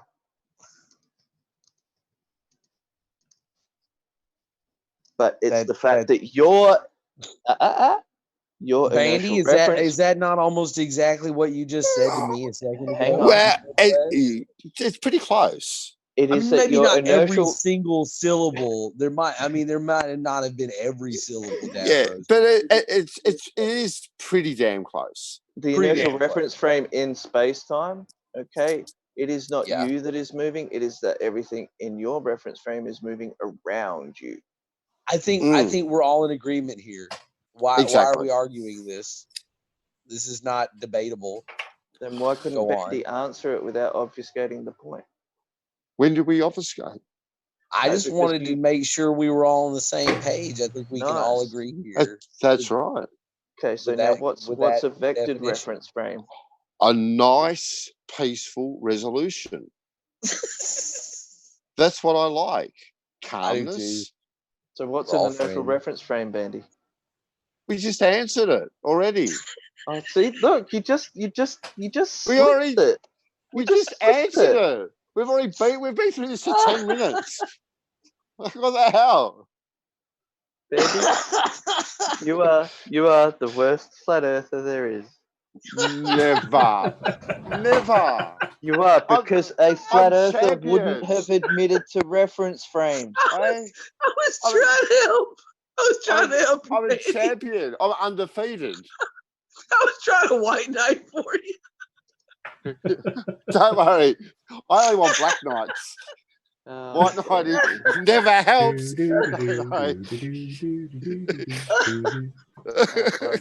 Dear. You are Bandy, you are the weakest link. Goodbye. Oh, that's a bit harsh. Yeah, well, sorry. It's the fact that like any flat earther would not even abdicate for a reference frame. Yeah, no flat earther worth his or her salt would go with reference frames. Really? Yeah, mate. It's too much like math. You really gotta just Aw. move your way Exactly. past that They one. don't do math either. Sorry. Yeah. Oh, Yeah, damn. too much math, man. You just gotta just I forget tried. that math even a I thing. tried. You did. I tried. And the title of flat earth sympathizer will stick. I'm still champion. Thank goodness. Oh, that's right, because I keep forgetting about your self-proclaimed wins. Every one of them. We know this thing. Every one of them. Every one Undefeated. Grand champion. I can't believe that a foreigner tried to help you and you still lose. Where would be the fun in just crushing you in front of a worldwide audience? I couldn't do that to you, Bloody Dad. foreigners. Like, really? We're mates. I couldn't do that to you. Worldwide audience of 22 people. It's worldwide. Come on. Oh shit! Oh, I can't But we're, breathe. we're spanning at least four countries, aren't we? Oh, I'm gonna say Bandy, just you've as got a long as there problem. ain't no. We got a problem? Yeah, Stingray's in the chat. Oh! Hey, Stingray! See? Stingray! Sting and I have done a map of the flat Earth. Somebody's knocking on the door. I wonder who it is. Oh, I wonder. Yeah, let's see who this is. Hello. Oh, Bandy, I forgot to tell you, we've got a new FDDA event coming up at the end of the year. Oh, do we? Really? And I've got 3 contenders already for nominees. Any clues? Any clues? What to who they are? Yes. Oh, the ones that I've already. Oh, I can tell you who they are. The nominees so far for the DA. The FDDA. Oh, the FDDA. Well, FDD awards actually. I've got a person named Great Believer. A person called Mitchell from Australia, Wilson. And somebody suggested we may put down. Oh, okay. I've got a psychedelic shaman, but I've got a question mark next to Unirock. Oh. Me personally? Unirock. Well, yeah, Nice, we can't vote Bandy. yet. We can't vote yet. We have to have more. There might be. It's only not even end of January, and I've already got those few. Oh, Yeah, we've yeah, got till but- December. But Bandy, put your money on your nomination, mate. I would. I would, yeah, easy. And Bandy's He actually agreed on something, mate. And I think Bandy should be excluded from the nominees. I'm gonna go get a tattoo that says "Never piss off digital demonic Davros." Really? Right on the forearm, right on the left forearm, so that I could look at it every morning and go, "Yep, I'll remember not to do that today." Terry, Nice. just so one of the rules is that Anthony Liley has to come second every year. Yes. That is just like, yeah, it's just like no matter how many votes, even if he wins, until the he heat still death gets of the second. universe. Yeah, just so you know, he mostly does his stupid stuff around July, August. July, August. That's what the peak of it, or the that's when he trends his like stupidest. super. Are we talking quantity or like? Well, that's when the egg ultra experiment stupidity? came out. So. Oh, with the writing the thesis. Is that peak Riley? Which part? Mippet 69. I did read. Where did I put him? What did you read and where did you put it? Mippet sent me stuff and I forgot where I put it now. Oh, here it is. If you could see what I'm seeing, how much there is to read. Oh, would you like me to read that out, Terry? What, all of it? Well, is it her thing she put in the No, this is a DM message to do with FDDA. Oh, you mean that thing that she put in the chinwaggers? What has it already put in the topics? chinwag? Yeah, the FDDA's topics can be anything from FE to Yep, YC. that's it. Yeah, that's it. Yeah. Would you like me to read it? Yeah, you can read it out if you don't mind. Okay, so the FDDA's topics can be anything from FE to young Earth creation, and space deniers and other woo. Exclusions: people diagnosed with a mental illness or offensive material, i.e., Nazi sympathizers. Possible categories: blatant bullshit from a live stream, crazy crap from social media, stupid science, an experiment or theory, dumbest dipshit dipstick, stupid in a video, weirdest words, memes or comment sections. Each week, panel members put forward names with supporting evidence for the category they've named in. A person can be named in more than one category as long as the evidence for each category is shown. These can be weekly wombats or wankers. I would say wombats. Each month, evidences are recapped and a monthly winner for each category is decided on by the panel with chat assistance. People can be monthly winner in more than one category. Can also win in more than a month. You need to write in a clause there, though, for Riley to always come second in everything. Yeah, these could be monthly morons. End of year dipshits. Monthly winners from each category have evidence recap. The panel chooses top 3 in each category to go into public vote. This gives the top 1 in each category. The overall winner of the Fair Dinkum Drongo Award could be chosen by panel with chat input. I hope this might help. Thank you. Nip it. Seems fair. Yeah, those are some good guidelines. Yeah. But yeah, you're absolutely right. He has to come second in everything, single. every time. In all perpetuity. Sorry. I can't tell if my mic's open sometimes. I'm sorry. Has anyone got a spreadsheet type system that we could write this out, that we can visually Excel. see? Is that what it is? Yeah, I can put it in Excel for you. No, do it in Google Sheets and share it. That'd be easier. Yeah, Google Docs. G'day, so Stingray. yeah, so we buddy? can see it as a monthly thing in each. Not too bad. And we can fill it in as we go. There's a flat earther that was on Ranty's show is Irish and is called Brian, and I don't know what handle he goes. Is he the guy that talks about the analemmas and stuff and the moon and everything? Yeah. That's him. I can't remember his surname. But I tuned on and I watched all of, like, I don't know, maybe 60 seconds, and he was showing photos and how we have things disappearing from the bottom up type thing. And in one of and in his explanation, when I tuned on, he's got this photograph of this dog. Someone's taking a photograph of a dog, and then obviously there's a house in the background.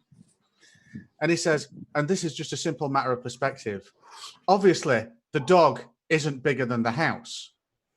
And it's like, for someone to point that out or feel the need to point that out, there's some next level shit going on there. Clifford.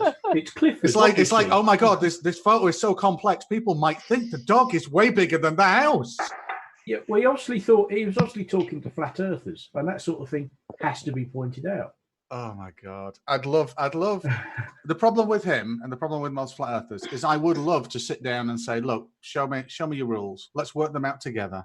Yeah. The problem is when they say, also, how do you think perspective works? And you'll say, well, perspective is actually a view transformation, blah, blah, blah, blah. And then I'll go, aha, well, perspective is, but they don't actually let you answer. They'll say, well, what do you think perspective is? Because perspective is blah, blah, blah, blah, blah, blah, blah, blah, blah. And they just go on and on and on. And you're like, yeah, you're having a conversation with yourself here. Yes. There's no point. Well, but I would love a debate with someone like that where I can actually say, no, have a look at this. Oh, I'd love a debate with actually Chris Berry or The Plain Truth when they say, we don't live on a model, Dean. And I'm there like, yeah, because that's been my claim all along. Bollocks. You screwed me. Yeah, we all claim we live on a model, don't we? Damn it. Yeah. I want to actually have a debate, a concise debate, and say, oh, well, what you actually mean is the model doesn't represent reality. Shall we go over this and see how correct you are? I think his channel, Dean, is Brian's Logic. Oh, is that what it is? Cheers, Ben. I'm pretty sure, mate. Yeah. Yeah, 'cause I can't remember what he has as his surname. Yeah, Bandy'd be subscribed to him. I'll subscribe to him, but and you know, and for that, I'm subscribing from you now, just for that little comment. That's okay. Doesn't bother me. It I don't get any revenue from it anyway, so it doesn't matter. Neither do I with my 33 subs. Oh, Bandy, Illuminati, Mason. Oh yeah. Don't forget to tell Bandy the other good news. Oh, more good news? Oh, sorry, just quickly, Terry. Is this a monthly award or a weekly award thing you're doing? No, it's how many subs I'm up to now. Oh, 500. 333. No, really? Cool. Those checks will be rolling in soon, Terry. Yeah, another year or two, maybe. Yep. How many? By the way, Mippet has said yes. Addendum. Riley, second in perpetuity. Yeah. Yep. Yes. Perfect. Got to be. I fixed your subs for you, Terry. I'll get there one day. I just looked at mine, considering I've got no content on my channel whatsoever. Obviously, I've got 6 subscribers. Don't know what they're expecting to see. That's divisible by 3. Yeah. Is it divisible by 0? And of course, if you put another 2 6s next to it. Yeah, it's still divisible by 3. Hey, it's divisible by 3 and 6 and 2. Okay, Well, fair enough. no, I'm going to subscribe again then. Bollocks to it. I thought I'd fixed it. Yeah, but see, Alan, you just like really, your numerology game is just like it's all over the shop, mate. Can only be 3. But I thought we liked numbers that we could divide by. But I thought that numerologists like numbers they could divide by lots that had lots of factors. 3 is the magic number. You know the song. Yeah, but don't we like to start with numbers that have lots of factors to make it easy to get to 3? No. 3 is too scary for most flat earthers. Mm-hmm. Like, oh, it's a big number, scary. Yeah, it goes 1, 2 lots. Oh God! Fuck! See, Dean knows. You're right, Alan. God. Oh, No, Farmer's Boy did it this time. Sorry, mate. That is a waterproof keyboard, isn't it? No, No, it's worse than that. It ended up in my lap. Oh, but Alan, when you're having a conversation with me, what are you not meant to do? Drink. Right. The same as when I'm having a conversation with Peter or pretty much anybody in here. But I kind of needed to just wet my whistle a little bit. Oh dear! And then And- Dean stepped in. And I got a fish on. Hey. Sorry, mate. Yeah, that's the troll method accounting. Don't you know that? It goes 1, 1, 2, lots. That's as far as you need to go, and that's as far as they go. That's why they don't trust maths. Somebody else has read the Dragonlance series. No, I was actually getting that from Terry Pratchett. Oh yeah, that was how trolls counted. Yeah. Yeah. Margaret Weiss and Christ- Tracy Christ- Hickman Christ had the of same. Phrase and all the others. Mm-hmm. Trying to remember the troll who's in the guards. Him diamond, him shine. Detritus. That's it. Thank you, When detritus. when Blackadder had to try and teach Baldric how to count, here I have 2 beans, and I add 2 more beans. What do I have? Some beans. More beans, sir. Here's an interesting one for you farmers. What happens if you heat up detritus? He gets cleverer. No, he gets dumber. Oh, that's right. He gets dumber. It's a Yeah. long time since I've read them. They're all on the bookshelf, but that's right. He has his special. He wrote thinking out. hat, He wrote doesn't out As like a the cooling grand fan. unified field equation on the wall of a pork futures warehouse. Oh, that that's was right. really He got cold. locked in. They got locked in the freezer, didn't they? And he Yeah. figured it all out. Yeah. And then when And he goes out like in the he hit, sunlight, he they hit go ultimate genius mode right before he was gonna die, and then they defrosted him, and he forgot it all. It was, Yeah. He basically rewrote Flowers for Algernon in like 4 paragraphs. I like the fact that the trolls and the dwarfs are always at war because they both ambushed each other at the same time. and they both declared victory. Yeah. The Ether Bunnies just put out a video. It'd be like if Slick James debated Ether Lemon Bunny? Bird, you know. Could you just listening to it, regardless of the words they're actually using, can you just imagine Slick in his slow motion monologue and Lemon Bird? Oh no. No, just thinking about it makes my brain hurt. Yeah. It's just unbearable. That's what Pete Shea did to us tonight. I refused to watch it. It was due to start at 11:30 at night my time, and and he said, "Oh, come in and we can talk as 2 engineers." And it's like, no, off. I'm going to bed. I've heard you dribble so many times. New. I could recite it. No, Who was going to be the engineer? What? I'm a mechanical engineer, and he claims to be an ex-mechanical engineer. Right. Right.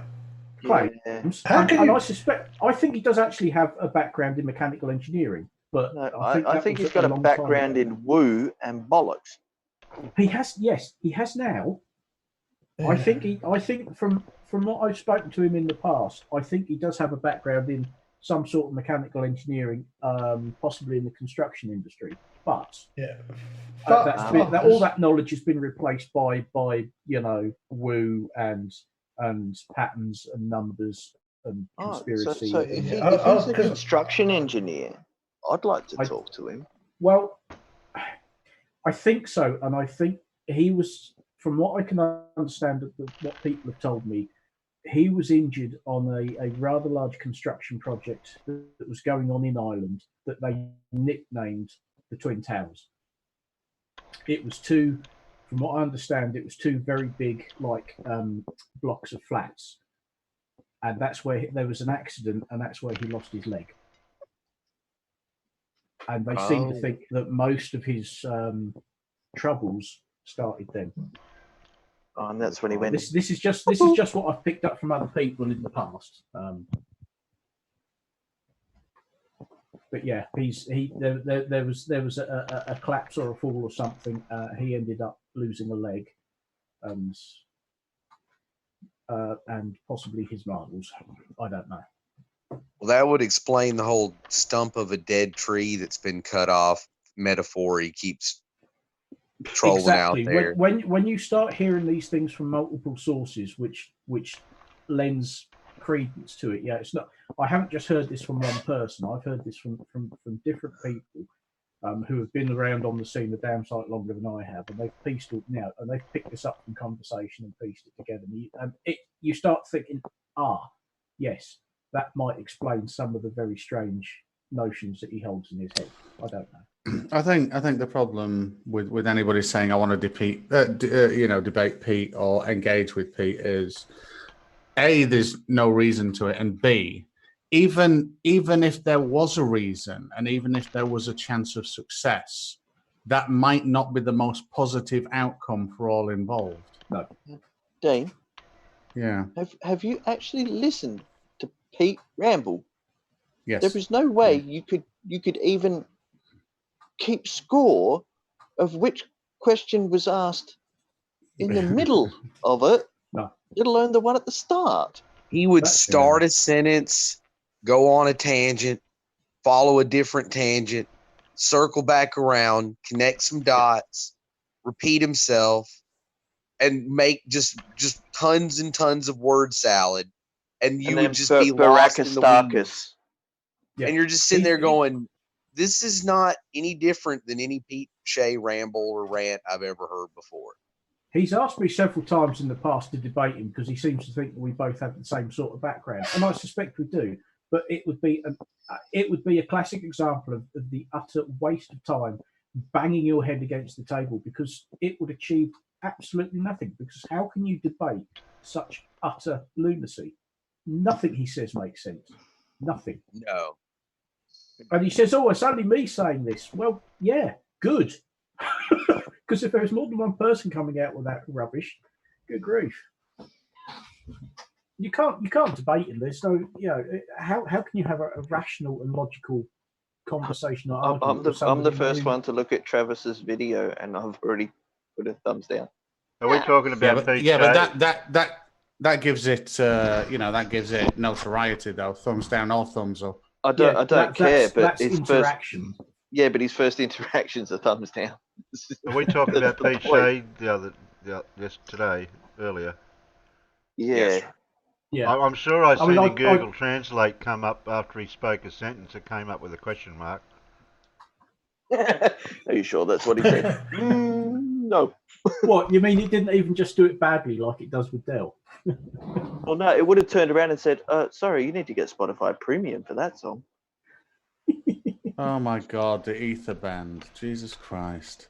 I love the way that people can look at so Brian did that other thing. So they all do the same thing. This is amazing. Like, so you've got Travis that says, "Oh, this is the ether band," yeah, and then you've got that the Irishman Brian saying, oh yeah, well, you got Lemon saying, yeah, it's diffractive optics of your eyeballs and the shape and the coalescence of light in your eyeball. And then you got Brian the compression from the ether. No, and then you got Brian saying, oh well, this is just standard compression and diffraction, and it's like, yes, you're all just mentioning refraction, as in the bending of light, and this is well understood. It's oh my God. Please stop. It's all about the bendy. It's all about the bendy bits. Well, it's like I actually did a video on what diffraction actually is. It's the bending of light waves because something is in the way. I wonder who could benefit from a video like that. I remember hearing about this guy once and didn't know what diffraction was. He's some wanker. Yells a lot. Slaps children. Can you be more specific? Mutasaurus. Mutasaur, I like that. What's the channel Does he name get I'm all looking sing-songy? Oh, speaking of which, did anybody catch QE going mental at Arwen? And I believe there was a black site representative present actually there for the whole thing. Just sitting there Jose watching. put the link up to it in his Discord yesterday because Lemonbird said, "Oh, Oh, I got kicked out and blocked and banned. Yeah, Lemonbird and Arwen were getting picked on by QE. Yeah, He because was- Arwen had the temerity to go into Jose's hangout and say stuff that QE didn't agree with, and that's just not allowed. Yeah, and Lemonberg got in trouble just for associating with Jose as well. Yep. Oh, but then of course the Jose retard bit got called out at 30 minutes. Yeah, I know. Just a quick note. When Brian's talking about diffraction stuff, I think he's on about optic diffraction, which is not obscure. So lens diffraction rather than obscured diffraction, or I would call it medium, as in as in the medium diffraction, as in a sensor cannot resolve the light hitting it versus the pixel sensors are not great enough to differentiate between these two. Or that's Rayleigh criteria. That's not diffraction. Yeah, it is. Or No, it's the diffraction limit. Yeah, it's the diffraction limit in photography. So there's two forms. So you've got the medium. So you've got the medium, and then you've got the lens. The limit of the bending of the light towards that lens. Or the makeup of the lens and the aperture can be combined to screw over what an object is. So, It's essentially the point where you can't discern two. It is like the Rayleigh criteria, but where the carrier wave of light isn't able to make it to the actual sensor. Yeah, in a separated, fashion where you can discern what it is. And I think that's what Brian talks about. But nothing on screen every time about it. There is nothing blurred to shit at all. Everything's just fully there. It's in focus. Yeah, everything is just fucking. Is it like the diffraction limit and compression is causing the bottom of this boat to disappear? Why is it favoring the bottom of the fucking boat and the top's fine? Yeah, because from a pedantic sense, the top is fucking further away from the bottom. What are you on about?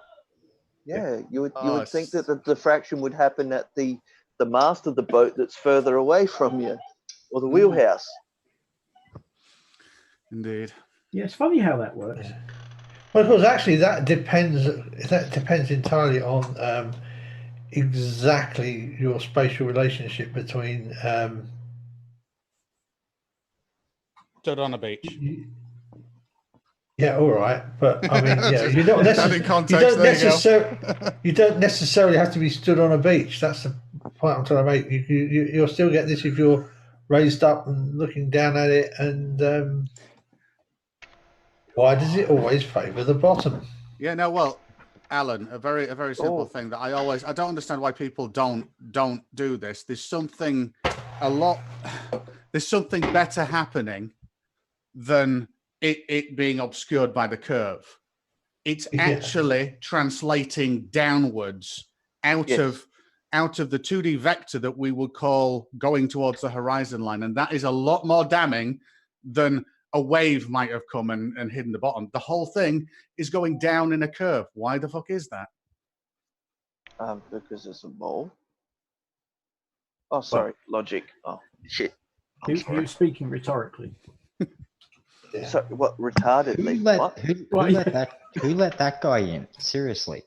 Oh, don't worry about Dean. He just slips in. Like he comes in unnoticed and then just rips shit out of Flurfs. Oh, is that all you have? Rhetoric? Rhetorical? That means the same thing, right? No. You dipshit. Don't make me white knight you there, slick. Hey, careful, you're going to trigger. Just how much can any one person white knight? Well, no, I don't know. Davros, it's Davros. I mean, come on, it's Davros. Yeah, from now on, you got to mansplain it for me. Don't white knight for me. Mansplain it. Yeah, the thing is, Stingray and Farmer's Boy witnessed my bitch session at Slick. I had to stop being part of any of that because I realized the thing is, don't engage with him on semantics or the meaning of words. I always now just try and get to an example because I actually believe he doesn't understand the examples that are being given, and therefore starts confusing himself. So if he gets confused, like with the, with an example, I try and switch it to something that he might understand. Like I did, like he got confused with a radio telescope.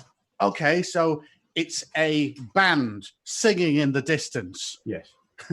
And to simplify it like that, he's got fuck all to say then, because he's like, oh, well, we can't personally verify this. Yes, but we can verify a band 5 meters away and 10 meters away at the same amplitude playing the same song.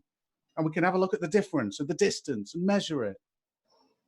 Yeah, and that just totally shut him up, didn't it? Yeah. So I think the examples are the key to shutting Slick up. If he can comprehend all of them, all of it, but that's not my job. I'm his nemesis. Right. He's right. Man has a point. You know what nemesis means. Yes, I do. It was the monster in Resident Evil. But anyway, was it? I don't know. Yeah. That's a series I've never played, Resident Evil. Yeah, the Nemesis project came out in Resident Evil 2. So, yeah, he doesn't know words. He hears them, uses them thinking he's got the knowledge, and then we use them against him, and he goes, "Do you know what that means?" It's like, yes, but do you? Well, you tell me what it means. Well, no, I don't do your homework for you anymore. Did you hear the discussion when he was talking about chance? About what? Oh, yeah. Did you hear that, farmers? I What do you call? Yeah, what do you? He says. So his argument is, you're talking about probability. So this is the thing. He can see abstraction and context. So he said, are you absolutely certain? And they're like, well, no, I'm never absolutely certain of anything, and neither is science. It's about probability, but there's an overwhelming probability. And he goes, right, let me stop you. So a guy is playing the lottery. Yeah, a guy is playing the lottery, and then he says, and there's a 14 million to 1 chance of winning, and he wins. To him, what is he? And I'm just there, extremely fucking lucky. Yeah. And then he goes, no, he won it, and it was improbable, and he just couldn't get out. He couldn't comprehend that in order to evaluate that system, it's the game and all the players, not an individual one. Oh no! He couldn't get into his head that if there is a 14 million chance in winning it, and you have 500 million people picking random numbers, then yes, there are going to be winners. Yeah. It's that simple. Oh, yeah. So he has the thought that if you've got a car and you blow up the tire in the boot, the other 4 should inflate. Yeah. That'd be awesome. Actually. Wait, what? Oh, sorry, I just thought that was his way of thinking. You should have explained to him about the heart of gold in Hitchhikers and how it's powered by the infinite improbability drive. Yeah, that'd be awesome. That would have completely screwed him up. that poor old whale stroke, bars of flowers stroke, whatever. Oh no, not again. What was it? A bowl of petunias. That's right. Bowl of petunias. Oh no, not again. Is that how the whale got created, heading towards the ground and having thoughts as well? It is, isn't it? Yes. What is this strange sensation in my? Oh, I don't even know what to call it. I'm going to name it stomach. What is this strange sensation in my stomach? I'm going to call it falling. Oh, I wonder if the ground's friendly. What's that thing? It's sort of it's big and it's round and it's sort of ground. I'll call it the ground. I wonder if it'll be friends with me. And then in the book, they land on the planet and they have to step through lots and lots of bits of whale. So you were giving the ground a hug. That's it, a very big hug at terminal velocity. Oh, that's why they call it terminal velocity. Splat. Oh, careful. We've got bullshit in the chat. Calling bullshit. Hi, bullshit. Hi, bullshit. Is that actually a name? Yeah, it's called calling bullshit. Hello, Colon.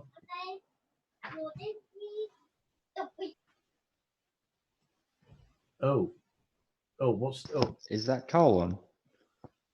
Yet another. Colon's in the side chat. Yep. I think he's referring to the impending video. that we're going to get. Have we got a video? Yes, Colin kindly donated some. Derp. Okay, I didn't know what to call it. It's from Oh, so Brian's it's Colon's Logic. fault, righto. Hang on, yeah. hang on. Here's a question, right? This video's been out since like the beginning of last year. It's had 50 views and it's got 1 thumbs down. Wait a minute, yeah, and there are more people that believe that pixies and fairies are real than flat Earth. He's got Example, 82 evidence- subscribers. Evidence. Sorry. No, I'm just saying that's evidence of that.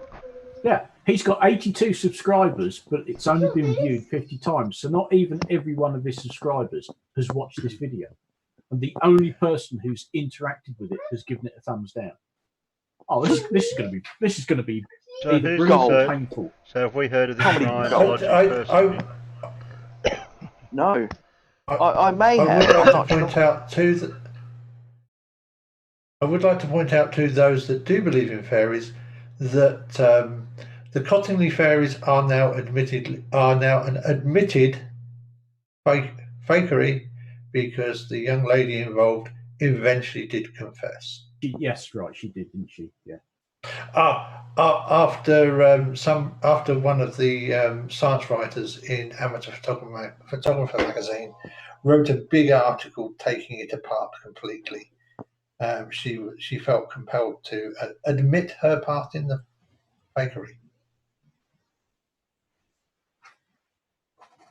Yeah. Sorry, interjection now over. This is the guy. Yeah, but Alan, you can't prove that My Little Ponies aren't real. So there you go. Yeah, If I you know can- if you're you think a you can, brony. prove it. I know you're a brony. I am. Okay. I am not a brony, but No, I Stingray can't is. prove that they don't exist. Stingray is. brony. What's So up? how do we know Stingray even exists? Has anyone ever touched him? Well, no, it's the fact that he admitted to being a brony, and there is no way that an NPC would admit to being a brony. Yeah, but if he gave me his know. address, I could be at his front door in about 10 minutes.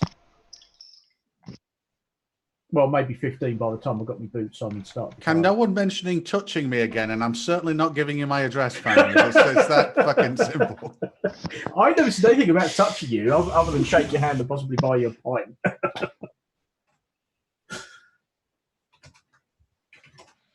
What is it that this is this Colin a flat earther then? Colon? No. Colon. Oh, no. No. No, Colon's not a flat earther. Yeah, no, Colon's one of the individuals that helps out Mr. Sensible a lot. Yes. Yes, and if he was given a space comma, he would be semi. Ooh. There's Ooh. no. Let's not go there. There are so many things you could do with that. Let's not. I'm leaving. I'm leaving Colin's semi alone. Exactly. Insert your own crude joke here. Oh dear. Oh, this is making work so much more pleasant, I'll tell you. All right, hey, we're gonna watch this Sturp, Terry. Yep. Good. Play. Good.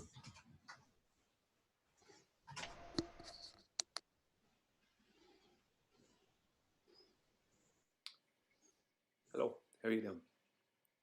What would you get if you mixed Does any sound? a pressure cooker? Yes. Or containment of pressure, a fan oven, There's sound. I can't hear it. Yeah, it's just down low, Terry. It's all right. Yeah, he's quiet. and a refrigerator. What would you get? Basically, they are the very basic. If you mix the three of those together, you had the refrigerator and the fan oven contained. Refrigerator and fan oven contained within the pressure cooker. You basically would have a very simple version of Earth's atmosphere. As we have a pressurized atmosphere, so for pressure to happen, there needs to be a containment. It's just a natural law. There has to be. It can't have a pressure without containment. Now, of course, Earth's atmosphere is going to be high pressure at the bottom and it gets lower as it goes up because it needs to disperse the heat. But for there to be any pressure, including low pressure, there needs to be containment. Okay, so there's less air molecules in that as you go up, so there's less heat possible as you go up. But essentially it's the same. For there to be a pressure, there has to be containment. And then you have to add in warm and cold and a good balance of it. So basically what we have here in our atmosphere is containment of a warm and cold situation. Some parts, depends on where they are in the world, are more cold in general. Some parts are more warm. Norway can be very cold. Brazil can be very warm. Two good examples. Where I am in Ireland can be very cold. Australia can be very warm. You know, or California can be very warm. Terry, they're having trouble hearing it. So obviously there's going to be different places that will be affected in different ways due to weather patterns. But it's the balance of the cold, the hot, and the pressurized containment that makes our atmosphere. As you have an atmosphere with any kind of pressure, as I said, low at, either high at the bottom, even though it's high at the bottom and lower as you go up, it has to be contained. No. There's no way around that.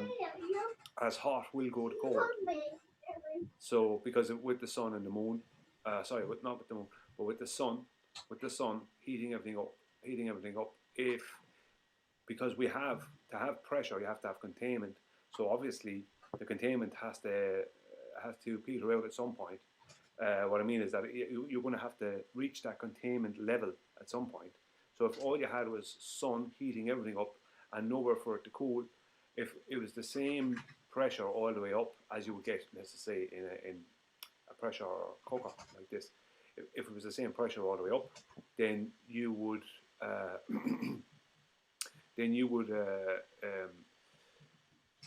end up with the sun just basically boiling everyone, but that's not going to work. You need to have the cold. You need to have a situation where it's high pressure here and low pressure as you go up. But it's always, even though at the lowest pressure, it's still pressure. There's still pressure. If there was more air molecules higher up, then it would be warmer higher up. But there's less air molecules higher up. As someone said on a previous video of mine when I talked about something similar to this, mostly looking at the pressure aspect, is they said how come you need oxygen up on what the hell? Mount Everest? And I said, yeah, you do if you just you will do if you just go straight up there. But if you don't, if you acclimatise to it, then you won't. But you can never acclimatise to a vacuum. That's impossible. You can't acclimatise to that. So you can't acclimatise. You can't. I think it's acclimate. It's probably the best way to say it. You can acclimate to low pressure atmosphere, but you can't acclimate to a vacuum. That's just not possible. Now I'm sure there's a certain point past with low pressure that you can't acclimate to, but it won't matter because there's nowhere to live up there anyway. Terry, they can hardly hear it out in the down here is where we peanut gallery. I see it as that. I know it's a bit crude using a pressure cooker, but just any pressure system, any system that needs pressure has to have containment. But in our system, we have to have heat and we have to have cool, and we need to have a good balance of both. So if we had too much heat, it would and we had air molecules all the way up, the same amount of air molecules and gases all the way up. Then we up to the top of wherever the containment level is. Then we'd all boil or we'd all cook. It wouldn't work. So you need to have less air molecules as you go up, which allows for a colder element to work as it should work. But you also need to have heat because the heat of the sun is everything. And then you have obviously the wind on top of that.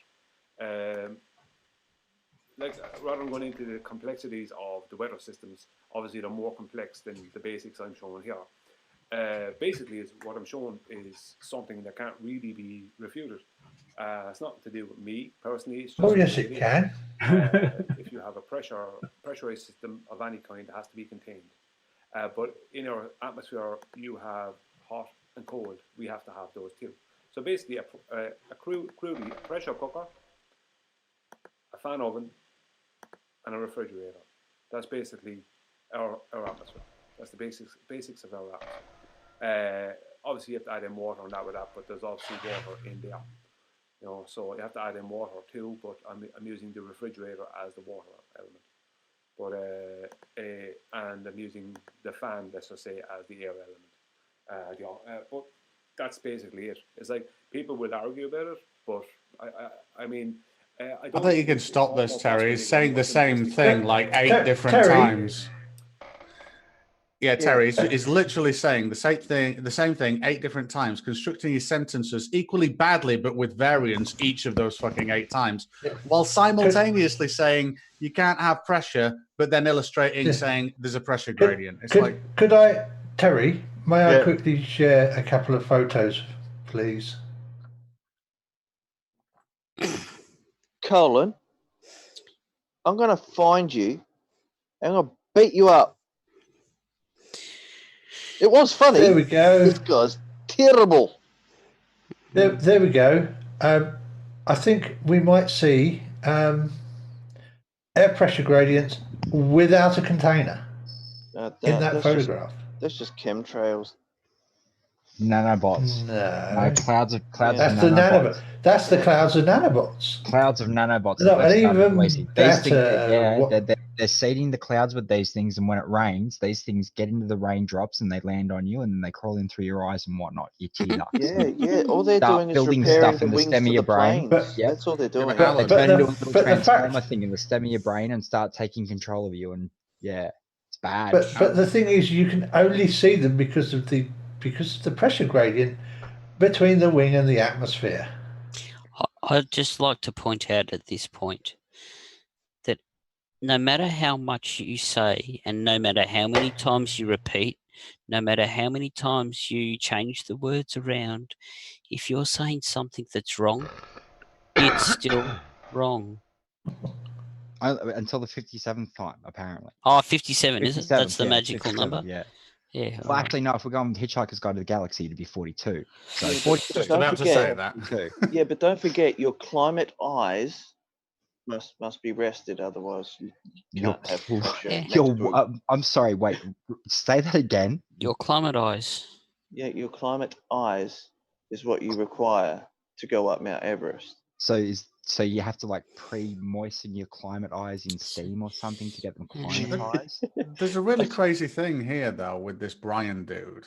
I actually just want to ask him because he'll have a enclosed hot water system that's pressurized. So you could drain the pressure out of it, or you could release the inherent system pressure out of it and open one of the valves at the top so it's completely open and free to the atmosphere. The thing there is, you can take a pressure gauge.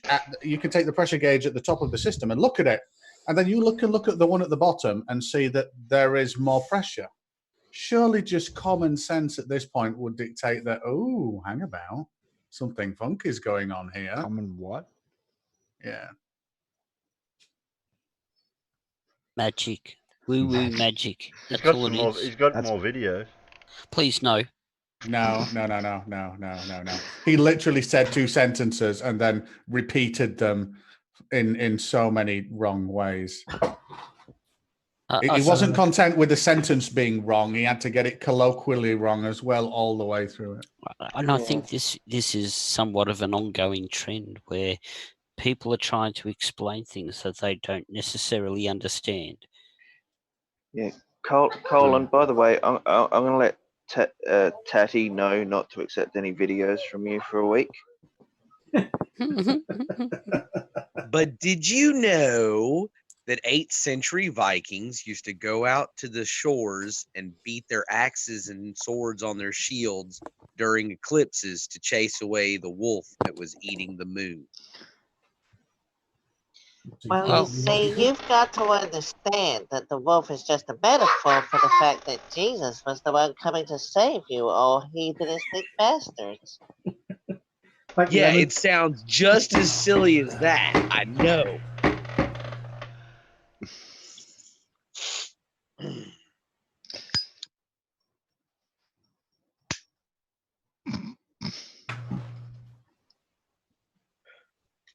I love being called. Hello, I love being called a bad radio materialist. hosts. Right, good job we're not on radio then, eh? Yeah, just, yeah. Well, no, we've all Yeah. got a face for radio, so Oh, mate, they won't even let my face near a radio station. they wouldn't even let my I'm face having near to sit up. radio. I'm having to sit up on the hill. I've tapped into a wire and connected to the internet that way. Hi, you're tuned to the big one. You're tuned to BBC Radio Daventry. This is Alan Kasucha with BBC World Service coming to you from Nigeria, Kenya, and all over the Middle East. That's too good. Love it. Thank you. I love that. There was a plane crash today. Several people died, but none of them were English. Coming to you from Nairobi, Kenya, 186 are dead on a Ukrainian airliner. That is very good, actually.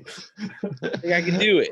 I think I have a shot at the BBC. I think you do. Very, very RP. You need to make it just a little bit more droll, though, with no emotion. Oh, take some of the emotion out of it. Thank you, David. Like that? That's much better. Yeah, that better. Okay. It's more the question. You are listening to BBC World Like I am Service. talking to you on the Xanax. Oh no! Now that you're talking Russian, we're gonna have to put you in car and have you in daytime car crash for YouTube video. Did I go full Russian? My bad. There's something that's going to be in the news. That's I think could shape the future of this United Kingdom, which I'm in, and it's the House of Lords are currently wanting to make a bill or law amendment to something that the House of Commons put across. Which is their right to do. Checks and balances. It is their right to do. However, it doesn't fit with a constitution. It only fits with a monarchy. And there's a lot of problems with the monarchy at the moment in terms of public perception of them. Yes. Now, all it would take for the House of Commons and the people to say this unelected, tough-driven House of Lords needs to end is for the House of Lords to stop something that's been democratically affirmed 4 fucking times now in 6 years. And I think that could be incredibly interesting. Yes, that could actually. I'm just trying to. Because the House of Lords is actually a good idea, but not when it exercises undemocratic power. Yes, the concept's correct, but I think the execution's. Yeah, this is personal bias over, democratic will. Yeah. If it's ever that, get rid of it. Yeah. Oh, so you're not getting rid of Boris Johnson. Oh well.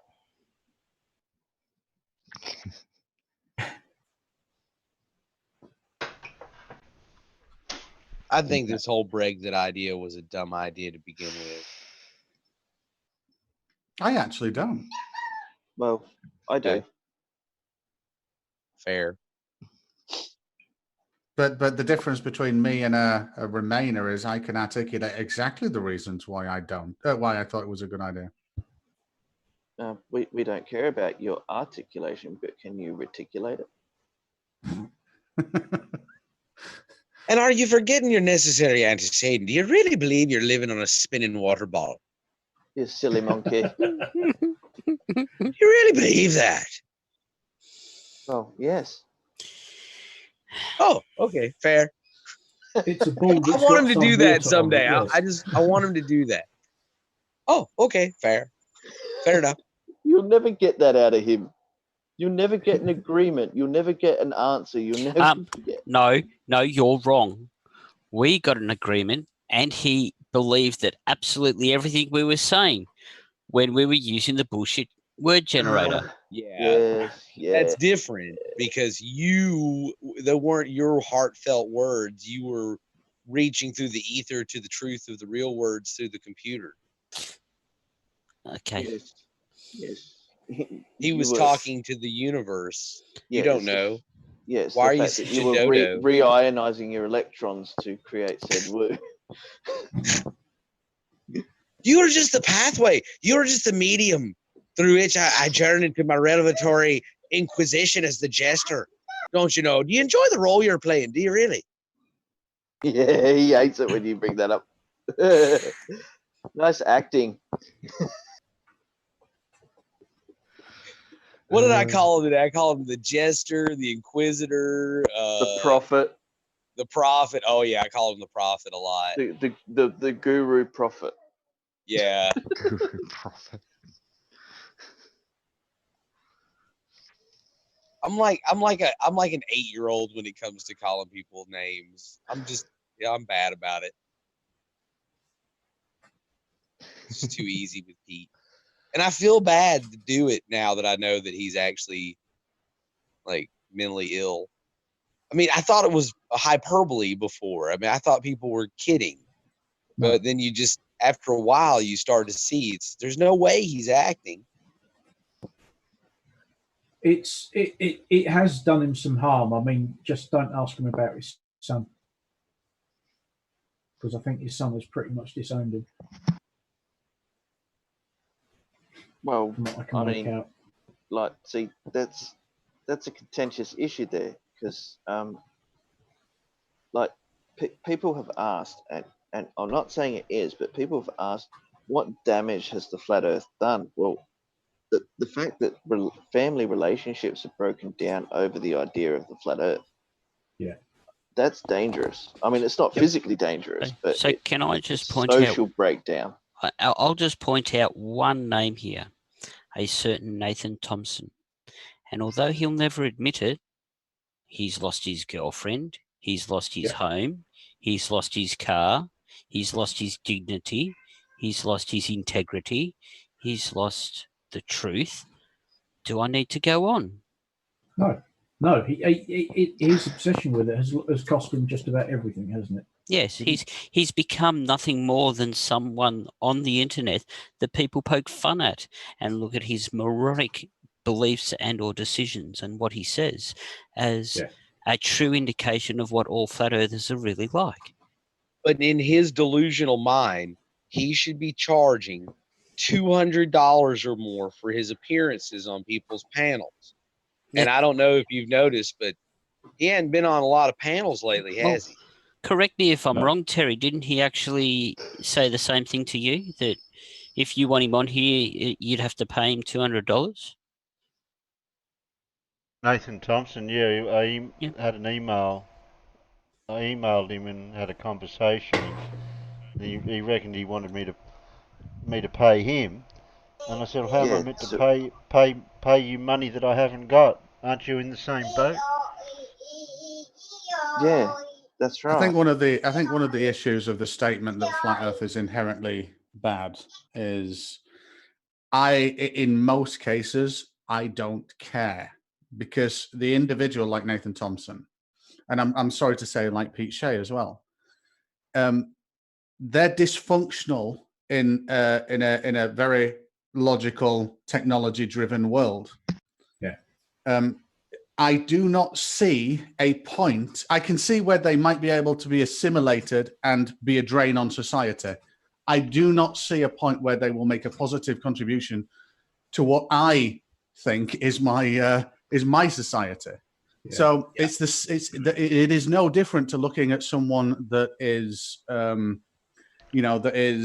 that has another disability that can't contribute. Yes, we need to look after them, make sure that they're safe, but I wouldn't walk up to a disabled person and say, look, come over here. You need to start laying these bricks. You really do. Come on. You just wouldn't. You would just look after them in a social way. but you don't force them to come and work on a building site. You don't force them into a career that they don't want, that they would be no good at. And it's the same. It's the same thing. The only time when I say it does harm is when it becomes a heritage thing. When you pass that belief system down, then you have to think, well, believing in flat Earth and that gravity doesn't exist, does that limit me in my career and advancement options and to be successful? And my God, yes, it does. Yeah, but if we use that same metric, we'd have to prevent the teaching of religion in homes. Look, I'll be honest. As an individual, I didn't have a problem with him doing what he was doing. I didn't have a problem with him getting excited over 8 shower heads. I didn't have a problem with him expressing his opinion on the internet. After all, YouTube, that's what it's all about. The moment that he started interacting with children and telling them... Trespassing on school grounds and things like that. Trespassing on school grounds. In his words, flat smacking these individuals that are being taught how life really is, and introducing that doubt of reality into their minds at all. I think he overstepped the mark. Yeah. I don't have a problem with someone believing in God, Buddha, or any of the other religious entities. That's their choice. But the moment that you start ramming it down someone else's throat, you've overstepped the mark. The I weird, unfounded beliefs. Sorry, go on.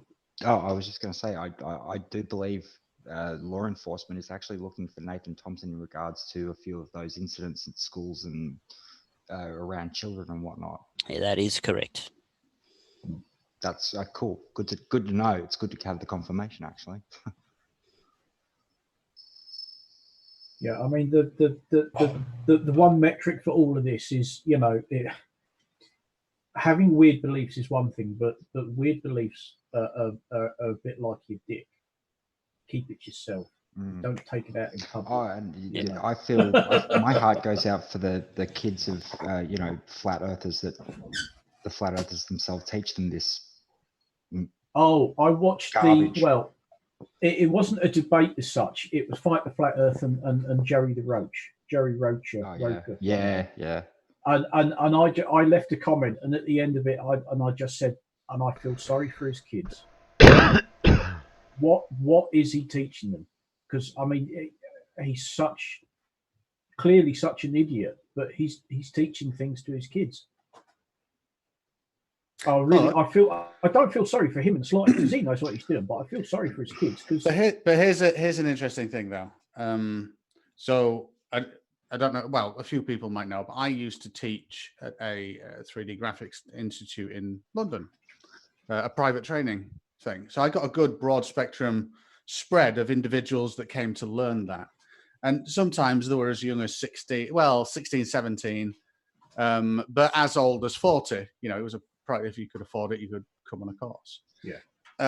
But out of the younger individuals that don't have any preconceptions about anything, I find that today's youth, or when I say today's, this was a decade ago, so maybe not quite today's, but the youth of a decade ago today, was they were analytical, they were questioning, they were non-accepting of the norm if that was possible. So I do believe that if you went out and tried to preach flat Earth, the majority would just say, oh, interesting, and then look into a few things where there's a logical failing of it and say, yes, this is bullshit. It's only individuals with some cognitive issue that would get roped into that, I think. And I think it's less and less these days. Well, there's hope for the next few generations yet, then. Maybe. I hope yeah, so. they've got enough to deal with without hearing this bullshit as well. Oompa Loompas in some countries for presidents. It is an interesting debate topic, though. If I can have a religious studies class, which is classed as a religion, and I do not need evidence for the veracity of those claims, then why can't I teach flat Earth? Yeah, well, my argument would be that there's no place for teaching religion in schools. I think I go with the argument of, in a practical sense, flat Earth is a negative towards your ability to successfully grow as an individual in the environment that you're in. Saying that gravity doesn't exist, great, you can never be an engineer. Yeah, straight away. Yeah, saying that the Earth is flat, great, you can never be a pilot or anything to do with ships or navigation ever again. Brilliant. Saying that there's a firm, the list is endless. Yeah. Well, yeah. If you deny reality, then you can't have the sort of job where acknowledging reality is, well, quite important. Yeah, you could never get a job for Nat Geo. That's true. The rumored space hotel would be an awesome place to work if they end up building it and could get a job on it. As hell, I'd work on it as a painter. You'd have to actually believe in space travel. Yeah, I'd be there in a second. No, because if you had a fundamental flaw in your reasoning about space, you'd be classified as a terrorist. Cypher, can I just make one thing clear? I would love to live on a space station, especially if we could have gravity sort of be off. Well, no, we can have a little bit, just so that we don't, so that we have some selection direction, so that you don't shit upwards. Yes, that's very important. so that one's feet actually stay on the thing we will call the floor, but that's about all, just enough, just to hold you gently on the floor. Well, Because then that way I wouldn't need my bloody wheelchair anymore. So like you're in about a meter of water, about that level of buoyancy. Yeah, that bit where where if you fall over, it's going to be so slow and graceful, it's not actually going to hurt when you reach the surface because you've barely accelerated towards it. Well, I know at one point they were doing studies into the design of spacesuits, and I don't know whether I'm not sure any of this actually got action, but certainly when I think there's another spacewalk coming up tomorrow on the ISS, and they were sort of saying the legs don't need to be that flexible because in space you don't really use your legs. It's all upper body. Your legs and your feet, if you're lucky, and they've been doing this, is to secure yourself to a platform on the end of the arm, and that's it. You don't really use your legs in space, and when they're floating through the space station, they're not really using their legs, and I know this brings problems onto them when they're up there for like a year in 0G. Well, you don't really use your legs. They have to exercise, and they have to exercise. They've got a bike, Yeah. But if you don't, if you weren't to do all that, well, forget all the medical issues for a minute. The fact is, you don't really use your legs. Everything's upper body and arms. Absolutely. And if you have a decent understanding of science, you won't be a flat earther. Yes. You'd hope not, anyway. I just thought that was perfectly written there, Mr. Boy of the Farmers. Thank you. Well, it was the question. I mean, what's Truth Seeker's question? It would be interesting to just once see a flat earther who has a decent understanding of current theories of science. And I simply said, if you have a decent understanding of science, you won't be a flat earther. Boom. Yeah. I mean, you wouldn't. I've just got a quick question about what you're saying before about being on the International Space Station or the hotel if they bought it. I can't remember where I heard it from, but I remember hearing it that if somebody was actually born on Mars or on another planet who came to Earth, they would be dead within a few years because of their gravity difference to their insides. Is that true or not? You would, if you were born on Mars, you'd struggle on Earth because I think the gravity on Mars is about a third of what we've got, if I remember rightly. Yep. So if you're actually born on Mars, you are going to be completely suited and to in one-third of Earth's gravity. There's a TV show called The Expanse, and they actually delve into the just about to mention that. First thing I thought of was The Expanse, and they actually said because they've done a lot of science on this show, and amazing show. Yeah, all of the sort of the physical training she was doing beforehand to try and cope with 1G, Earth's gravity. Yeah. Yeah, but there's another great TV show that was out called Mars, or the Mission to Mars. It was a 2-season series on Netflix, and it explained about having a birth on Mars. I just have to point out quickly that you guys got that mistaken about the expanse of Mars. It was a belter that was doing Thank that you. because That's they're right, born. she's a Yeah, there you belter. go. She's a Yeah. belter. Whereas the Martians, all Martians in that series, are trained to operate on Earth's gravity and have to have a physical fitness and bone density that would allow them to do that. I know more than you. I'm binge watching so many different bloody streams on Amazon and Netflix that I have a job keeping up and remembering everything in my. The Expanse is pretty decent though. It is pretty good. Yeah, I do enjoy. Probably a bit out of your thing, but how would they do that? Like, if you're used to one, like, would you be able to go from planet to planet to planet to planet with all different gravity? Resistance training. Yeah. Well, it's not just that. Simulate the gravity.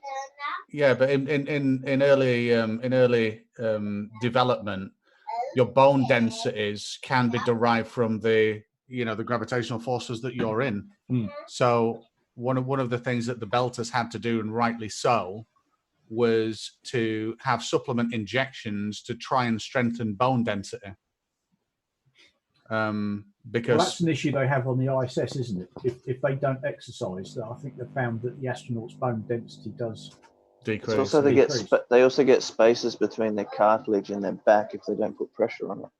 Yeah. Even if they do exercise on the ISS, one of the major problems is because that your body's not actually interacting in the normal fashion, e.g., walking. Yeah. You're not receiving, and everyone receives this every day. You get micro fractures in your bones. One of the ways that our body actually makes our bones stronger is it replaces these micro damages, as it would be to the bones as you're moving around, operating in the normal day. Now, as your body replaces or repairs this is what makes your bones stronger and more dense. So without the interaction of your body with gravity at the strength that we that we receive on a day-to-day basis, the bones themselves become somewhat less dense, somewhat less strong. And this is one of the things that they have shown for any number of the astronauts that have been on the ISS for any length of time. It's a known problem, and there's not a lot they can do about it unless they put the ISS into a spin to create something like a artificial gravity. Yeah, which is the idea of the space hotel that I brought up. The Slowman Dan did a video on it, and from the look of it, yeah, it's got a rotating disc on the outside. You're a bit soft, Cypher. I forgot to mention it to you before. Yeah, pull your string tighter, buddy. The fluff net. The fluff seemed to be attacking my computer today. They're onto me. No. The general makes sure that they can't get at me. Is that better? That's a bit better. You're using a microphone? Yeah, it's the same one I've always got on. Still 600 gaming headset. Oh, it's terrible because it's not 700 series. Well, I looked at that, but then I thought I don't really need that. But I'm not like Stingray, who needs 69.1 surround sound. I'm gonna get. I am gonna get some new equipment. I've ordered another as well now. I've ordered two because I'm sick of these number things. 4 and 5. Yeah. One comes today, one comes tomorrow, and the one that I've got on my head, I'm sending back because it's ridiculous. Andrea, do I have to tell these guys that the woman can figure out her avatar, but the guys can't? I could have sworn I made sure I fixed that before I came in. I started up. Yeah, you're right. You're right now. I'm good. Yeah. He's talking about you want me to log out? Farmer's You want me to Boy. go out and come back in? Yeah, we're talking about the foreigners. Yeah, they're a bit Or- or- or like that, aren't you they? You can't let a woman beat your Stingray in Farmer's Boy. Well, Stingray can, but I don't know about Farmer's Boy. Just an avatar. I don't really give a bugger. It's not important in the grand scheme of things, is it? Well, the thing is that subjective or objective? Now you tell me what it means. No, you tell me. No, I'm not doing your homework for you, slick bastard. The craziest thing that he said, though, is he said that he only ever deals in absolutes. Yes. It's either 100% or it's 0. And they're like, that's really not how the world works. Nothing Unless fits you're in a in Sith. those. Well, Yeah. And that's the other thing. They also claim that they don't have beliefs. So if you're 100% whatever on something, that's a belief, I believe. But you're not 100% sure that it's a belief. So then it is a belief that it He is. just does. Christ, it's such a circular, and it does start to hurt a normal person's head after a while. Yeah, poor Slick. He looks at everything like that courtroom thing that he was talking about. Everything is like that. Yeah. So courtroom thing. even for your most, shall we call it the most basic thing in your house, you walk in at night time and you flick the switch to turn your light on. Is it going to turn on? Well, there's a good chance it will, but how do you know that the power hasn't been turned off? As in, how do you know there's not a blackout? There's always so many other variables that need to be integrated into anything along those lines. Just a quick thing. I've got no light switches, and the ones that I do have left don't do anything. So I just thought I'd tell you that. Oh, there you go. Is your house controlled by one of those robot ladies, Alexa? All three of them, actually. Alexa, Google Home, and Siri. And even I've got a robot vacuum cleaner, and all my lights are all motion controlled or time controlled. Do you like get them all in the one room together so they argue? Oh no, because they wouldn't. I don't think they'd argue. I'd be scared of them ganging up on me and taking over. So I cannot They'd probably do have that. an intervention about your problems with headsets.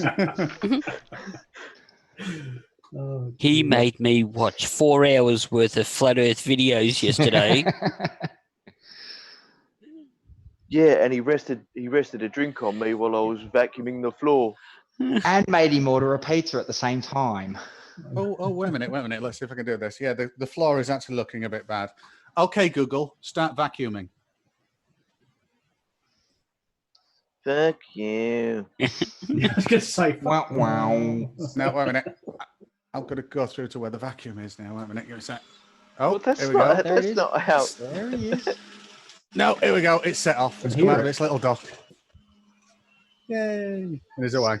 It's the start of the Terminator army. You realize that, don't you? You don't own a dog, do you, Stingray? No. Good. Yeah. Thank heavens. No, that's when you need a cat, because the cat just sits on top of it then. Yeah, I've seen that, yeah. No, the dog Except accidentally mine uses the would- inside as a toilet, and then the vacuum cleaner just goes through It it. spreads it everywhere. It wouldn't work with mine because my two cats are terrified of the Hoover. Well, the big one, the little handheld Dyson I've got, they're quite cool with. But if I get it's a the Roomba, big not a Dyson out, Hoover. See, it's the word. yeah, they don't like the big Dyson. Makes too much noise. Well, according to Right the Hand, my vacuum cleaner has a sensor on top of it that shoots out matter and then catches the matter coming back in. What? Really? So, yeah, physical matter. LiDAR has to be physical matter, doesn't it? It's amazing. Yeah, he doesn't understand photons, even though he's got a bachelor in physics. He doesn't know what a photon is. He doesn't know what a lepton is. He doesn't know the 6 fundamental particles. Shit. Did you get that degree from the same place that JM got his modified sniper degree, or the? No, what's he the one went to where the he's same outstanding in his field? His marketing manager, whatever that one is.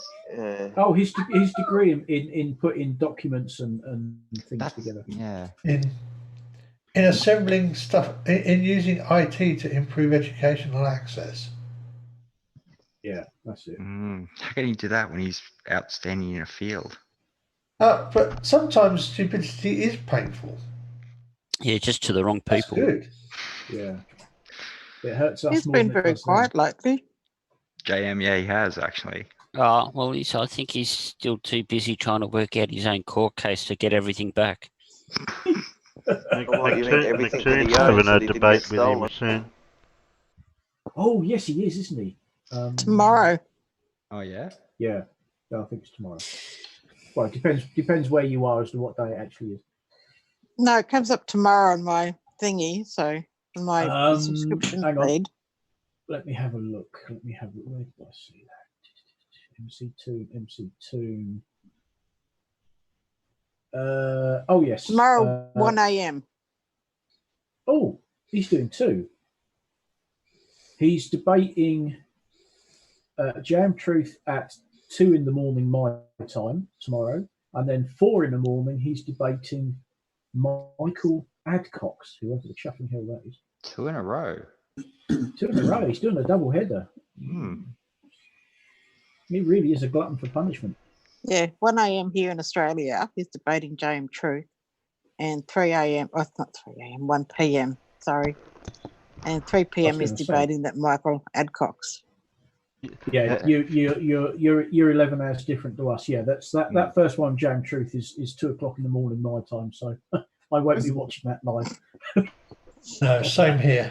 Yeah, I don't think I'll be watching it live.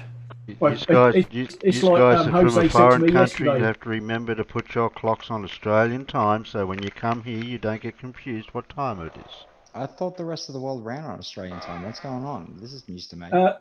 You're arguing with the country that invented time zones. We have the time zone. So hang on. So it's all your fault. Yep. Of course it's all our fault. It's always all our fault. It's always our fault. It's bound to be. We have the biggest empire the world has ever seen. Of course everything's going to be our fault. Had been the operative word. Well, yeah, but even so. Just remember, you got got new TV. Paradise to think. And we mostly let it go without having to have a big rebellion. Mostly. Yeah. The natives don't like us anymore. Let's have a tea party. Yeah. They don't like it often. I did say mostly. I can supply the Boston buns. As long as there's tea, we're okay. Oh, bugger. Yeah, oh, bugger. Sorry we threw that away.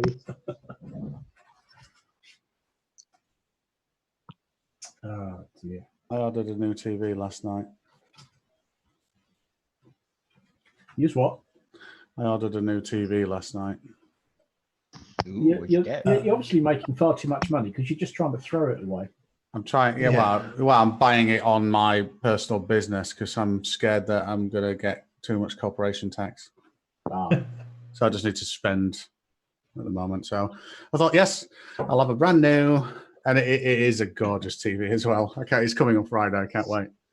You can donate, can't you? Is this what?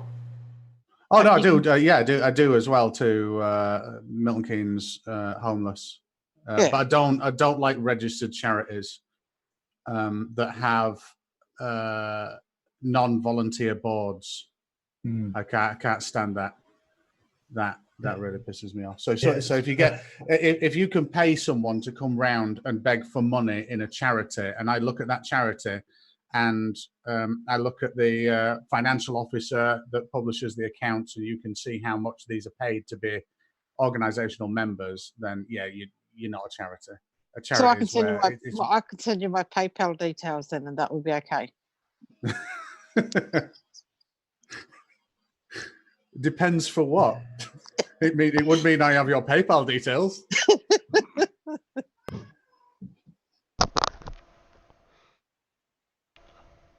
Oh, yeah. Vacuum cleaner's coming to kill me now. There we go. Yep. Found my office. I warned you. Stingray. Can you guys hear that though? Is it loud? Yeah. We can hear it just about. Yeah, it's not loud, but we can hear it. Yeah. It's hitting my office chair now. So there we go. Yeah, there we go. Yeah. I just wanted to ask you one thing about your new TV. Is it one of them smart ones?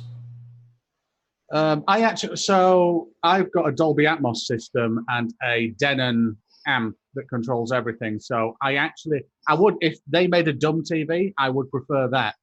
But yes, I can say, okay, Google, turn off the living room TV, and it would turn off, and it would with this new one as well. Because more importantly, you'll appreciate this, Alan. It's a full range latest OLED screen, 65-inch. Yeah.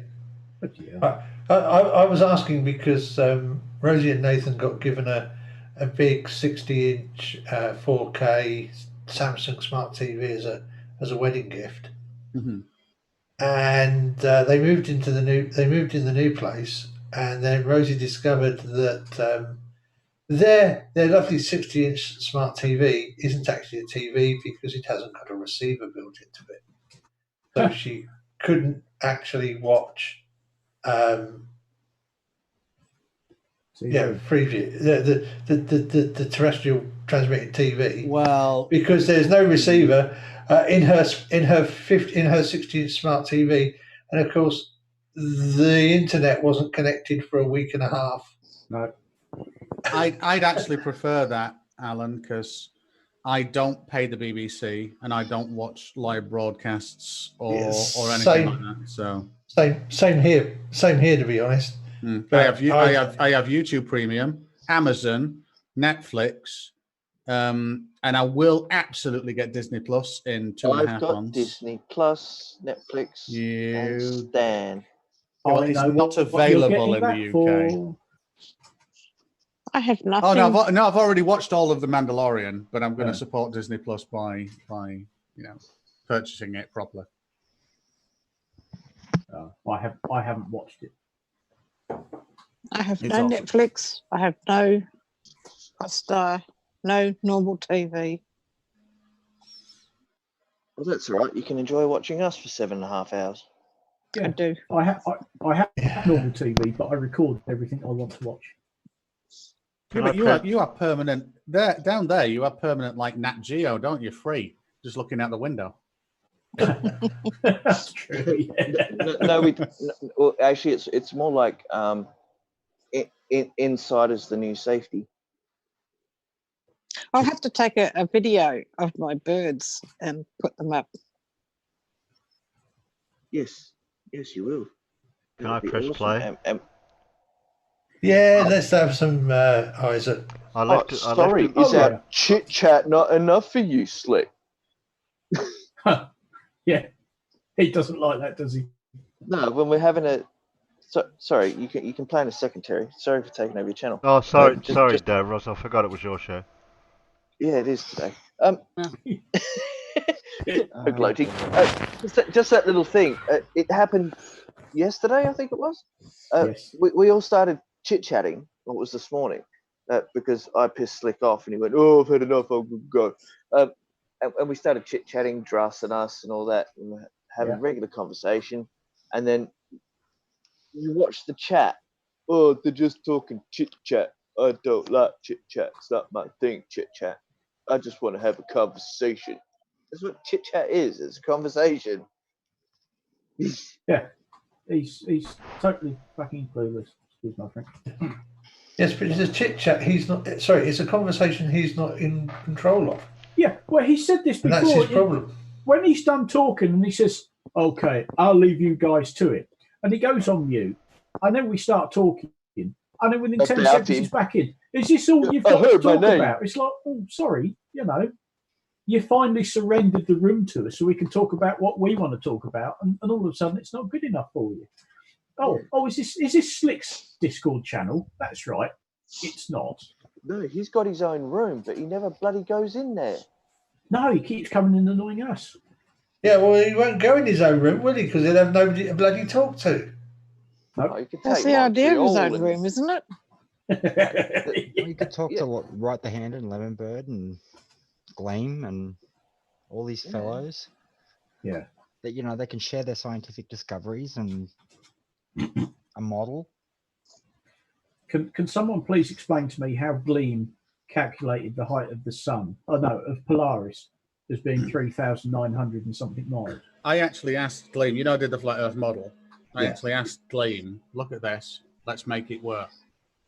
And after cutting through most of his bullshit, he then determined, obviously, because if someone's there saying, let's see how we can make this work, it's not like saying, no, you're wrong, because then you can just incite bullshit, rhetoric, fucking just go on forever. Yeah. But when someone actually says to you, I'll tell you what, tell me your ideas, let's test them on a model that can represent your reality, and let's see how shit works. And I got as far as him wanting to create a toroidal field at the center, spewing out like a mushroom that is undetectable, you can't see, but is also responsible for the shadows on the moon. And it's like, what? How does this even fucking work? It's this invisible body that spews out from the North Pole like a mushroom, and then it's a toroidal field that has some properties whereby you can't detect it. It doesn't show up in any visible, in any detectable EM spectrums, yet it can cast a shadow on the moon. Right. Oh, what, you mean to make the eclipse? Yeah, to do all of that. And I'm there like, so you can't detect it. And I fucking modeled the damn thing as well. And they're like, so it's here, you can't detect it in any way, shape, or form. How does it distinguish itself from being something that doesn't exist? And it's like, there you go. And it also appears to have an atmosphere that absorbs blue light a lot. And retransmits to an amazing degree. And allows red light to diffract around it to still illuminate the moon. I mean, I'm sorry, regardless of what he claims, he's just another dumb flat earther. Oh, Even though yeah. he calls himself a Mac earther. I think Barney does indulge him a bit too much. Yeah. Don't knock the Mac Earth, mate. Oh, all right. Don't understand it. I think we need to watch something somewhat away from flat Earth. And Terry's busily waiting. Okay. Yes. Terry's busily waiting with this video, so we should play this, I think. Yeah.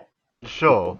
If it's not too much trouble. Please, Terry, I need to get away from flat Earth, or else I'm going. I don't want to inconvenience anyone. I swear I will walk away if we don't do something that's not flat Earth right now. I had to say you've triggered Davros. No. Terry's the one who's triggered, man. I'm going to come in a white knight for him.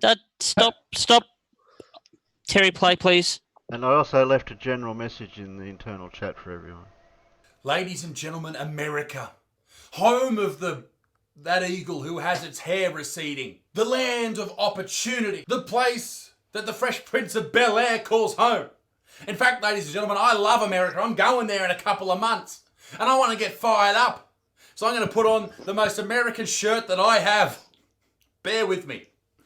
She's a bit tight and you can see me nipples, but Donald J. Trump's on it and it's hilarious. Ladies and gentlemen, fuck me dead. Let's get this video started. America's also full of bloody racists, all right? There's one racist in particular that we need to talk about right now. And I've only talked about her like 14 times on this channel, and that's healthy bloody Abby. Boy, I thought I knew what avocado toast was.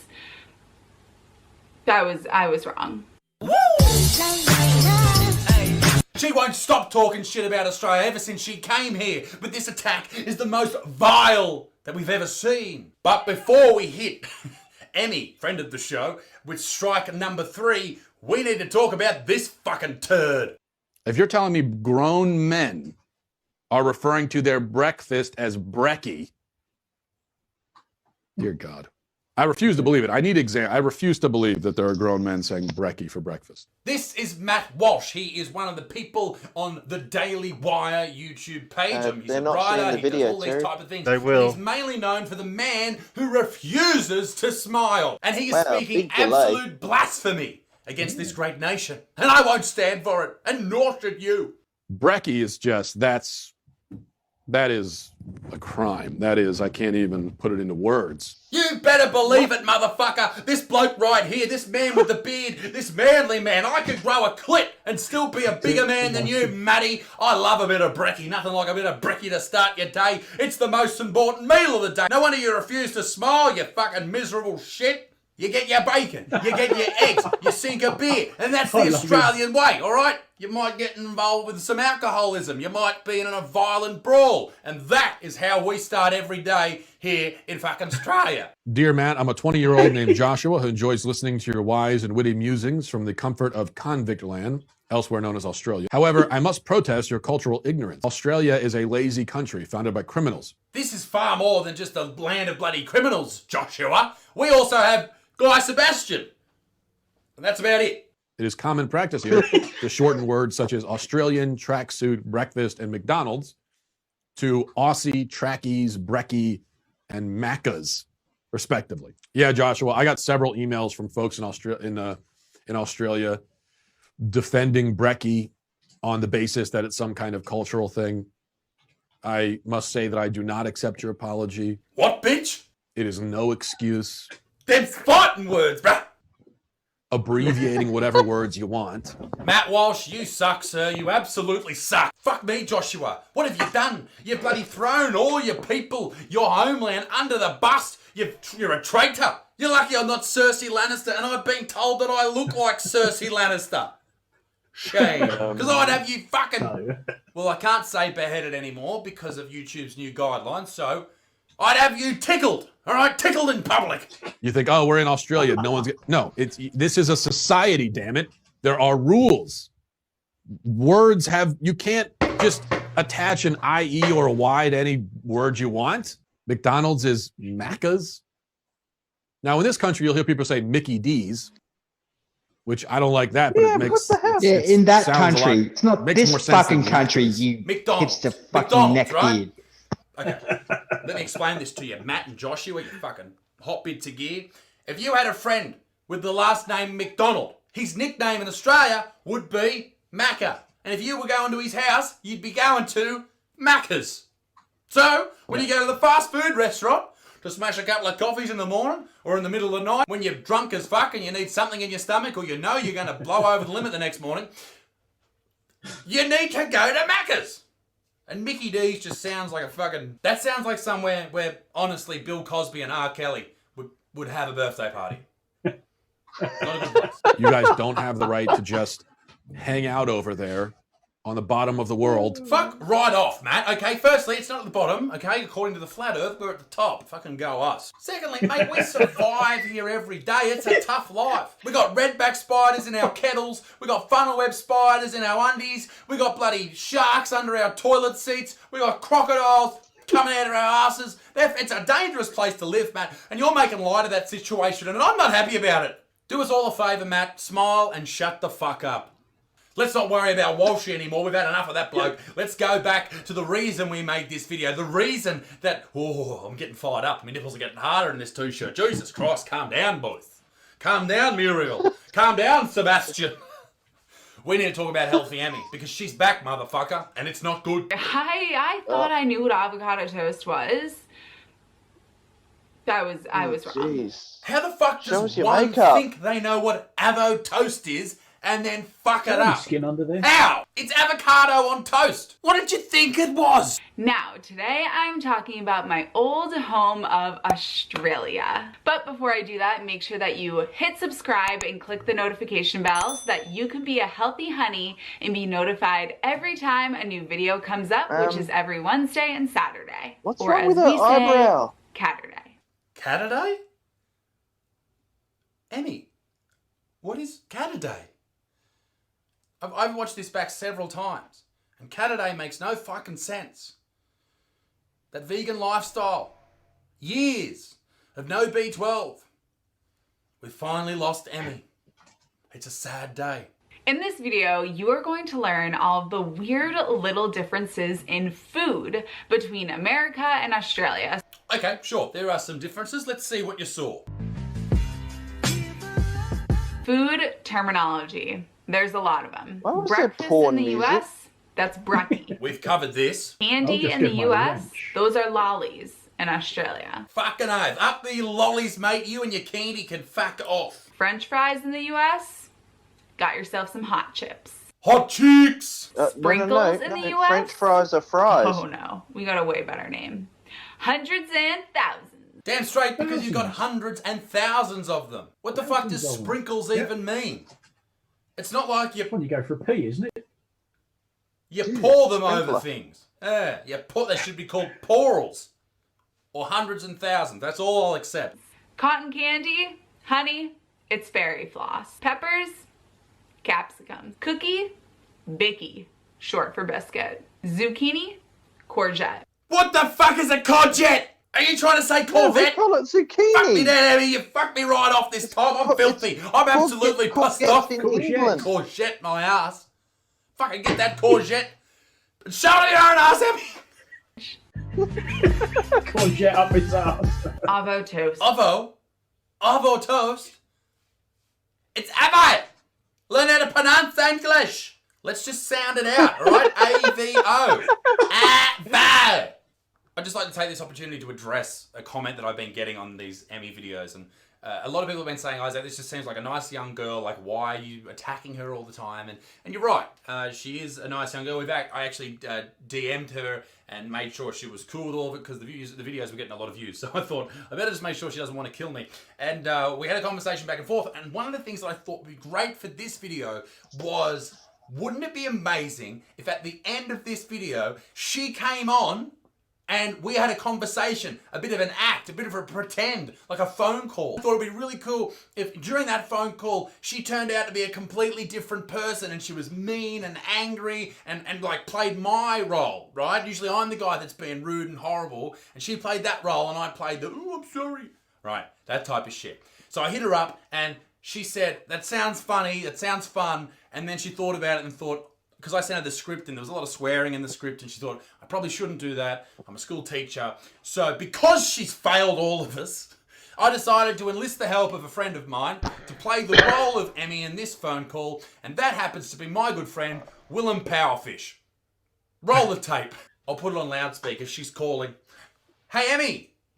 Peace be with you, my friend. How are you on this fine time of the year? Merry Christmas. I hope you enjoyed, and Happy New Year, of course, or whatever your religious equivalent may be. Fucking Butterfield as I live and breathe. What do you and your Australian beard want? Fucking now. I just wanted to make sure that my videos weren't offending you or anything like that. You know, I just wanted to make sure that you're okay.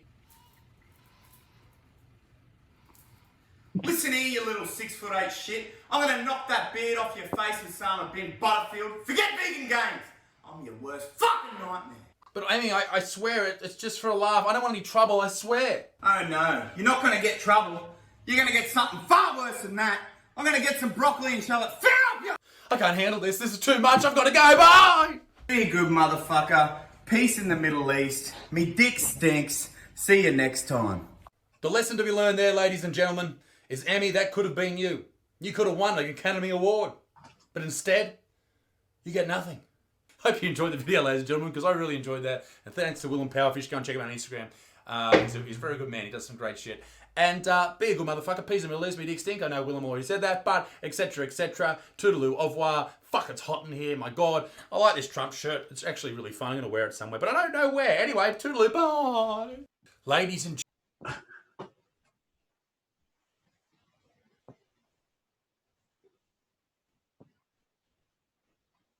Wow. Wow. As what you really is think, usually the Isaac. case when you watch one of his videos, it's like, wow. Oh dear. Isaac is always good value for money. Oh yes. Yes. Courgettes. Yeah. No. No, we call them bloody zucchinis. Yeah, we call them courgettes. No, we just call them zucchinis. Oh yeah, certainly over in England they tend to be called courgettes. Yeah. I mean, That's like- we do share a lot of things, but clearly not courgettes and zucchinis. Yeah. Yeah. Brekkie is perfectly fine in the UK. Yep. We tend to call it Mackie D's round here. That's what I always hear people refer to. Yeah, I don't understand how they get Mickey out of McDonald's. I mean, it's Mac. It's not Mick, it's Mac. But hey, that's the same for you. Yeah, you know. or spams as we used to call them. Spams. Yeah. Well, you Comes- can't help it when someone secedes from you. So. Well, no, I suppose. Yeah. Spam. It comes in black. Spam. It comes in large black plastic bags. Ah, right. Yes, of course. How did I not figure that one out?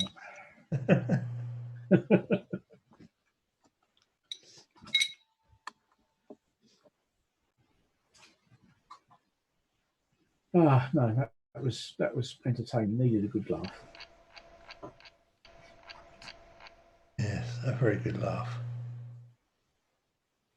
Well, you see, you didn't like Jesus in.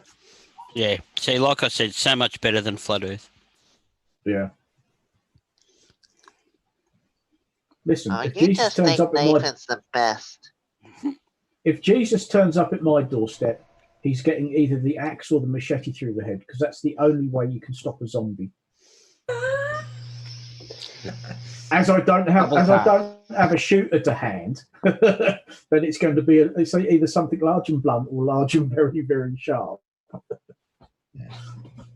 Although I always in Doom 2, I always made sure I went and got the chainsaw by the door. I ain't got a chainsaw. I've got an axe. I've got a machete. I don't have a chainsaw. Yeah. Well, I suppose I could buy myself one, but I don't bloody need it. So. Come to think of it, I don't need the others either, but I just happen to have them kicking around. Well, you do need it if Zombie Jesus comes for you. Well, exactly. Yeah. If he's come to put something in me, no. No, you've got red on you.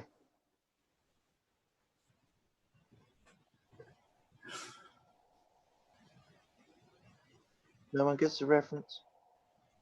Oh yes, sorry, yeah, Shaun of the Dead. Bloody hell! Gotta lead these bloody foreigners. I get it, but I'm just cooking. It's gonna overpower everything. I'm working. I was busy on the other screen. That sounds like a personal problem. Please take it up with your therapist. No, I am actually working. Like I said, it sounds like you got a personal belief there. Yes, I believe that I am actually working and earning money whilst I'm sat here chewing the fat with you guys, which is great. Oh, what's the news, Pete? I hope that's not copyrighted music. Yes, Well, that was a lovely bleed through. That was. Yes, it was. Sorry, guys, I didn't realise my mic was on. Well, that's what you've been talking through. Yes, I know, but I keep either muting it in software or with a little switch underneath the mic on the headset, and I totally forgot to do that this time. Yeah, it's nowhere near as bad as forgetting that you're running the stream, so everything's going to YouTube on your OBS, and then only muting in Zoom. And having a private conversation with your carer. Oh yes, that's right. You did, didn't you? Yeah. Fortunately, nothing too personal was talked about. Bloody good job too. I think Stingray will like this one. Have a look at your screen. Oh yeah, that's quite a good one. That yeah. If there was some education in witchcraft, I would totally fucking be up for that. The others are pretty boring to me. Yeah. But yeah, witchcraft, that'd be awesome. I just want to know why the guy holding the sign looks like Bob. I thought you looked more like Nathan. Poor bastard.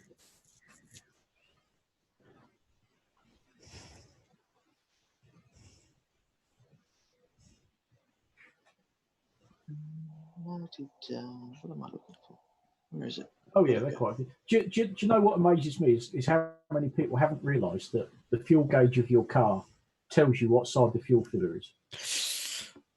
Oh, not all cars in Australia though.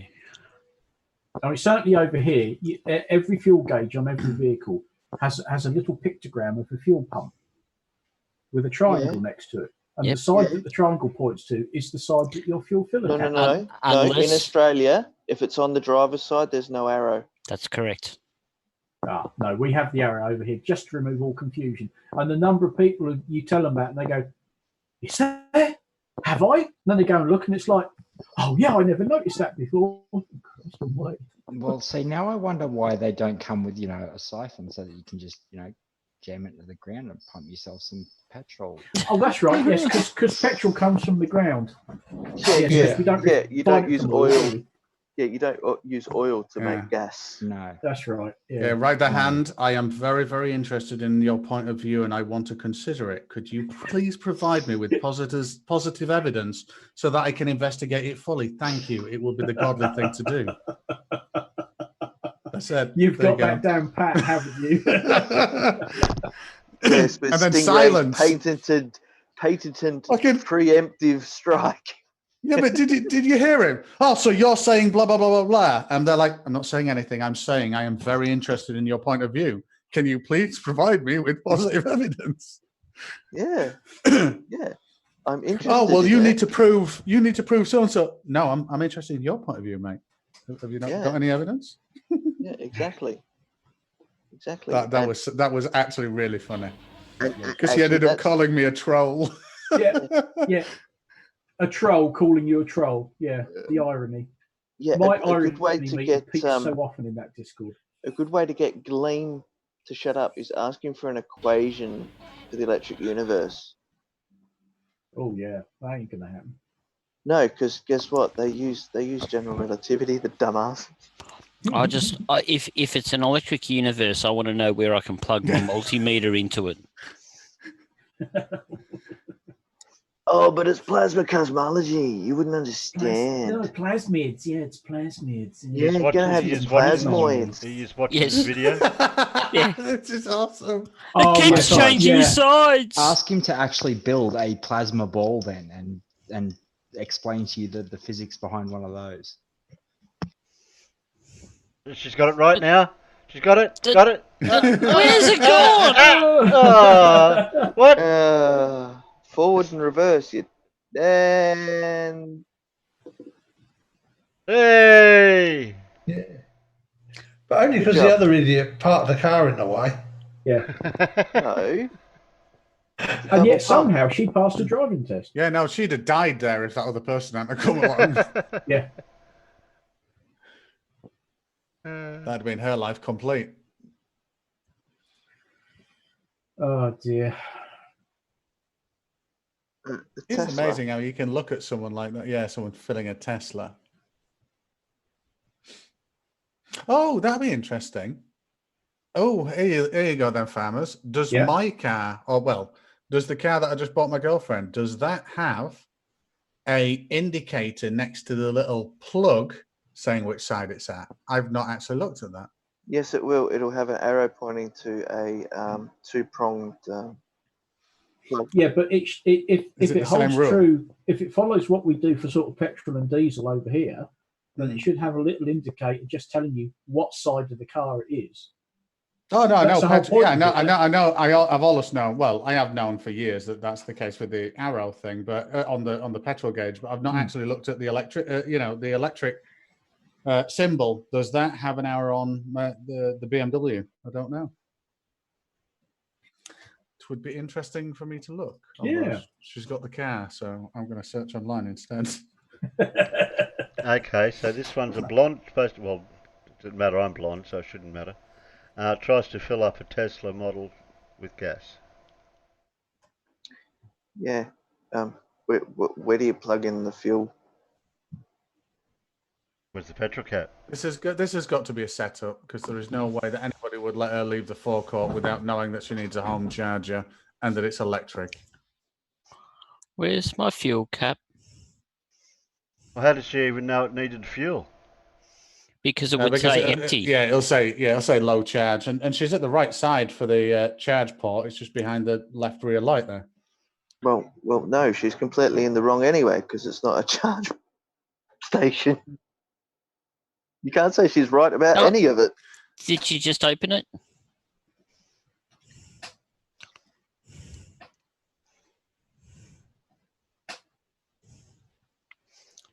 I swipe my car for prepaid fuel.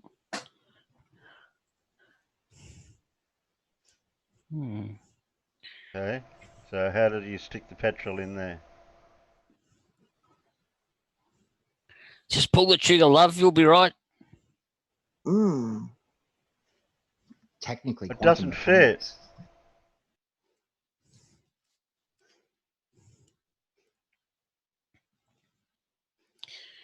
And although I know that it can't happen, it'd be horrible if she shoved that nozzle in there and shorted out the batteries.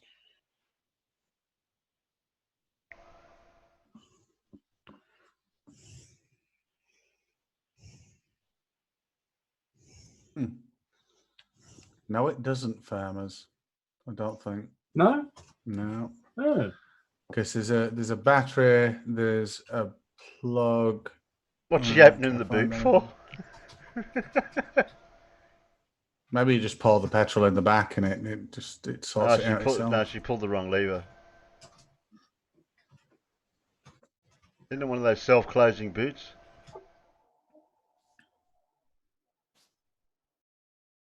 Not anymore. She's going to phone a friend. Yeah. From the garage forecourt where it says do not use mobile phones.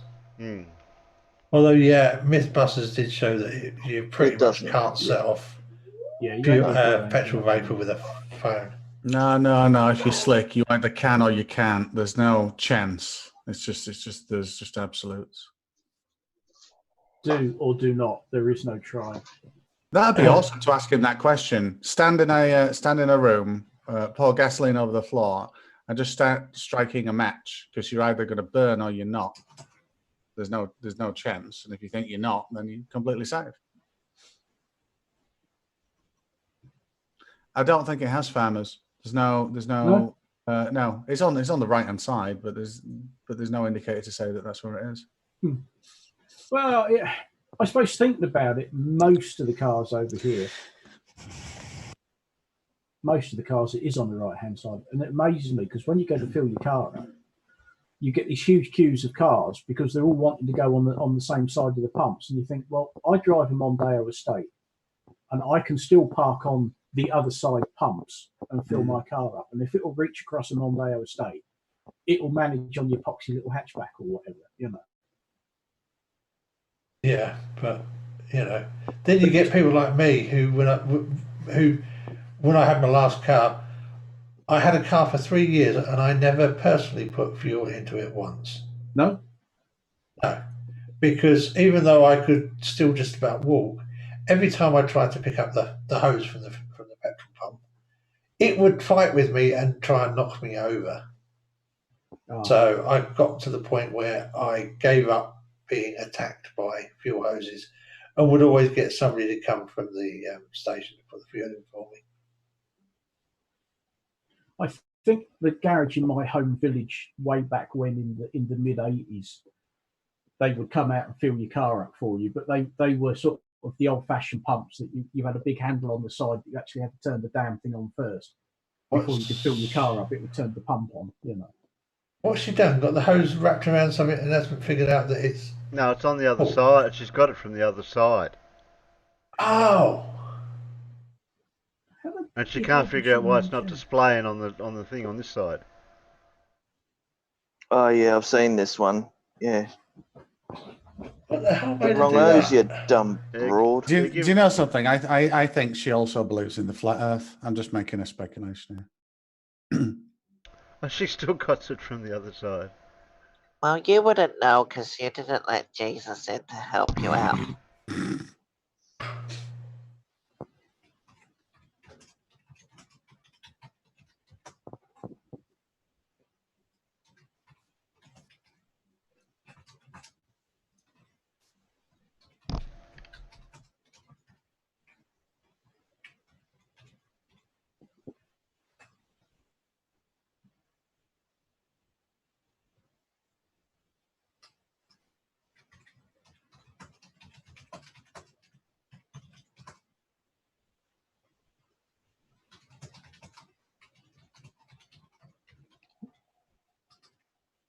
Crickets.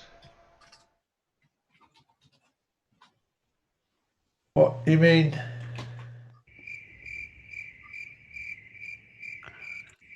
Yep.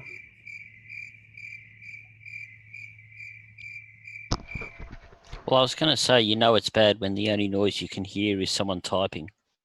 That's me sending an email back to my boss who's just pissed me off. He couldn't have pissed you off too much because it wasn't angry typing. Well, I'm almost past that point now, but I'm sitting here redrawing all these drawings for him, and he's just sent me an email saying, please find attach the sprinkler head positions. And I'm like, didn't know we had drawings for sprinkler head positions. I've been positioning the sprinkler heads. So I've now got to go back and look at them all. Well, I've done 15 drawings, and he sent me about 6. But that means that all the drawings I've done are wrong, and all the other drawings I've yet to do aren't going to be right because he hasn't sent me all of the drawings. He's just sent me some. Which, fuck's sake. Oh dear. Now, if you're really lucky, all of the drawings he's sent you so far are for drawings that you haven't done yet. No, he has sent me the drawings for all of the duplex flat types, and they were the first drawings that I did. I actually did them last week. Hey, so that's when you send all of the plans back and you say, I've sent them to you like this because it doesn't really matter what I send you. The builder's going to do whatever he wants to do anyway. Yeah, I mean, there was a whole batch of drawings that I finished last week. And he said, can you make sure the head positions are in these locations? As the release last Friday, we had to completely redo the sprinkler positions. Well, if you'd got proper sprinkler drawings, why didn't you give them to me? Instead of saying, put the sprinkler heads where they need to be, which is what I've done. Now they're saying, oh, no, we've got sprinkler head drawings. Well, I don't know. I mean, I don't care I'm getting paid for it, but I don't like doing things 3 times, 4 times.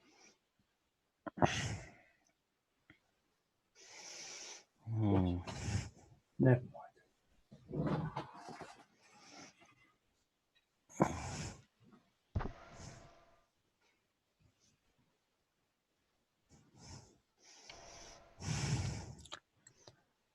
Let's download him and see what he sent me. He's probably said, put the sprinklers in. Oh no. Why did I ever make that for you, Alan? Well, you know, I was like thinking, you know, could be worse. I was thinking, I mean, it could have been. Hello, Flat Earth researchers, debaters, and debunkers. It's time to do some primary school science. But he gets that wrong too. So he has sent me PDFs, not CAD files. Thank you. So I've still got to go through each drawing, check all the dimensions, and then redraw it in my drawing. Right now. I've got a Simon Dan one here I put away. And well, that guy is so creepy, isn't he? That preacher. Yeah. No, but like when you see that woman confront him about purchasing a private jet and all the money and stuff, just the way that he acts is so. Oh, just yeah. I don't know how the United States collectively, as a country, can be fooled by these people. Oh no, that just pisses me off even more. All these drawings are dated the 8th of December 2017.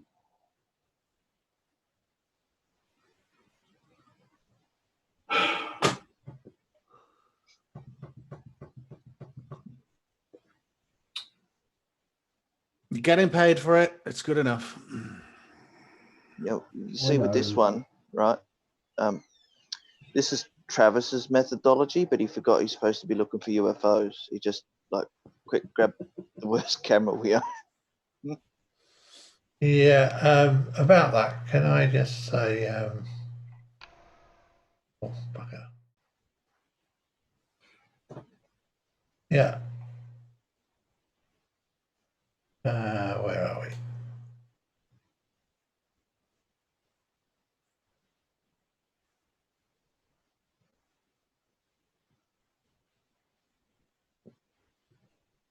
There you go, a real UFO. Oh well, no, actually not a UFO. I just managed to defocus the lens slightly. Funny that, eh? I mean, people do forget that just calling it a UFO doesn't mean to say it's a flying saucer or an alien spaceship. It just means there's something flying and you don't know what it is. I bet you can guess what that is, though. If I tell you that that was taken with a 600mm lens on my 50D, and it is a 150 by 100 pixel crop from the center of the frame. Well, the only thing that I can tell you is it's not flying. It looks like two witches on a broomstick. Falling. Actually, you're correct. It's not flying. It's falling. It still looks like two witches on a broomstick. I'd say it looked like a twin tail aircraft. I'd say it looks like a duck. No, it's one of those fairies that's had its wings No, shot you off see, in you mid-flight. guys have all forgotten the default pareidolia. If it doesn't look like a duck and it doesn't walk like a duck, it's a duck. Yeah. Yeah, it is most definitely falling. At about 17,000 miles an hour. It's the IS. It's the Isis. It's the Isis. Yes, it is the Isis. Right. I don't think I'll do any more work today then. I said nothing because I wanted the silly people to make claims that they couldn't substantiate. I still reckon it looks like a duck. You can't prove it's not a falling fairy that's had its wings shot off. Sorry. I can't prove it's anything considering I managed to fook up the focus in that much. Yeah. I think that's 100%. Tell me how to not focus it properly. I think that's 100% proof that Fluttershy is real. Do you even know how to word? By the way, Fluttershy is a My Little Pony. Just in case anybody didn't get that. I didn't get that, but then again, I'm not a brony. There you go. There you go. Next thing you're going to do is tell us you're a fairy. I think that's implied. God, no. No, completely different. Yeah, bronies just collect My Little Pony. Furries, they... No. You can still live by the My Little Pony code and collect no My Little Ponies and still be a brony. I don't care. I'm telling the story. My son only just got rid of all of his pony stuff.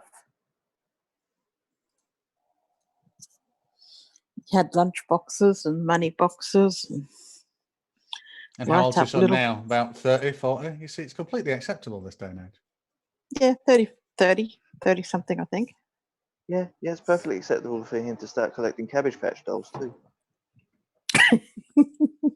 I prefer the Garbage Pail Kids. They were far more fun. Oh, Jesus. I'll stick to making models of tanks. Thank you very much.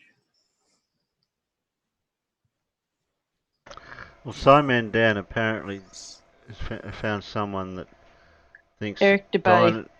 Yeah. This is Mr. DeBay, I'm afraid. Oh, just play the video. Let's get the stupid. Play the video. Get the stupid out of the way. I'll bet you $10 right now before you do that Simon Dan still hasn't grown legs. No, he has no legs. Yeah. So you're saying he hasn't got a leg to stand on? Well, that's not good. Yeah. Even though I've seen footage of him running a marathon, but we won't go into that. Even Pete Shee's got a leg to stand on. I've seen his legs. I've seen him live streaming his legs. What's he talking about? That's not his legs. He borrowed them from Pornhub. They're interchangeable. Well, you're telling the story, Alan. Don't know. I mean, I have a friend who has interchangeable legs. I'm just feeding the breadcrumbs. Literally. Do your own research. No, I mean, I have a friend who has interchangeable legs. Seriously. No, I'm not doing your homework for you, Alan. Don't get me triggered. I might have to get someone to white knight for me. Alan was being serious, Ross. I know. I'm just making light of the subject. He When he visited Was he to the knee or to the hip? He's below knee, both legs. Oh yeah. So when he went to visit the ship they used in the Pirates of the Caribbean movie when he went on holiday, yes, he took a wooden peg leg with him and wore that. Yeah, actually, I had an old school friend who actually lost a leg due to polio. Yes, I know it sounds strange, but yes, he lost the leg. Fortunately, it was below the knee, so I mean, this was 35 years ago, but because you know how crappy prosthetics were back then. Yeah. But no, yeah, he because the doctor said, you never. He got somebody said to him, "You'll never wear flip flops again." So he nailed some flip flops to the bottoms of some pair of old feet because the feet on the bottoms of the legs wear out really quickly. Yeah, so just wax some rubber soles on the bottom. So he did. Well, no, he did. He got a pair that were kind of on the way out and literally nailed flip flops to them and wore them on the beach. Took photos to send to the bloke at the hospital. But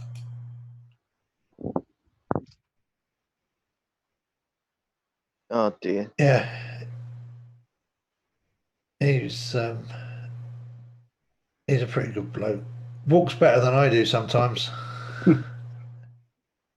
Yeah, I sort of know how that feels at the moment. I actually had my ankle move the other day. Felt really weird. Oh. Yeah, good though, isn't it? Well, moving. Well, the worst thing was feeling my heel touch the floor for the first time in 29 years. Oh. Well, because if I'd stand up dead straight, my heel would sit about 2 or 3 mil off the deck because the calf was so tight it pulled the heel up. But I also had the bone structure extend itself to protect the cartilage in the ankle. So it pushed the foot down.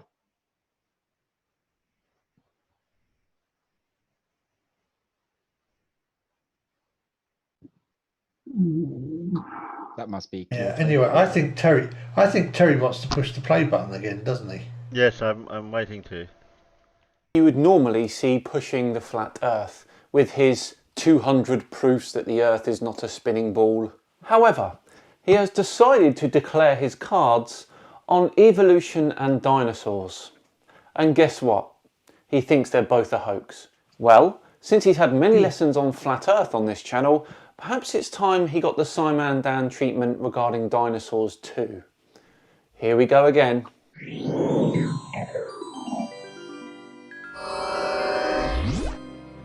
Hello all and welcome along to another episode of Tinfoil Tuesday with me, Simon Dan. Thank you very much for joining me.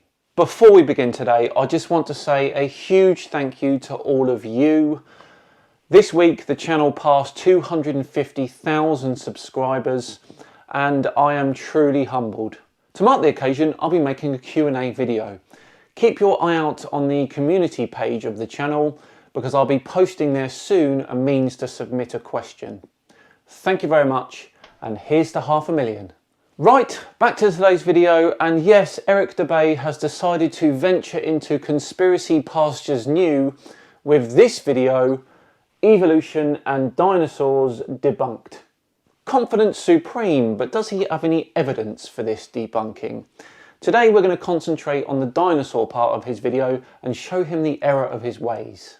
In his own words, dinosaurs are nothing but a Freemasonic hoax used to bolster this destructive, disempowering, atheistic, nihilistic paradigm they are propagating to the masses. Of course they are, Eric. Of course they are. Let's settle in and see how this unfolds, shall we? The class Dinosauria was originally defined by Sir Richard Owen of the Royal Society and Superintendent of the British Museum Natural History Department in 1842. Or, in other words, the existence of dinosaurs was first speculatively hypothesized by a knighted museum head coincidentally in the mid-19th century during the heyday of evolutionism, before a single dinosaur fossil had ever been found. This is simply not true. When Richard Owen coined the phrase dinosaur, there had already been several finds on the south coast of England. And to make a point of the timing of this is also a mistake. Every historian will tell you that Richard Owen completely disagreed with Charles Darwin's theory of evolution through natural selection. Almost immediately, Dubé bears his lack of research skills for all to see. The Masonic media and mainstream press worldwide got to work hyping stories of these supposed long-lost animals, and then, lo and behold, 12 years later, in 1854, Ferdinand van der Veer Hayden, during his exploration of the upper Missouri River, found proof of Owen's theory. A few unidentified teeth he mailed to leading paleontologist Joseph Leidy, who several years later declared them to be from an ancient, extinct Trachodon dinosaur, which, beyond ironically, means rough tooth. Firstly, it should be needless to say that it is impossible to reconstruct an entire hypothetical ancient animal based on a few teeth. This is a long and complex story, but the long and the short of it is that Leidy probably did misclassify the dinosaur based on those teeth. However, they were from a dinosaur. That has never been disputed by modern day paleontologists. But even more importantly, it is dubious that a myriad of ancient reptile, bird, and reptile mammal transitional forms necessary for the blossoming theory of evolution would be hypothesized and then conveniently discovered by teams of evolutionist archaeologists purposely out looking to find such fossils. Eric conveniently leaving out all the fossils that have been accidentally found, something which has happened many, many times throughout history.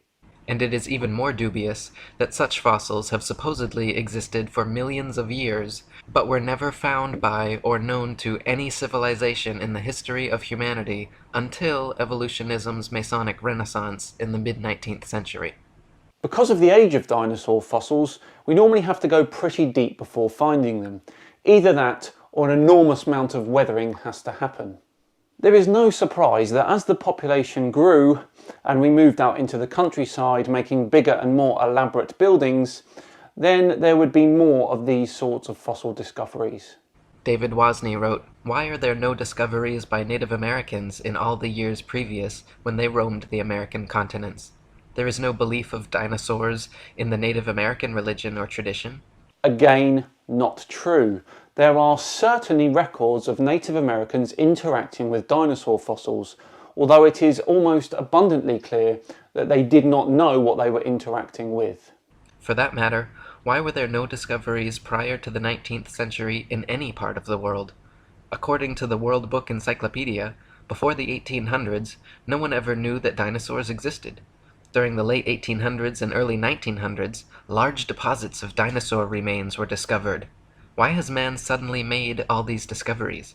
No tribes, cultures, or countries in the world ever discovered a dinosaur bone before the mid-1800s, and then they were suddenly found all over the world in North America, South America, Europe, Asia, Africa, Argentina, Belgium, Mongolia, Tanzania, West Germany, and many other places apparently had large deposits of dinosaur fossils never before seen. Because we knew what we were looking for. Once the discovery had been made, we knew what we were looking at. Then, from that, more discoveries could be made. That's how this works, Eric. We aren't born as a race with all of this knowledge laid out in front of us. We discover it. Debate talks briefly about two paleontologists that were big players in the great dinosaur rush, before commenting on the legitimacy of their finds. Out of the 136 dinosaur species supposedly discovered by the two men, however, only 32 are presently considered valid, as the rest have all proven to be falsifications and fabrications. None of them once claimed to find a complete skeleton either, so all their work involved reconstructions. In fact, to this day, no complete skeleton has ever been found, and so all dinosaurs are reconstructions.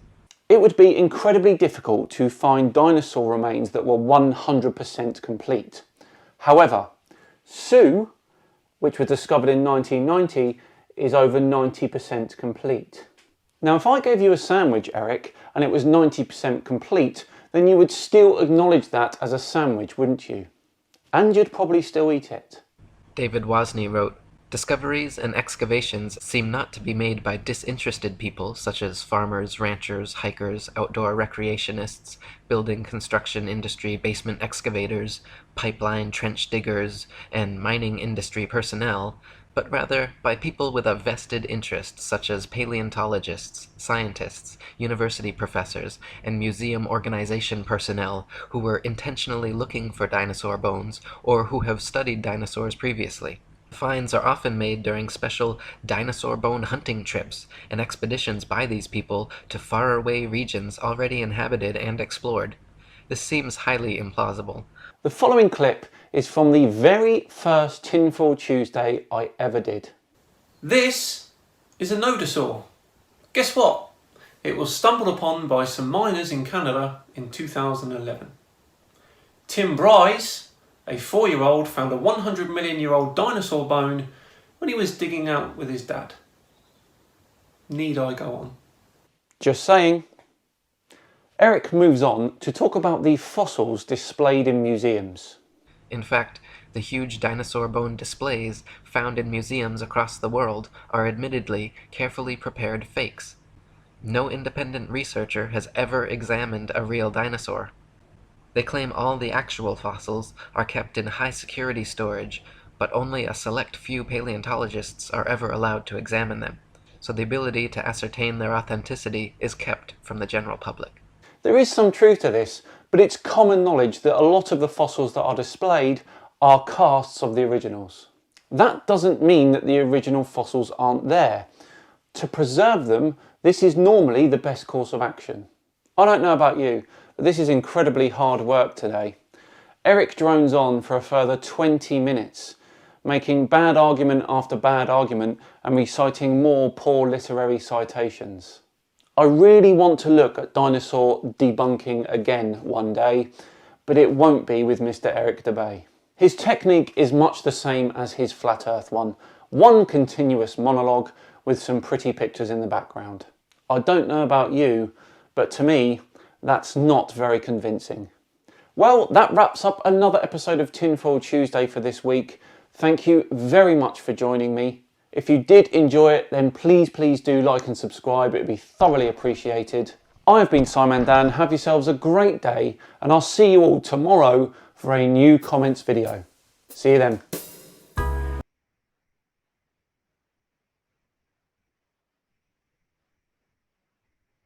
He is, without doubt, the L. Ron Hubbard of Flatardia. Yes. Yeah, I think you're right. I think the young Earth creationists will like that. Kent Hovind won't. Tell you that for now.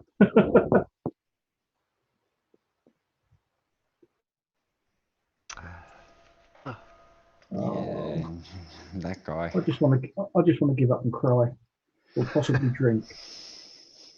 Why not both? Yeah, I suppose so. Sorry, I'm working again, and the more I look, the worse it fucking gets. Excuse my French. I'm thinking of winding up anyway. It's been a few hours.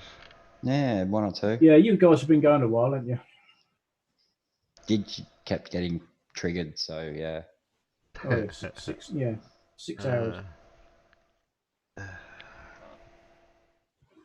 think he's still triggered. You still triggered, Dave? You can't tell me what to do. Oh, I didn't realise Discord had broken up. So only so many tabs and windows you can have open at the same time when you're working. Yeah, right. The hand is there saying one pile of sand equals plus 1 pile of sand equals 1 pile of sand, not 2. So 1 + 1 = 1. Does it? Yeah. He's in Jose's chat again. Yeah. Oh, we can go. We can go and spy. No, he's typing. Oh, he's not. Oh, he's not in voice. Oh, bugger. No. There's only Stingray in voice. He's all on his lonesome, so he's muted. But I take it right. The hand doesn't actually get paid for doing work or anything then, because He quite clearly doesn't do numbers. Here you go. Here's your pay for the month. Oh, thank you very much. Yeah, $10. Jesus. Yeah. Does he realise that we don't go one pile plus one pile? We go by the weight of the sand. Twat. Oh no, but you see, that's arbitrary. Weight is arbitrary. It's not real. We invented it. No, we didn't, because it's a measure of mass. Yeah, but how we measure it is arbitrary. No, it's not. It's not arbitrary. No, well, 'Cause I it know requires that. an equation. Oh. 1 + 1 = 1. Your math is broke. Well, no, 1 + 1 = 2. That's how math works. But if Yes, you're that's- grouping two piles of sand together, you have increased the mass of the sand. Yeah, you got a bigger pile. Yeah, that's right. Yeah.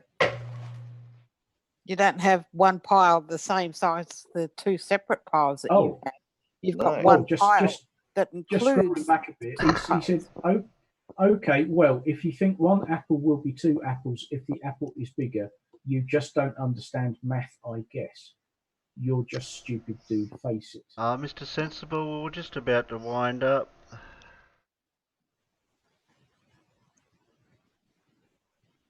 Oh, has he just come in the side chat? Oh, nice squirrel.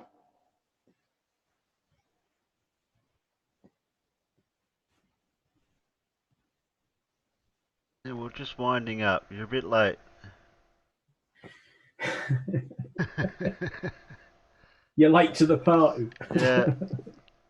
We've already been streaming for 7 hours, 6 Mr. hours. Sensible. You should have came a bit earlier. Thanks, Grisbait. Who else is at there? Heat Shield, Irish Stew, Andrea, Dartman, Fred, Bob, Boggs, What Bob? Skyfly, Mippet. I think that's everyone. Oh, Mr. P. There's Pippet there out in there too. Okay, guys, I'll see you tomorrow evening for the Thank you, Terry. for the sun part 2B or something. I forget what I called it. I thought it was 3. Thank you, Terry. Oh, you're Bye, welcome. everybody in Goodbye, chat. everybody in Bye, YouTube everyone. land. Bye-bye. Bye Bye, bye. YouTube.